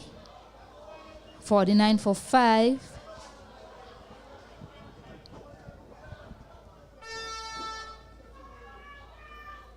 That'll be called a wide. 50 is up with that wide delivery as well. 50 up in the 7th over here for the Lassifree Hikers. Yeah, they'll be happy to have reached 50. The projected score I've noted is 79. I'm thinking Desmond Maloney, if he has his way, would want to ensure they get much more than 79. He has elected to call for his helmet, which makes me think that he might be looking to take advantage of the large area behind the umpire on the onside, employ a sweep shot. Maybe, certainly, if it gets there, it will run away for 4. We know how fast the outfield is here at Annisville. Right on cue, he looks to lapse this one. It's racing close to the boundary. I'm not sure the fielder will get to it. Will he? Yes, he does. He pulls it back in, and they pick up 2. So right on cue, Romel. Yeah, he saw the opportunity and he went for it. Kieran Katoy slowing this one down, didn't bowl it with much pace, and Desmond had to fetch it from wide outside the off stump. So the ball didn't really come off the bat with that much pace, and they feel that short third man was able to scamper and save a certain 2 runs there.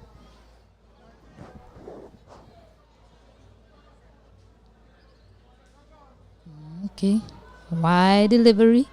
He's trying to keep it away from Desron as he's prepared to lap and sweep.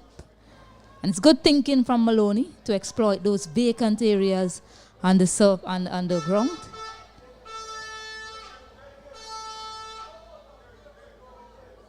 It's too wide again. Still too wide there. It's not a bad over so far for the Hikers. They've gotten 11 runs from 3 legal deliveries. The run rate is creeping up. The current run rate is now 8.31. Cuts it, gets an edge. Excellent dive there from Atticus at third man to cut it down to 1, because that was racing away. Yeah, Desmond will be disappointed in that. A little more to the left of the third man field, and that certainly would have been 4 runs. Obviously, it wasn't where Desmond had intended the ball to go in the first place, but he would have been happy nonetheless to get a thinner edge that would have resulted in 3 more runs. They obviously need it here today being a do or die situation for them.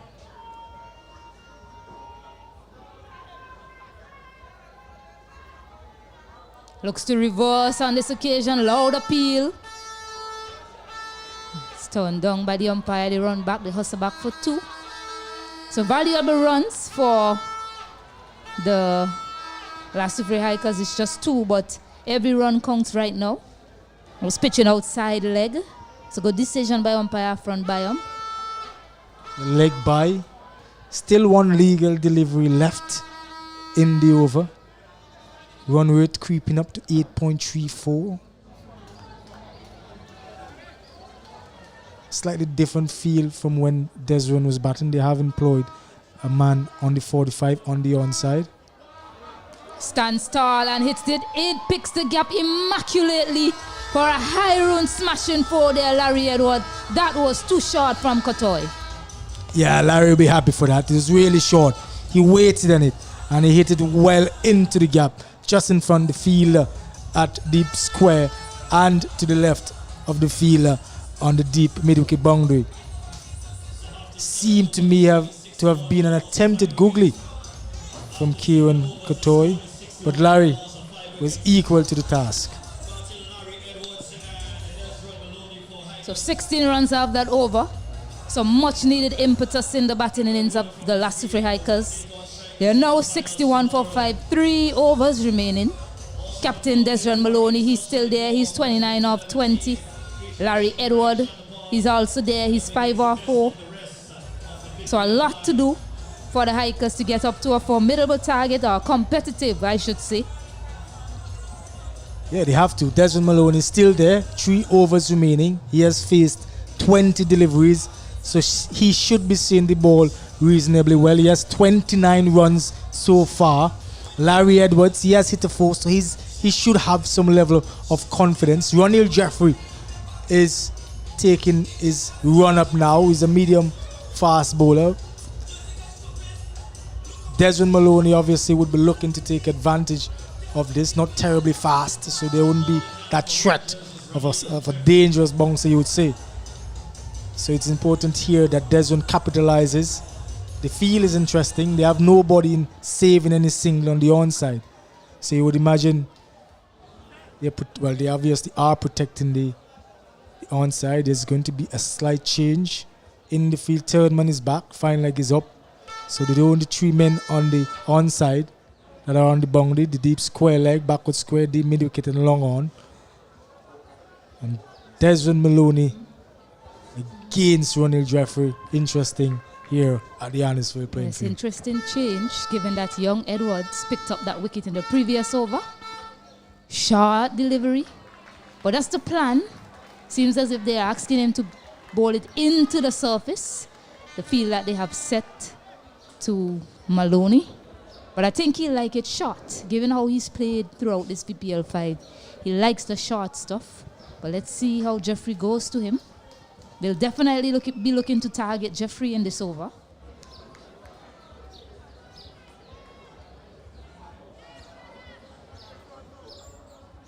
To the surface again. Be too wide on that occasion. Jeffrey. Signal so by umpire Jonathan Blades. Jeffrey would have to be very careful here, because if he's bowling short and outside the off stump, we know how fast this side of the ground is. All Malone would need to do to just get a bit of bat on it, to the left or to the right of any fielder within the circle, and it's almost 4 runs. You can almost write it down, so he has to be careful. He's not express in terms of pace, so if he gets too close to Maloney, Maloney is fully capable of putting him beyond the boundary on the onside. Shot. Doesn't get on top of it well. Does enough to play it down to the man at square leg. So, has been signal 1 for the over as well. Well, the good thing about that delivery, Ronil, he got it high. He got it high, so he didn't really give Maloney that ability to control where the ball went. And that was good for O'Neill. If he's going short, he has to get it as high as possible. He has to take the chance of it being called wide, because if it levels out to the chest, he doesn't have that express pace. And to a batter like Maloney, he would very well risk getting hit for maximum.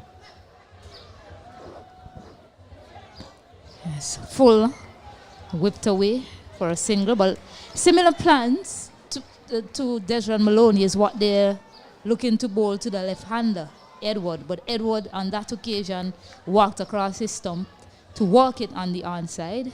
So both batters deciding to play it differently. We'll see how Maloney decides to play this delivery here. If it's outside the off stump.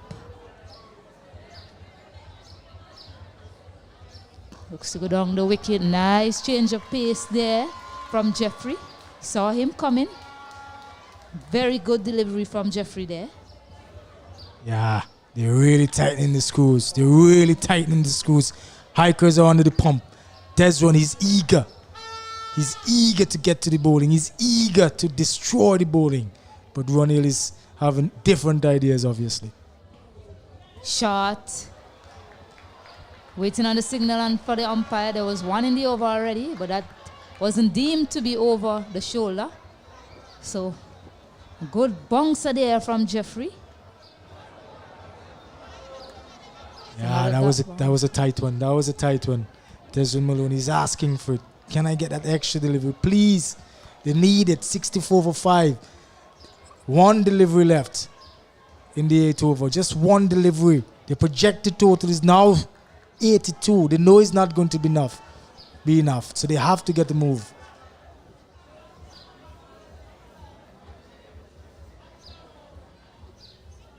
Full whip to the onside.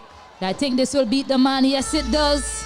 A valuable 4 runs there for the Lassuvre Hikers of the bat of Desron Maloney. A 68 for 5 after 8 overs. Yeah, they needed that. Not a bad over in the context of things. Jeffrey just airing, going too much on the leg side there, and his easy clip. Too fine leg from Desron. They need that. 68 for 5. 2 overs remaining. They have to get going. Yeah, better premeditation there from Jeffrey. I think he was expecting Maloney to give room, and he decided to bowl it across Maloney, trying to cramp him for room, but Maloney stood his ground, so that delivery was always going to be poorly lined, and all he had to do was get back to it, which he did so successfully in the end. They are now 68 for 5, 2 overs remaining. Roshan Primus is back with ball in hand. Bowled his first over for 8 runs, and he picked up that key man of Jonathan Carter. They'll have to find a way to go at him. They'll have to score off of him.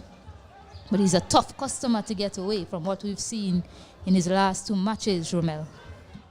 Yeah, he really has been bowling well for the Rangers. He has been going well for the bat. Certainly a candidate for the most valuable player of the tournament, Roshan Primus. He has been bowling well, as you said, Stacey. I'm sure he's going to look to emulate his bowling exploits here today. Top edge.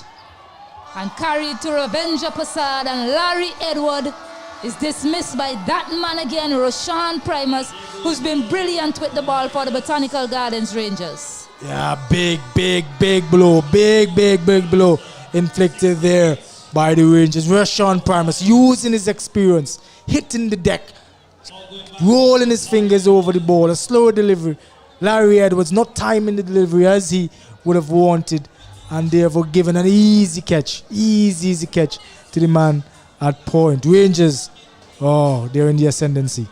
Look at the movement away from that delivery.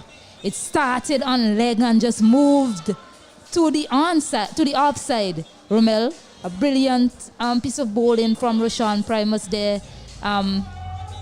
Edward was looking to just clip that off his pads, but the movement deceived them in the end. And a top edge, easy catch to Ravenger Prasad.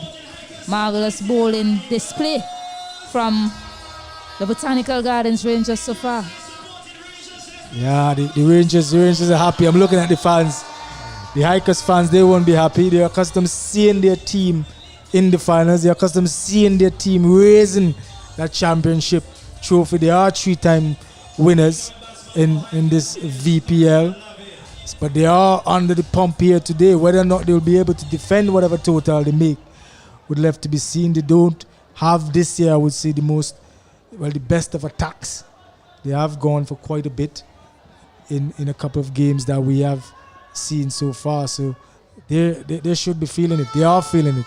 Desmond Maloney, he's so important now. Only 11 legal deliveries remaining in their innings.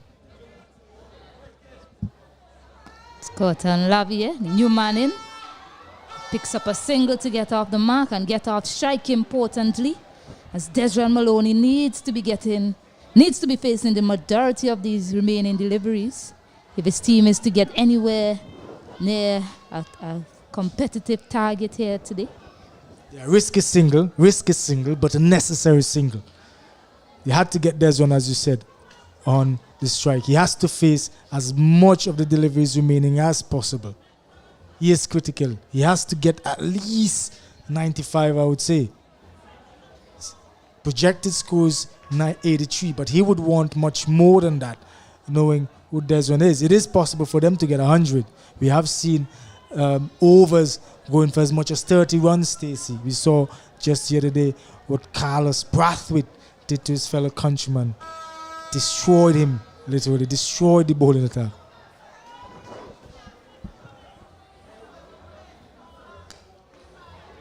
Excellent bowling. Rashawn Primus has been so impressive, especially with his ability to move that ball. Yeah, Rashawn Primus has really come to the table. He's changing up his pace. That was a full pace delivery. The previous delivery, he rolled his fingers over it and bowled a slower delivery, and he is really changing it up. He's really turning it on here for the Rangers. He's on top of his game and he's doing well. He's really doing well for the Rangers. Change of pace this time. He hasn't middled it. It won't carry, luckily, for the Lassifree Hikers. Luckily, he didn't middle that one, else it was going straight down the throat of Andrew Fletcher. Yeah, they're struggling. They really are struggling. He's just not getting it. He wants it. He really wants it. He's just not middling it. And Andrew Fletcher charged in, but he decided in the end it was not worth it and just restricted them to a single.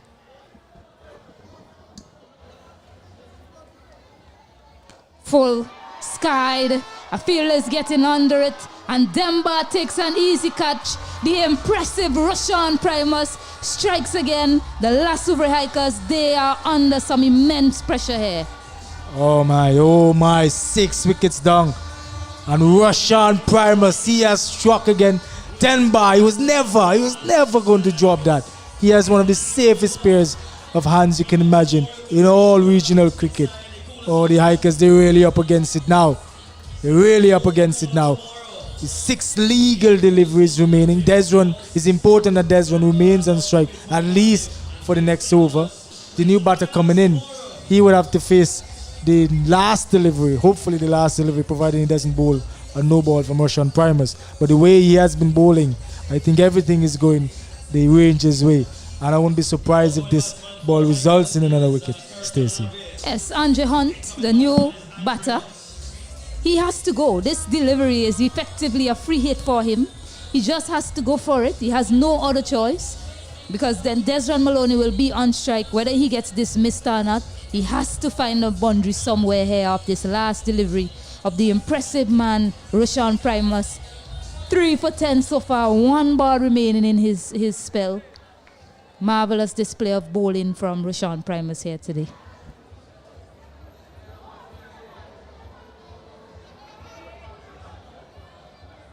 Full searching for that Yorker, and why not Rashawn Primus? Excellent end to his spell. 74-7, 1 over remain. Beautiful over there by Rashawn Primus. Only 2 runs coming off the penultimate over. Only 2 runs. Rashawn Primus ending with excellent figures of 2 overs, 3 wickets for 10 runs. The Rangers could not have possibly asked for more from Rashawn Primus. Oh, Desmond Maloney. 1 over remaining, 6 legal deliveries. Ronald Jeffrey is about to take, well, he has taken the ball. He would obviously bowl the last over. The captain, Andrew Maloney, he has no choice. He would be going gung-ho, trying to get as close as possible to 100. It is within his capabilities. We have seen it before. But it is not an easy wicket. It really isn't an easy wicket to get away with the balls. So the Rangers, I'm sure, would be looking to restrict them for 80. That should be their target. Launches it, latches onto it. A high run maximum there. Well needed for the Lassifree Hikers. This over has to go. This over is very important if the Lassifree Hikers are to get some momentum into the bowling innings. Yeah, that was needed. That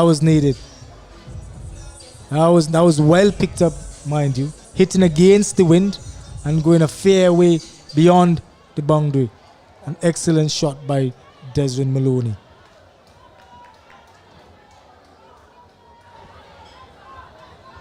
And again, tremendous shot. Absolutely tremendous from Desron Maloney. Magnificent. That is the best shot I've seen him play today. Yeah, that was beautiful. That was beautiful. Contrasting to the other ball that went over the boundary, over square leg. This one was pitched up outside off stump. Maloney leading back slightly to get that elevation and dispatched it beautifully over the long off boundary. 4 balls remaining. We've seen 5 sixes hit in this tournament so far, 1 over. I think Desron Maloney is looking to do 1 better here. Can he hit 6 sixes? It's 2 so far. He's certainly not going to look to slow down. Oh, it's high, it's high. Can the fielder get there? You know, he doesn't. He puts it down. He got there in the end, but put it down. A good effort from him. Yeah, that was a good delivery. That was a good delivery, O'Neill. Deciding to go short at him. Deciding to take the risk. And Desron Maloney not in full control. And he got there, but just couldn't hold on. I'm wondering now if Desron Maloney would have thought to himself, hey, maybe I should have just stuck around and hope for the best. He's now off strike. Andre Hunt is on strike. The likelihood of him hitting a 6 right now, given the way the wicket has been playing, is totally against him. Short delivery, they hustle for 1. So Jeffrey has resorted to his short stuff.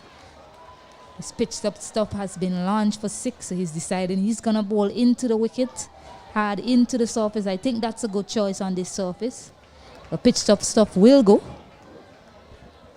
Well, he's rolling his fingers over those shorter deliveries. I have no doubt he would look to emulate that delivery that he just bowled to Andre Hunt. So I'm looking for a short, slower delivery here. Change of pace on that occasion from Jeffrey. Desron Maloney was through his shot, 1 delivery remaining. They are now 84 for 7. He has to get a big one here. Yeah, he needs a 6. He needs to get them to at least 90. That could be a fight in total on this wicket. He needs a 6. He's concentrating.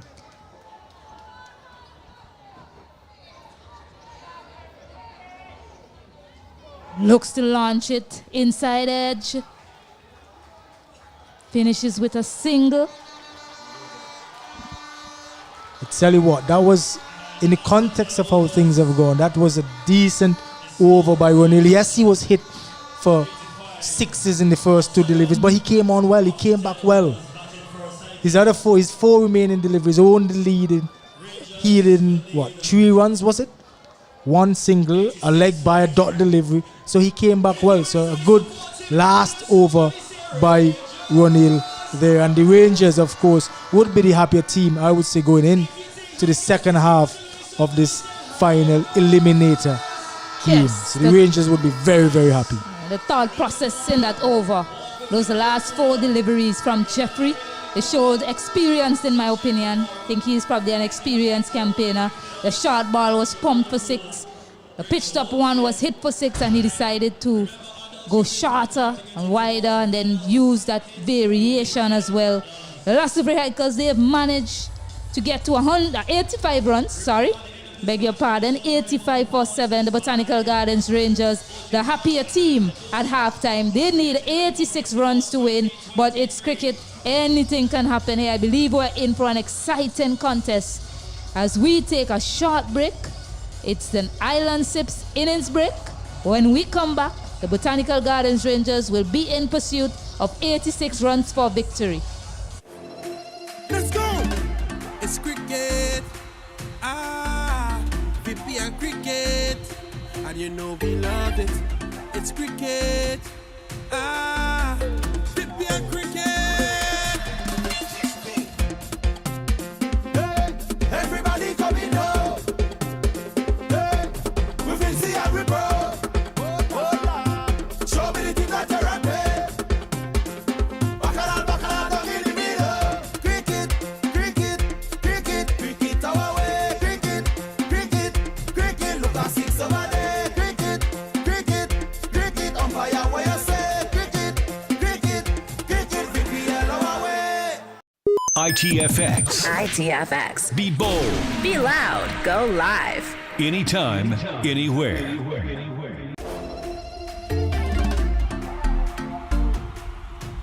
To me, VPL is life.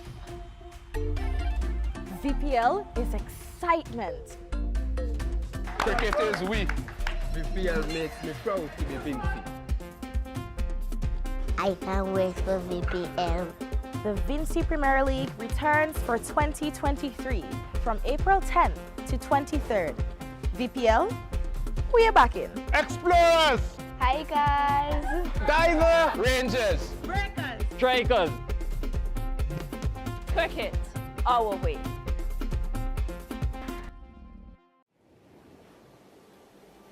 I've been to a place and fell in love with every moment.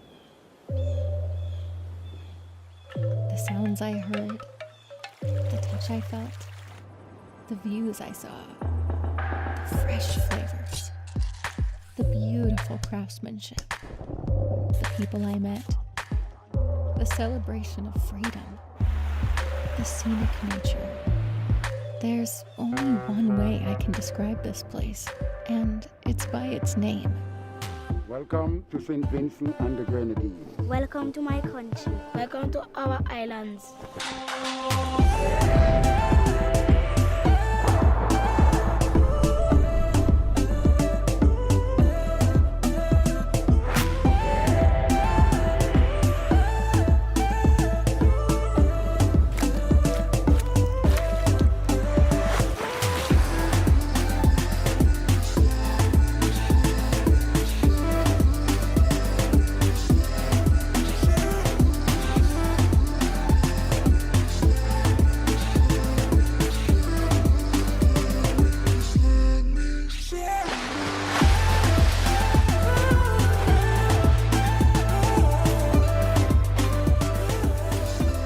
St. Vincent and the Grenadines.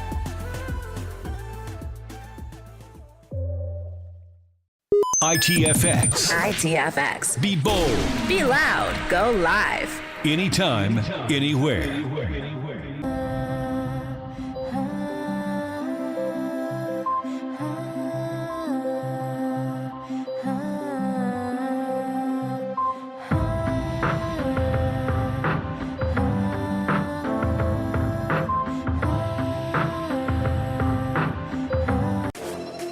Let's go! It's cricket. VPL cricket. And you know we love it. It's cricket. VPL cricket. Hey, everybody coming home.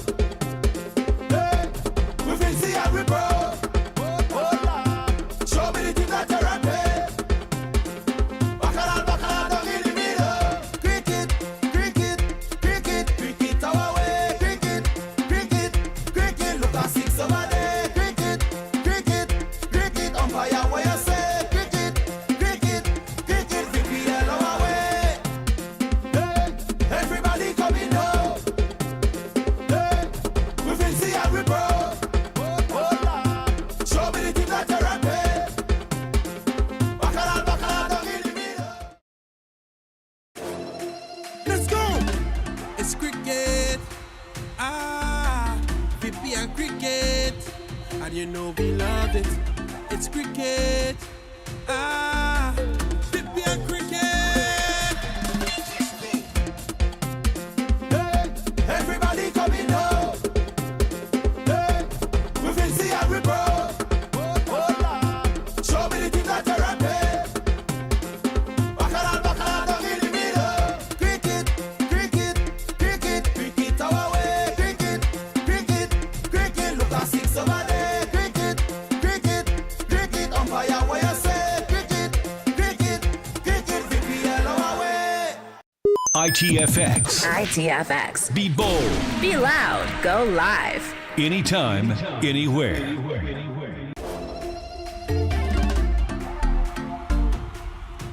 To me, VPL is life.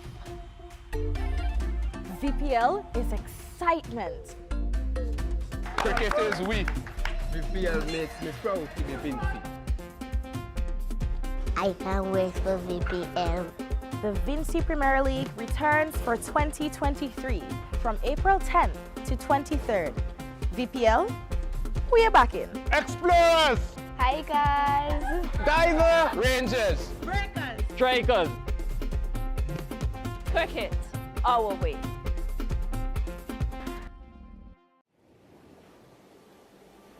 I've been to a place and fell in love with every moment.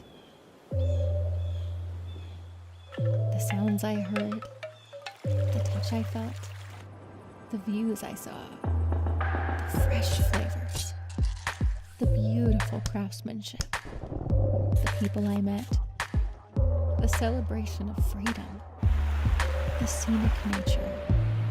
There's only one way I can describe this place, and it's by its name. Welcome to St. Vincent and the Grenadines. Welcome to my country. Welcome to our islands.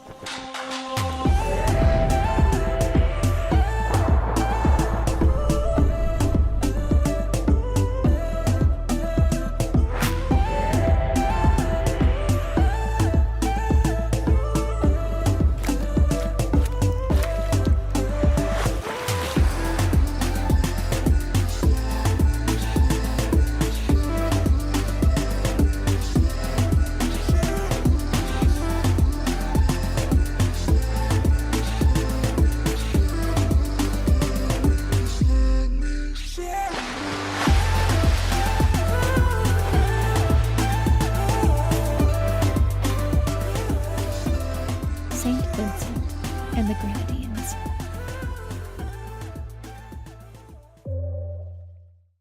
ITFX. ITFX. Be bold. Be loud. Go live. Anytime, anywhere.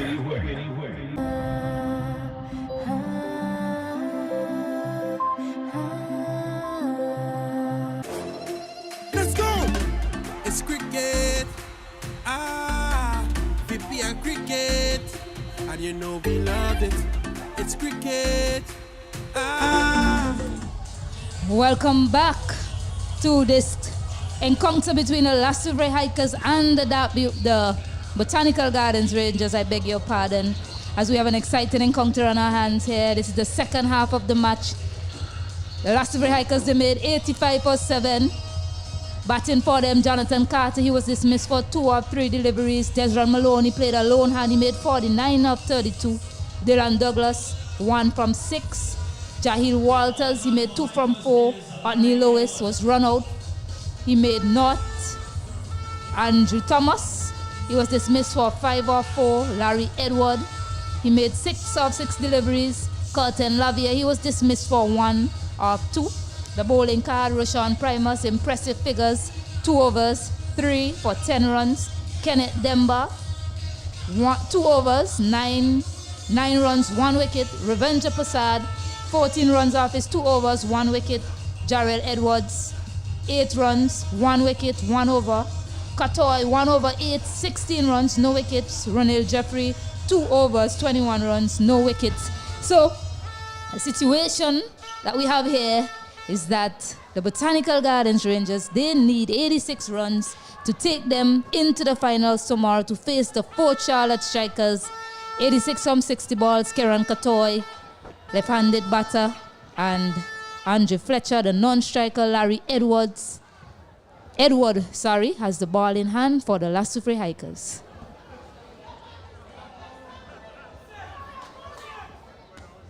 First ball, short of a good length. It's punched into the gap, well timed. 2 men there converging. They stop 4 in the end. Well, they have to start well. The Hikers, they really have to start well. Larry Edwards will have to be immaculate with his lines and length. He's not bowling to a tail ender. He's bowling to Kieran Katoy. He is a first-class batter for the Volcano franchise, so he's pretty capable. We have seen that. Into the wickets again. Similar delivery, similarly played. They pick up 2 more. No, oh, this is close. That was a bullet throw there from Dylan Douglas. And that Might be the end of Kieran Kotoy. We await the decision from the third umpire. It looked to be a comfortable two, but what an immaculate throw there from Dylan Douglas off the boundary. We await the decision from the third umpire. My goodness, could this be the start that the Hikers were looking for?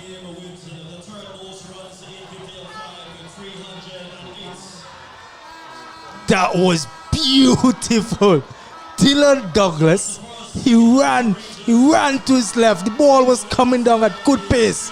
He ran, he picked the delivery up, and he threw to the far end like a bullet. That ball went like a bullet to the keeper. An excellent bit of feeling by Dylan Douglas. And this is exactly what they need, the Hikers. They needed their first wicket, and they got it through the excellent effort of Dylan Douglas. Beautiful start for the Hikers. They would need to continue this way. They would need wickets. Yeah, the athleticism shown there from Dylan Douglas. My word, straight into the glove of Jahil Walters. Brilliant display of athleticism from Dylan Douglas to pick up that first wicket that the Hikers so desperately need. They definitely need wickets here. The Lasufre Hikers, they've started well. Ravindra Prasad is the new batter. Larry Edwards has the ball in hand. They need to keep picking up wickets to stop the momentum, to curtail any momentum of the Botanical Gardens Rangers in this batting inning. So far, they've picked up one. Well, the Rangers don't have to press the panic button at all. There's just 2 balls in, 2 legal deliveries in. So, the way Edward has started, I must say, I'm not too impressed with it. If you've seen how the Rangers, bowlers, spinners have gone about it, they've looked to exploit the wicket more, pitch it up, see what the surface has to offer. So far, he's bowling such a defensive line and length. You need to be bowling wicket-taking deliveries. You need wickets to stay in this contest. Yeah, they're definitely going to need wickets, but I'm mindful now that he'll be going up against Andrew Fletcher. So he might be thinking or going a bit overboard when it comes to thinking about how to bowl to Andrew Fletcher, because he knows the error, the margin of error is so small when it comes to bowling dot deliveries to Andrew Fletcher, who has been in a destructive mood. Better line there. Still needs to get it up somehow. Needs to be more attacking with his line and length. That offside is heavily packed for the right-hander. 6 men lurking in the circle on the offside. Decided to move one back to that fine leg for Prasad. It seems to me, Stacey, that the Rangers, they have resolved in their minds that they're going to take it easy. They're going to ensure Looks wickets to are in sweep hand. and appeal. That was impact outside the off stump for sure on that occasion. Yes, what were you saying, Romel? Continue. I was saying that it seems to me that the Rangers have decided that they're going to employ somewhat of a sedate start, especially since they've lost the early wicket of Kotoy. They can ill afford to lose any more wickets there, because that then would put the venom behind that of the Hikers. And Larry Edwards finishing good, only 5 runs coming off of that over. So they're clapping, they're moving around. So they feel the energy, they're feeling the energy. A lot would depend, of course, on Andre Fletcher, how he goes about this innings. We saw the first delivery that he faced. He wasn't in any anger. He waited on it and he gently placed it down to long on. That is why I said that the mindset for the Rangers might be to be very, I don't want to use the word circumspect, but they have to be mindful that they cannot afford to lose any sort of wickets, especially given that they've already lost Kotoy. Yes, and it's okay for them to do that. It's okay for them to be a little watchful with this bowling lineup for the Lasufre Hikers. They know the key bowlers in this lineup. They know the bowlers that they can target as well. Neil Lewis, a key bowler in this lineup. How he goes about things in this power play will determine a lot. With regards to result in this game, whether the Hikers win or the Rangers win. Yes, that's an edge. It's in the air. Oh, it lands safe. So that's a good start there from Neil Lewis. Both teams are up for this contest here today.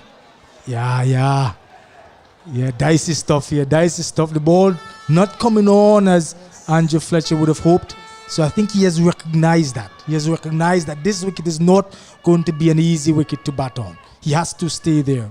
Prasad might have a different way to approach the innings altogether. We've seen that he's accustomed to quick starts.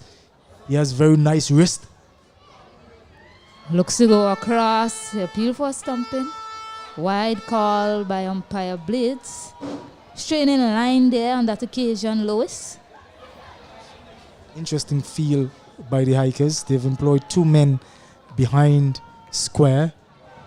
They're not out on the boundary. The only 2 persons they have on the boundary are the fielders on the deep mid-wicket and the long-on boundary. So they're protecting that end. They know Prasad has supple wrist. Quicker that time, Lewis.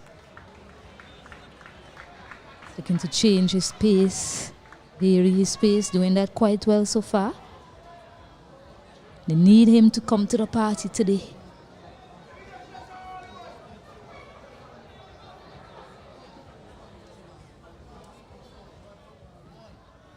Looking to walk it across to look for a single, but turned down. So you see the ball isn't coming on as much as the batters expect. So I like the lines that Lewis has employed in this over so far. He's looking to make the surface work for him. It's a good start from him. Looking for a quick single. Yes, ball fielder doesn't have a throw at the stump. Good over so far. Excellent over so far. 4 deliveries, ball, 4 runs. Andrew Fletcher, he has batted 4 deliveries already. By now, given how he has gone throughout the tournament, he might have had at least 20 or 15, but I rather sedate start from him today. Oh, looks to have a cut that one across the line and inside edge. But it goes to that man, well fielded there in the end. Yeah, we spoke about the suppleness of his wrist. Prasad is looking to always get that delivery behind square.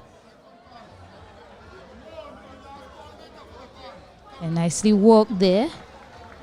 So Fletcher being watchful in that over. 11 for 1 after 2. Importantly, the required run rate is 9.5. But that's not something the Rangers ought to worry about, because one good over and it can really crash down all the way down to possibly 6 or 7. The Rangers would have to ensure that they don't lose any wickets. The 2 bowlers on show right now, Larry Edwards, they are the main bowlers for the Hikers. The other bowlers for the Hikers, they really haven't come to the party or have really instilled that level of confidence. They are without Mr. Edwards, the fast bowler Edwards, so that would be another blow in their arsenal, their fast bowling arsenal, or their bowling attack arsenal, however you want to put it. So they have to be careful here. Walks it into the gap. Will they look for 2? No, they won't. Good fielding there, good hustle there on the boundary by Otney Lewis. And that man, Dylan Douglas, he was running around, covering as well. Don't want to chance a second on his arm.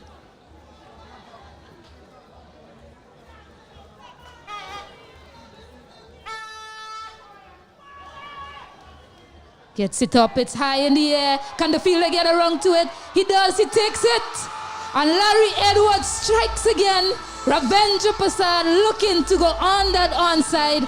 And it pays off in the end for Larry Edwards, picking up Ravendra Prasad, and he has to walk back. Cannot play any further part in this game.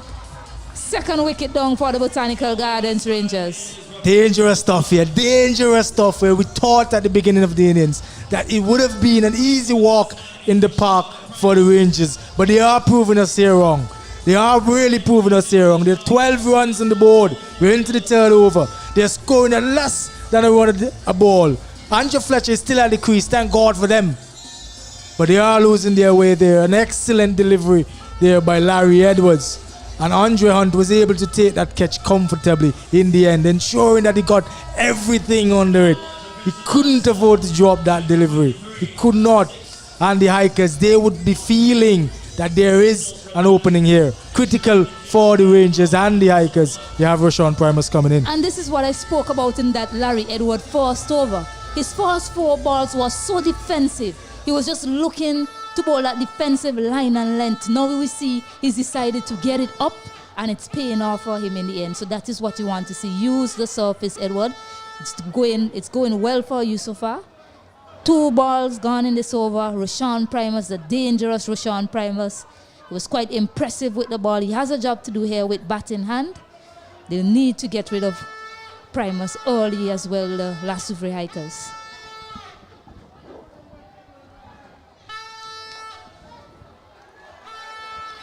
He has to give himself time. He has to. He must. He's too critical for the Rangers. He can afford to soak up a little bit more deliveries than he would ordinarily do. He has that luxury. He's not chasing up a big total. Oh, on edge there. Oh, on edge. Yeah. But didn't go to hand on that occasion. Good fielding there from Andre Hunt. The tails are up. The tails up, Stacey. A slip is in place. Captain Maloney has placed himself at first slip. A wicket here will definitely prove a big problem for the Rangers, I would Into hasten the to say. surface, too quick. It's not the ideal line and length. Gets away with that. So Primus gets off the mark. Excellent over so far. Just 2 runs from it and a wicket. Andrew Fletcher is on strike now. I'm not sure if he'd want to go for the big one. He's a man normally looks to go at any delivery that is slightly bad. The mindset might be a little bit different. I don't know. It's important for him to stay there and guide his team to the finals. If he doesn't all the hard work that he would have done in the previous games, you might want to consider it a waste. I don't know. But they have reached the semi-finals. This is the time he has to get them over the line. He is critical.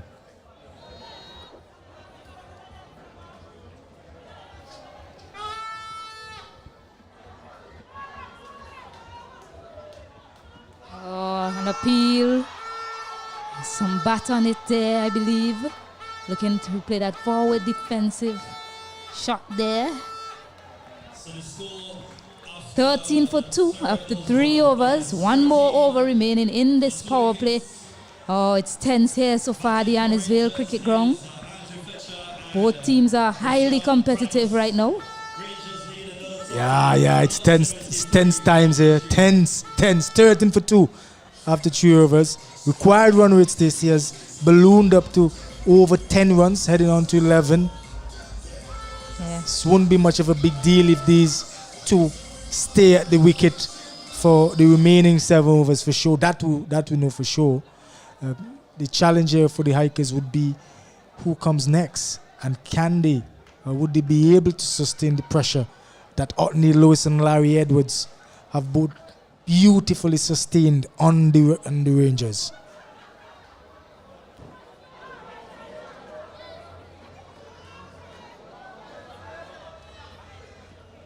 Oh, wrapped on the pads, but I was heading down leg. And that's the word you used, Romel, mindset. The Botanical Gardens Rangers, they have to think about this over and who is to come. Into the soft bed, he looks to go again. No pace to work with. So with these 2 bowlers operating, Larry Edward is done for the day. This is Otney Lewis's last over. Who are the other bowlers that they can target? Looks to go across. Easily done there by Primus to pick up a high run smashing 4. Yeah, that was needed. They desperately needed that. The run rate before that boundary had dropped to under 4. So that was needed. Beautifully executed by Rashawn Primus. Got into the line of it. Stooped down just a little bit to ensure that he got it over the head of the short square fielder. So that was beautifully done by Rashawn Primus. He has to stay there.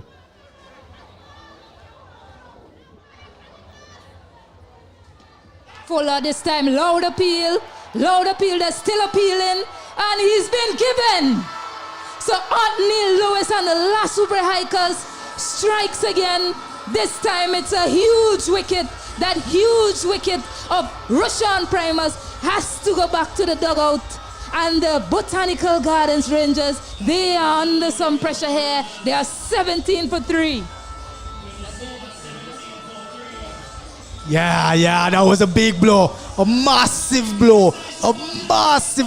Primus is back in the hut. Otney Lewis deciding to bowl it full. A full delivery. Primus coming down, missing it. The umpire, he took his time. He really did. He considered every possibility. And in the end, he raised that dreaded finger. Oh, the Rangers, they really are behind it now. The Hikers, they are in the ascendancy. They have to, oh, beautiful. There you see it. Full. Yeah, that to me would have hit leg stump, Stacey. Yes, I mean, brilliant stuff there from Otney Lewis. The delivery that he got hit for 4 before, it was just short of a good length. And Rashawn Primus was right across the stump. He helped it away for 4. This time, Otney Lewis decides to pitch it up some more. Same position. Rashawn Primus found himself in the same position. Unfortunately, it's too full. It's turning a bit.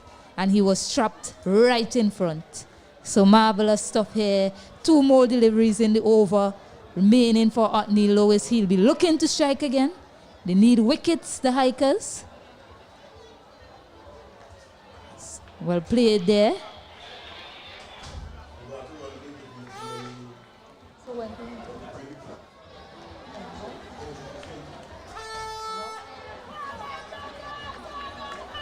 All right. It'd be interesting. I'm looking at the mindset. I'm wondering if the mindset became a little bit too negative for the Rangers. Yes, the wicket is a bit difficult, but have they shot themselves in the foot?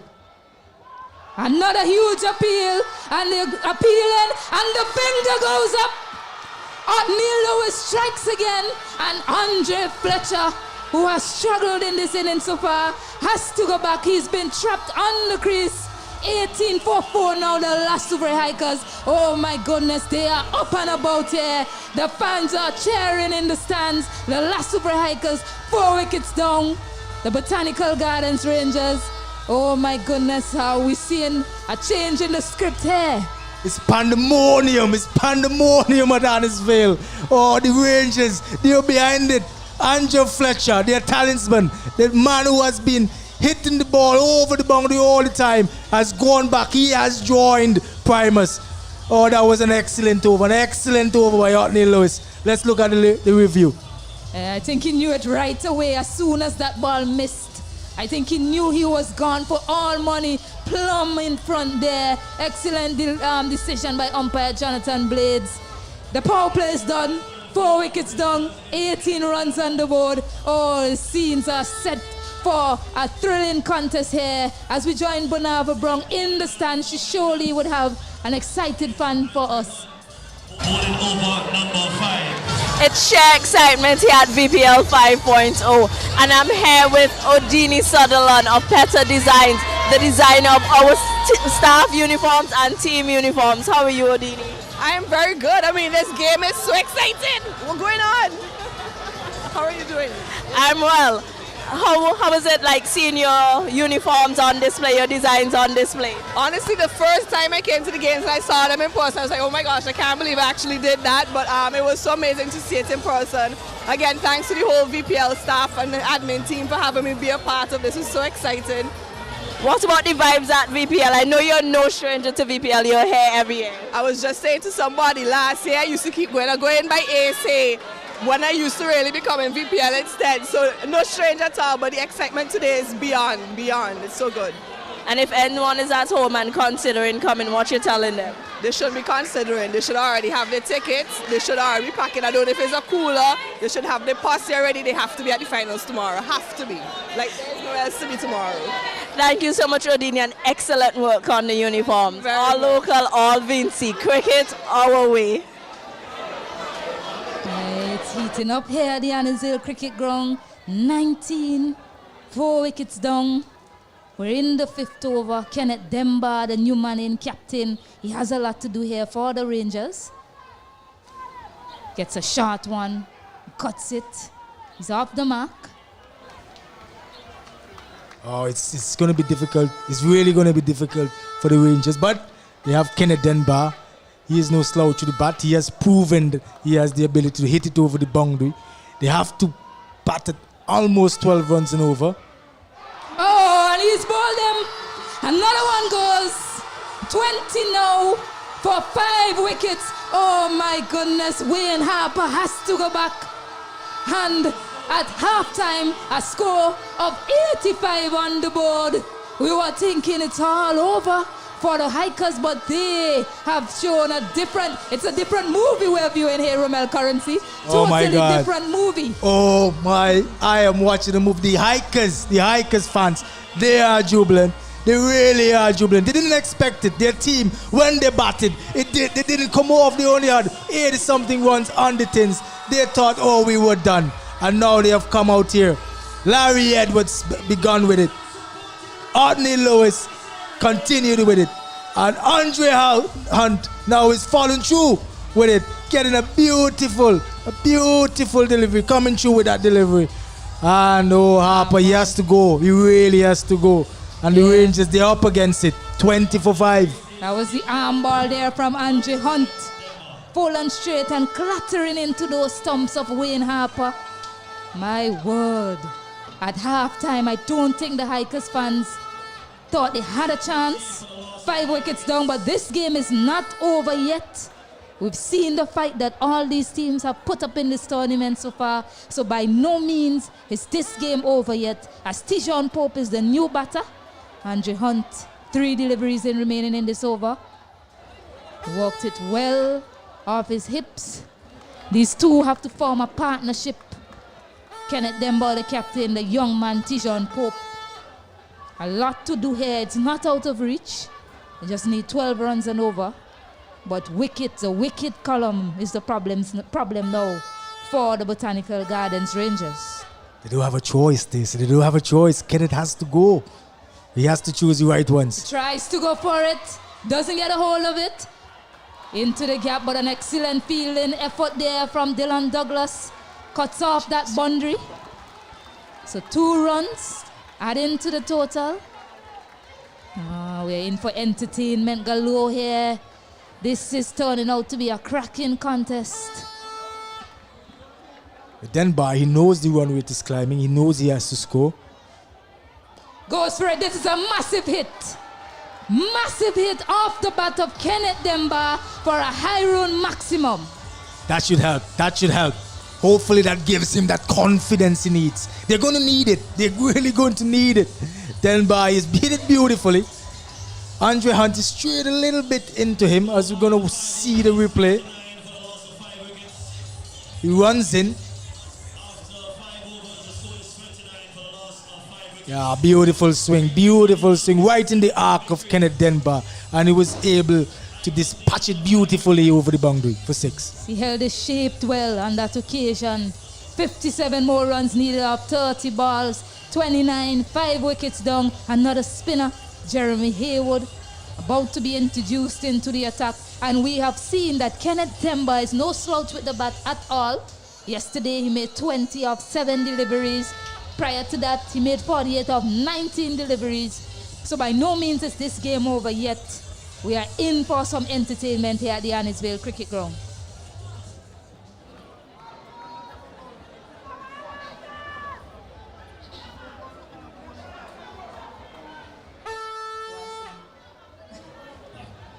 With ball in hand for Hikers is Jeremy Haywood.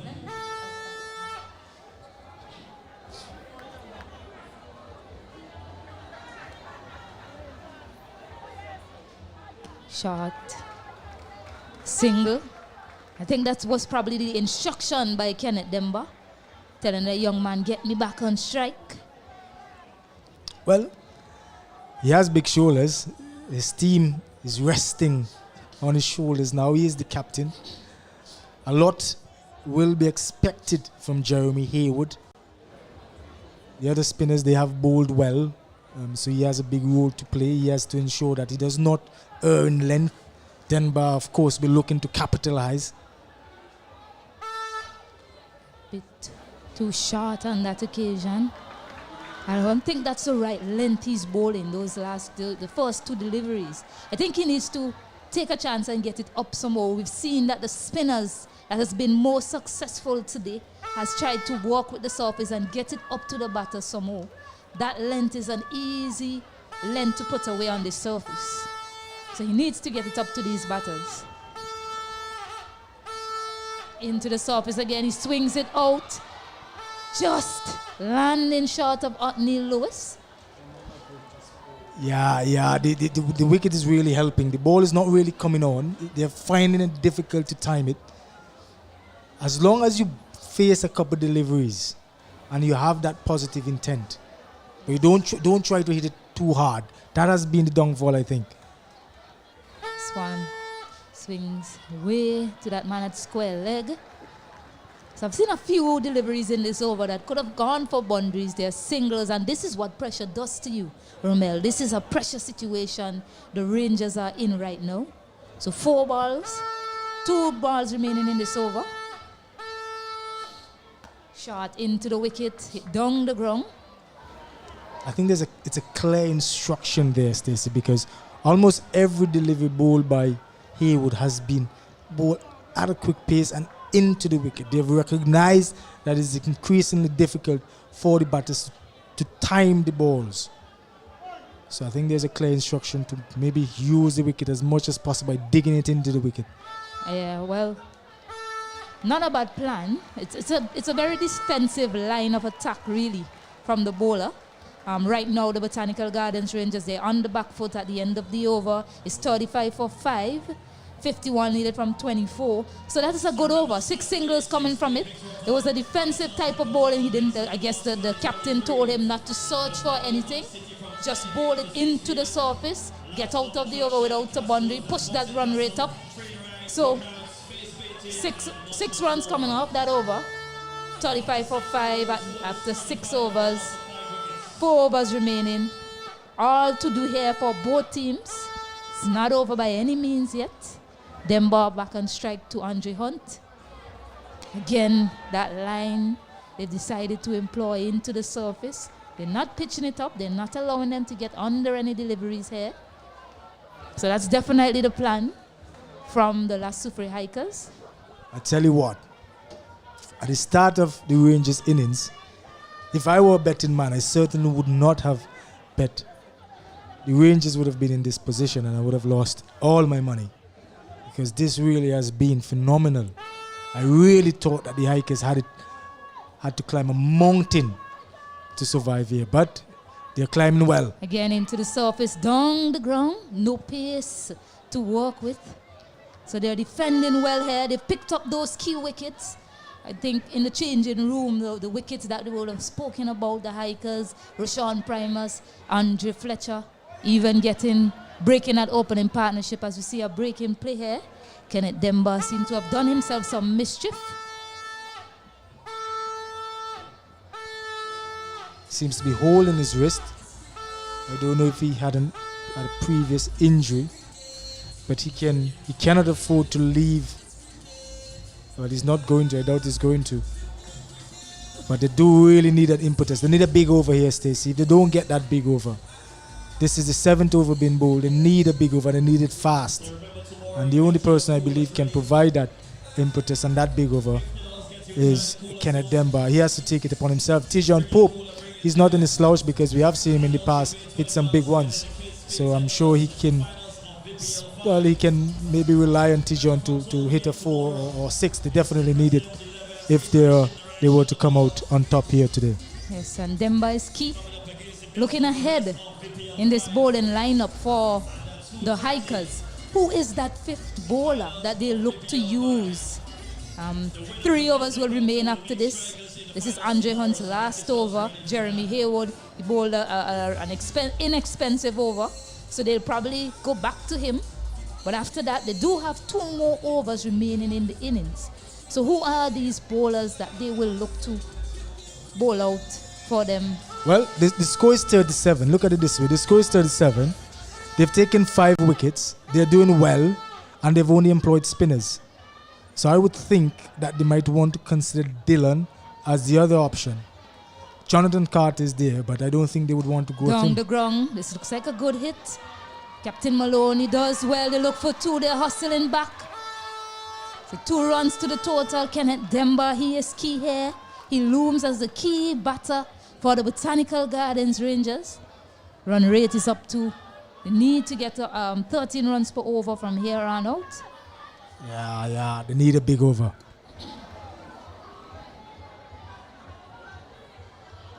Looks to swing it down the line. He misses. Big turn by Hunt. Big bounce and turn, I should say. I want to say review because oftentimes I've called things and I've gotten it wrong. So let me just wait on the review. Too wide on that occasion.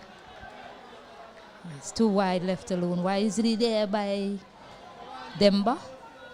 Probably asking him to pull it on the onside, but Demba was wise to the plan and he left it alone. Looks to pull it across. A huge appeal there. Turned down. I think that was heading down leg on that occasion. Yeah, Denver will be kicking himself. That was the delivery. He had to maximize and he missed out. It was there. It was there. A little closer than we thought. Umpire giving the benefit of the doubt, Stacey. Fast delivery there from Angie Hunt. I think he's picked the gap here. I think he has 4 more runs to the Botanical Gardens Rangers total. Much needed impetus from Captain Kenneth Demba. He's not going down without a fight. He's bringing the fight with the bat for his team. 42 needed of 18 deliveries. 44 for 5. 3 overs remaining. Yeah, well, he has to. They need 42 runs from 18 deliveries, 18 legal deliveries. I'm looking to try to identify. I think it's going to be Dylan Douglas. Or they're going to continue. They're going to continue with Jeremy Haywood. They would have somebody, they will have to employ a 6th bowler if Jeremy Haywood bowls this delivery.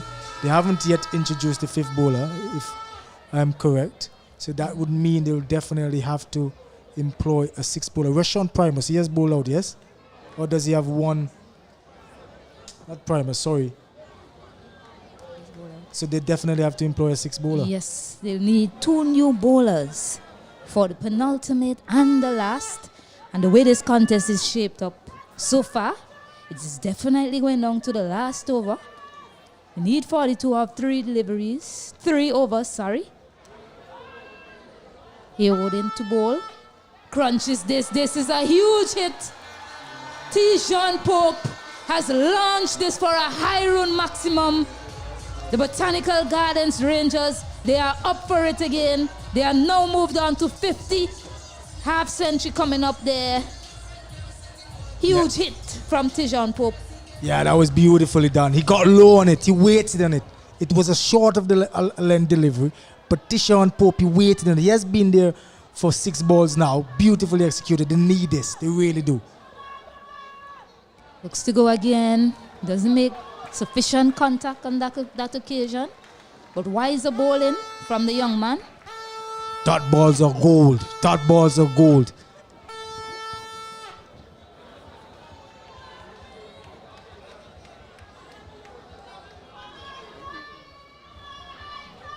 Walks across his stump. Excellent diving stop by the captain, Desron Maloney. Tijan Pope walking across his stump, trying to access that short side, but the bowler, wise to his plan, bowls it wider of him. Germany obviously sticking to the plan. Stacey bowling wide of that crease, as you said, bowling to the offside, trying to force the batsman to play on the offside. A different proposition here now for the right-hander. Oh, inside edge into the boot. They get a quick single. They won't mind the singles too much, the hikers. 34 runs needed from 14 balls. The stage of the game right now, I'll say it's in the balance, as these 2 batters have shown their boundary hitting ability. And the hikers will need 2 new bowlers. Goes across his stumps again. He's launched this one down the ground. Can the man get there? He does so, cuts it off. So another single. This ball is going to be critical.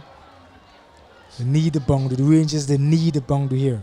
The run rate is climbing over 15. They need a boundary. The Hikers would have to consider the last 2 overs. They'll have to employ 2 new bowlers. So it's not over by the stretch of the imagination at all.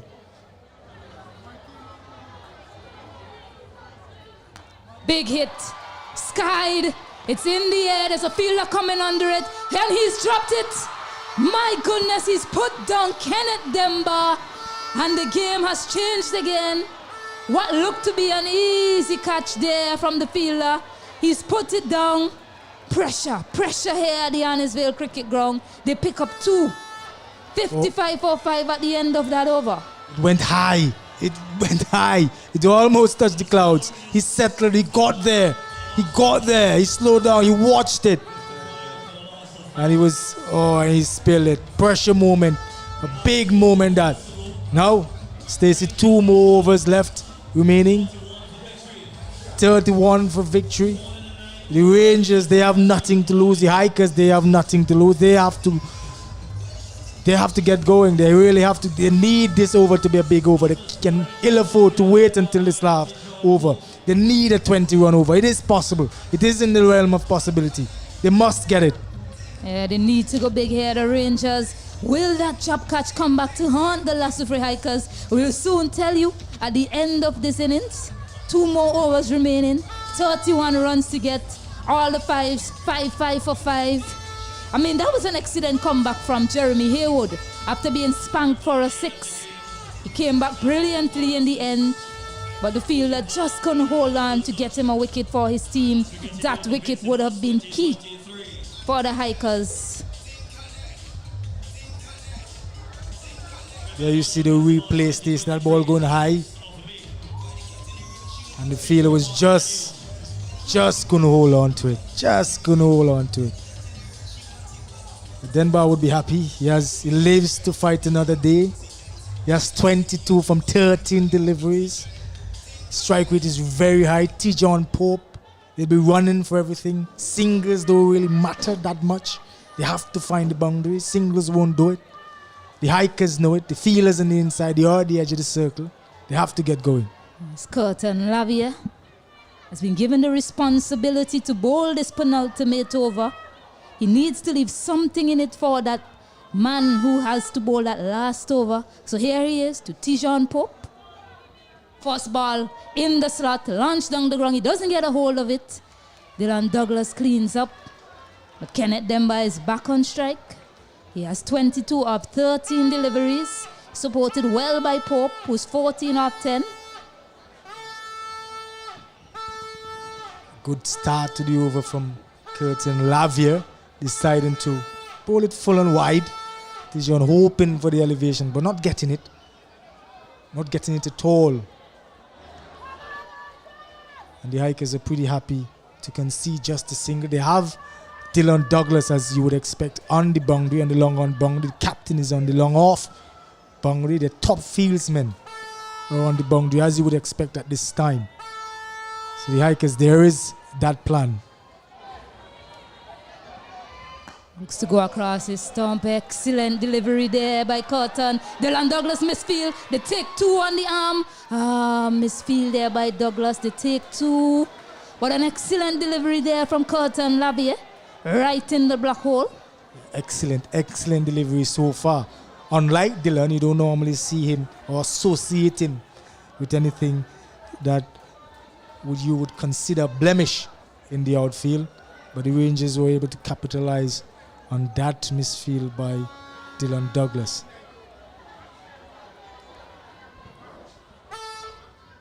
In the black hole again. Marvelous stuff. It's okay if they take 1, they don't mind that. But this is an exceptional over so far from Lavia. 3 deliveries spot on. Needs to finish well here for the Hikers. They need a boundary here. Lavia has bowled 3 excellent deliveries. You can't fault him at all. He has a clear game plan. It is working for him. No reason for him to change. Oh, he tries to go for it. No timing on that one. They look for 2. They're coming back. The throw comes into the keeper. Oh, just missing That stump, that would have been gone if it was a direct hit. Yeah, they're running for everything. They're running for everything. I thought that Demba might have wanted to retain the strike for that delivery, but it's clear that they are going to try to get every single run possible. There's still two balls remaining in this over. Curtin Lavey, as we have established, has bowled him exceptionally well. So he can't be faulted at all for this bowling effort. The Rangers have to find somewhere to get the ball over the boundary. They really must. 2 more balls remaining in this over. The Hikers, they're hoping that Lavey can continue landing those Yorkers. The Botanical Gardens Rangers, they're hoping that he misses his length and they can pick up a boundary somewhere. The 2 balls remaining. A stimulating contest we have here. On our hands, 25 runs needed from 8 deliveries.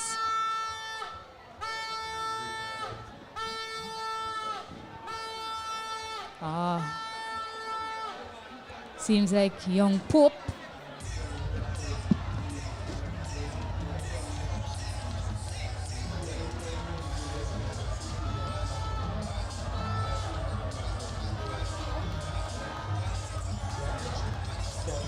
Oh, it's unfortunate here. Young Pope is struggling and he has to go off. Ronnie Jeffrey is the new man in.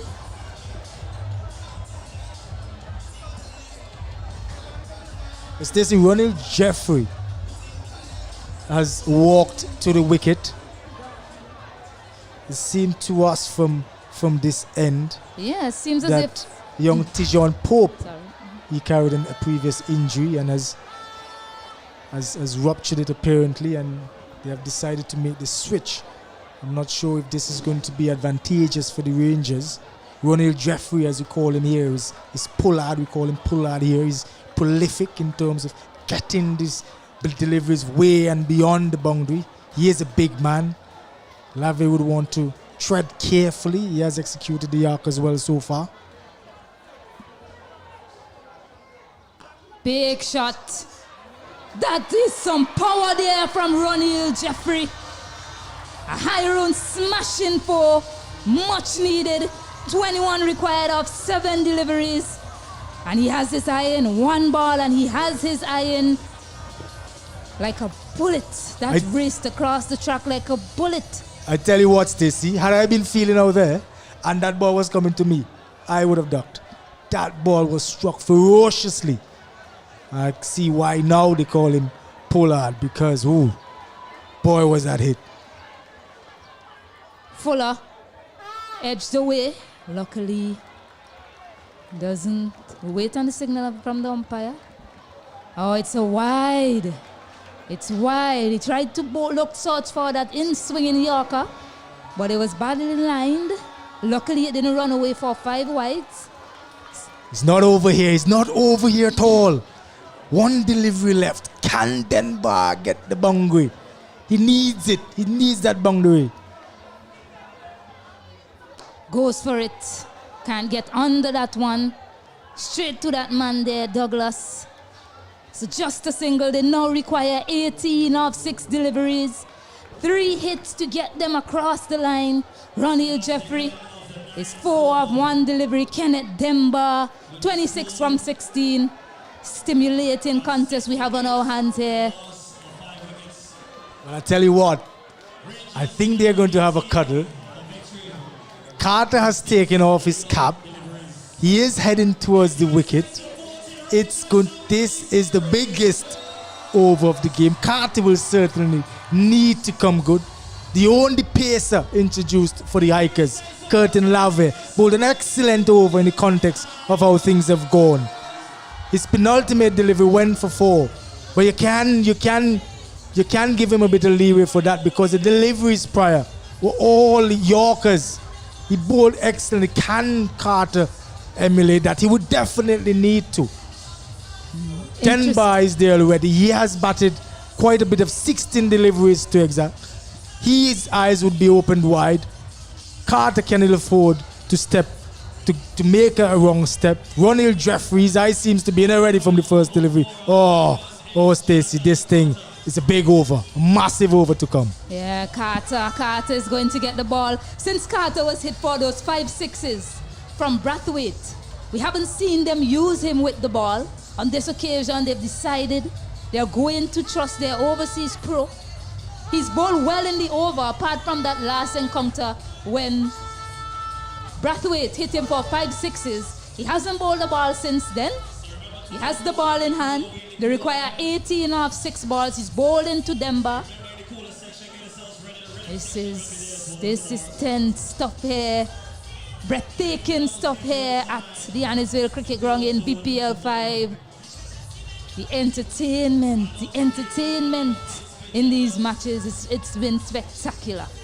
Spectacular cricket on display in this Dream 11 VPL5. The line and lengths have to be important here.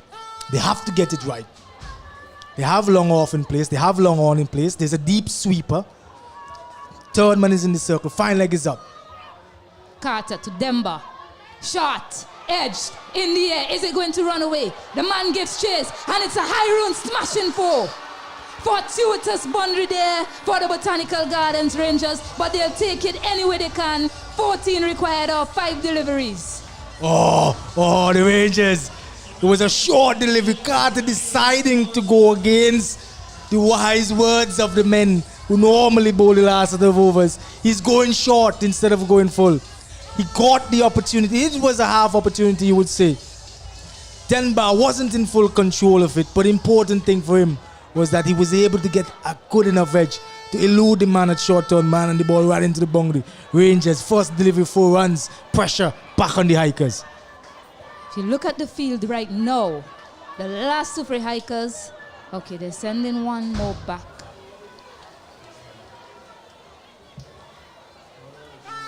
It's a 14 required of 5.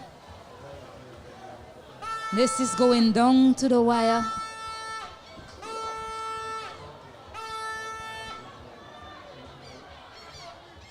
Into the surface. Big hit, massive hit. Can it clear the fielder? Yes, it does. A high run smashing 6 there off the bat of Kenneth Demba. They now require 8 or 4 deliveries. The short ball isn't working for Jonathan Carter and the Lassebury Hikers. They need a new plan here. They need a new plan to Kenneth Demba. 8 required of 4 deliveries. Massive hit, Stacey. Just a massive hit. A massive moment in the game. It was telegraphed. Denver knew Carter was going short. He knew it. And he waited it for it. And he dispatched it beautifully. It was against the wind, yes. But he didn't care. He didn't care and he hit it hard. The Hikers, they're up against it now. The captain, he has met with Jonathan Carter. They have to employ some different method. They have sent back short third man. Somebody... Well, third man has gone back onto the boundary. I'm not sure what is happening here. The Hikers really are under the pump here. Jonathan Carter has changed his line of delivery. He has gone around the wicket. Big shot. It's been launched high and far, and it's another high rune maximum. Oh my goodness, the script has changed here at the Annisville Cricket Ground. It's now fully in favor of the Botanical Gardens Rangers. Their captain, Kenneth Demba, leading them to victory. They now require 2 of 3 deliveries. Oh my goodness, things have definitely changed here. Oh, it's never over. It's never over until the final over. I don't want to say the final delivery, but it's never over until the final delivery. A massive hit from Demba, massive. Goes across this time. They look for 2, they get a single. 1 of 2 deliveries remaining. The scores are leveled. There I say a super over. They need 1 of 2. They just need to find a single. The Botanical Gardens Rangers hold their nose to get over the line here and into their second final. The umpires are having a check at something. The umpires are having a check at something. Probably having a check at that no ball. They're looking at for the no ball. If it is, But If importantly, it is- Stacey, I think Denver played that delivery very smartly. Oh my goodness, it's Oh, a it was no a big no ball. And it's the end of the game. And no ball wins it for the Botanical Gardens Rangers in this stimulating contest. Qualifier 2 has been won by the Botanical Gardens Rangers, and for the first time ever, the last Super Hikers won't see a finals here.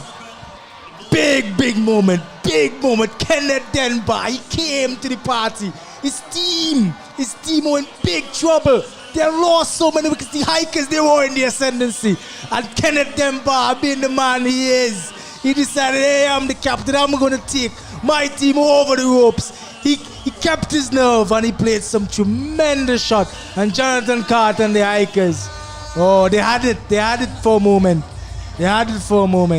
But the Rangers and Kenneth Denver, oh, you beauty. Some beautiful shots in the last over. Wonderful cricket for the Rangers. The Rangers, as you said, Stacey, will be coming up against the Strikers. Oh, what a match.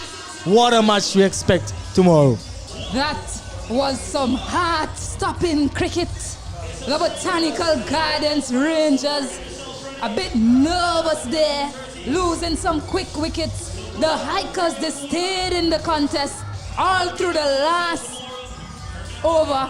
Kenneth Denver, he held his nerve here for his team, and no ball winning it in the end. Last Super Hikers, they are dejected. They played some wonderful cricket in the field. I still think they can hold their heads up, but they are disappointed as they should be, as they were in the ascendancy for the majority of their bowling innings here. The Botanical Gardens Rangers are seeing a second final. We will see them up against the Port Charlotte Strikers tomorrow. Get prepared for another cracking contest here in Dream 11 VPL5 Finals Day tomorrow. Port Charlotte Hikers and the Last Super Hikers. Port Charlotte Strikers and the Botanical Gardens Rangers. I beg your pardon. Romel Currency, your final thoughts. Oh, it's beautiful cricket here. Jonathan Carter, he was the hero for much of the tournament. We saw what he could do with the bat. He played exceptionally well for them. But today he has been made the villain. Didn't get much with the bat. He came with the ball, and Denver was able to dispatch his bowling all over the playing field. Not to take anything away from him, because he really has been a wonderful introduction to the Hikers family. They shouldn't be kicking themselves. It would be, as you said, the first time they would not be playing the finals. They can hold their heads up high. They brought entertainment to this VPL. Desmond Maloney, we saw him. We saw him how destructive he can be. Dylan Douglas, we saw him. Anthony Lewis, their whole team. They really are a championship team. And the Rangers, it's their time now, I would say. And they're going up against the Strikers. You also have to remember Demba, he was dropped. He was dropped in this 8th over of the bowling of Jeremy Haywood. So that definitely came back to haunt them in the end. But catches win matches. Catches win matches indeed. Well, stimulating contest, another cracking contest. Hikers fans, they're disappointed, but it was a good game of cricket tomorrow. The finals between the Port Charlotte Strikers and the Botanical Gardens Rangers. You won't want to miss it. I am Stacey Adams and I'm signing off here. Another stimulating contest. Qualifier 2 is done. Get ready for the finals tomorrow.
performances of Dosa and Ojiba. It's VPL5.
As we get you ready for the launch of Festival 2023, it's the 6th of May. Victor about the venue.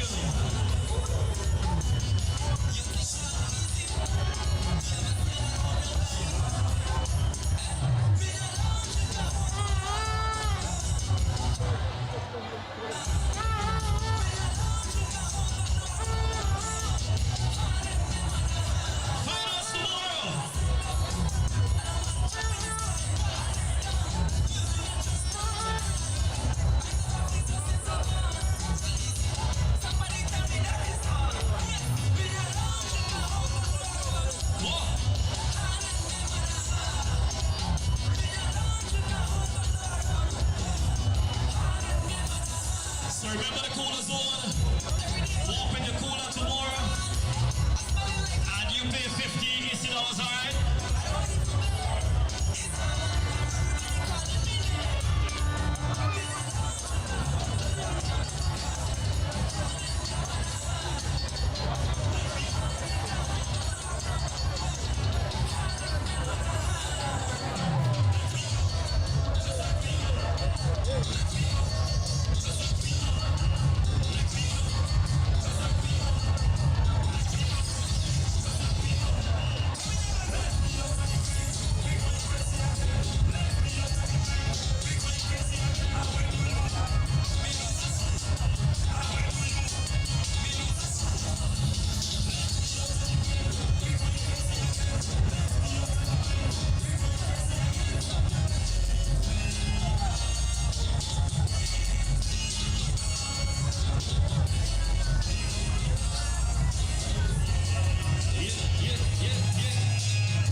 A fantastic game of cricket. We have to have this post-match presentation, and boy, it is one that requires medical attention. But before we go into the details, I want to introduce our presentation party.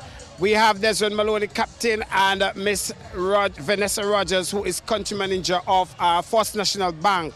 We will speak to Desmond Maloney. Desmond, cricket, at the end of it, one has to lose, one has to win. But at the point where you thought you had it, you just lost it.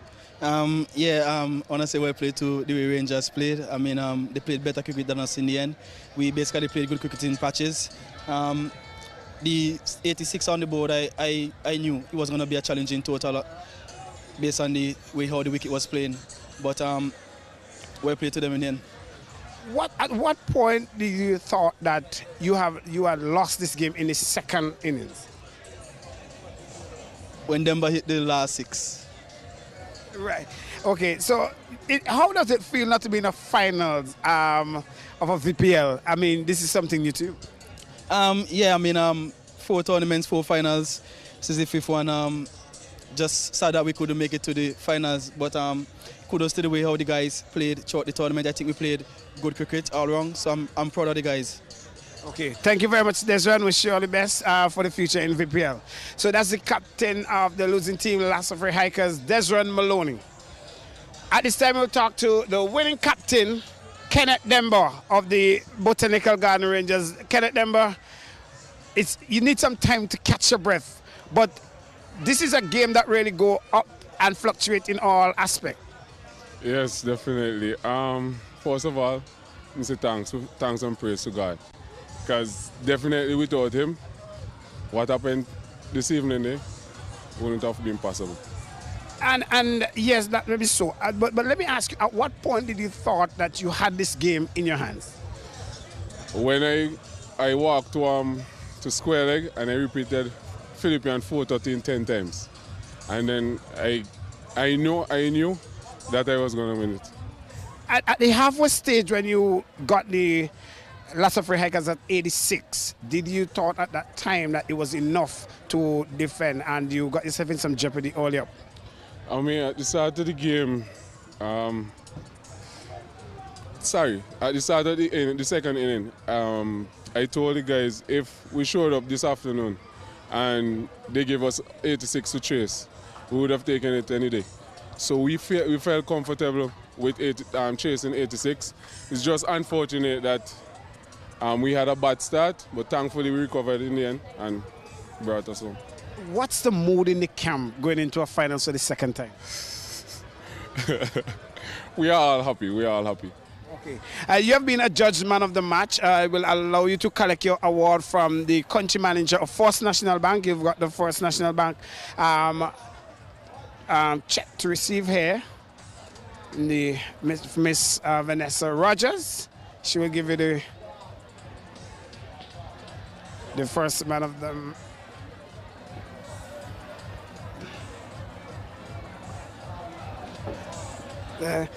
Just 2 questions with the man of the match performance, Demba. When you came in at a very crucial point of the game, what do you think was your role there and then?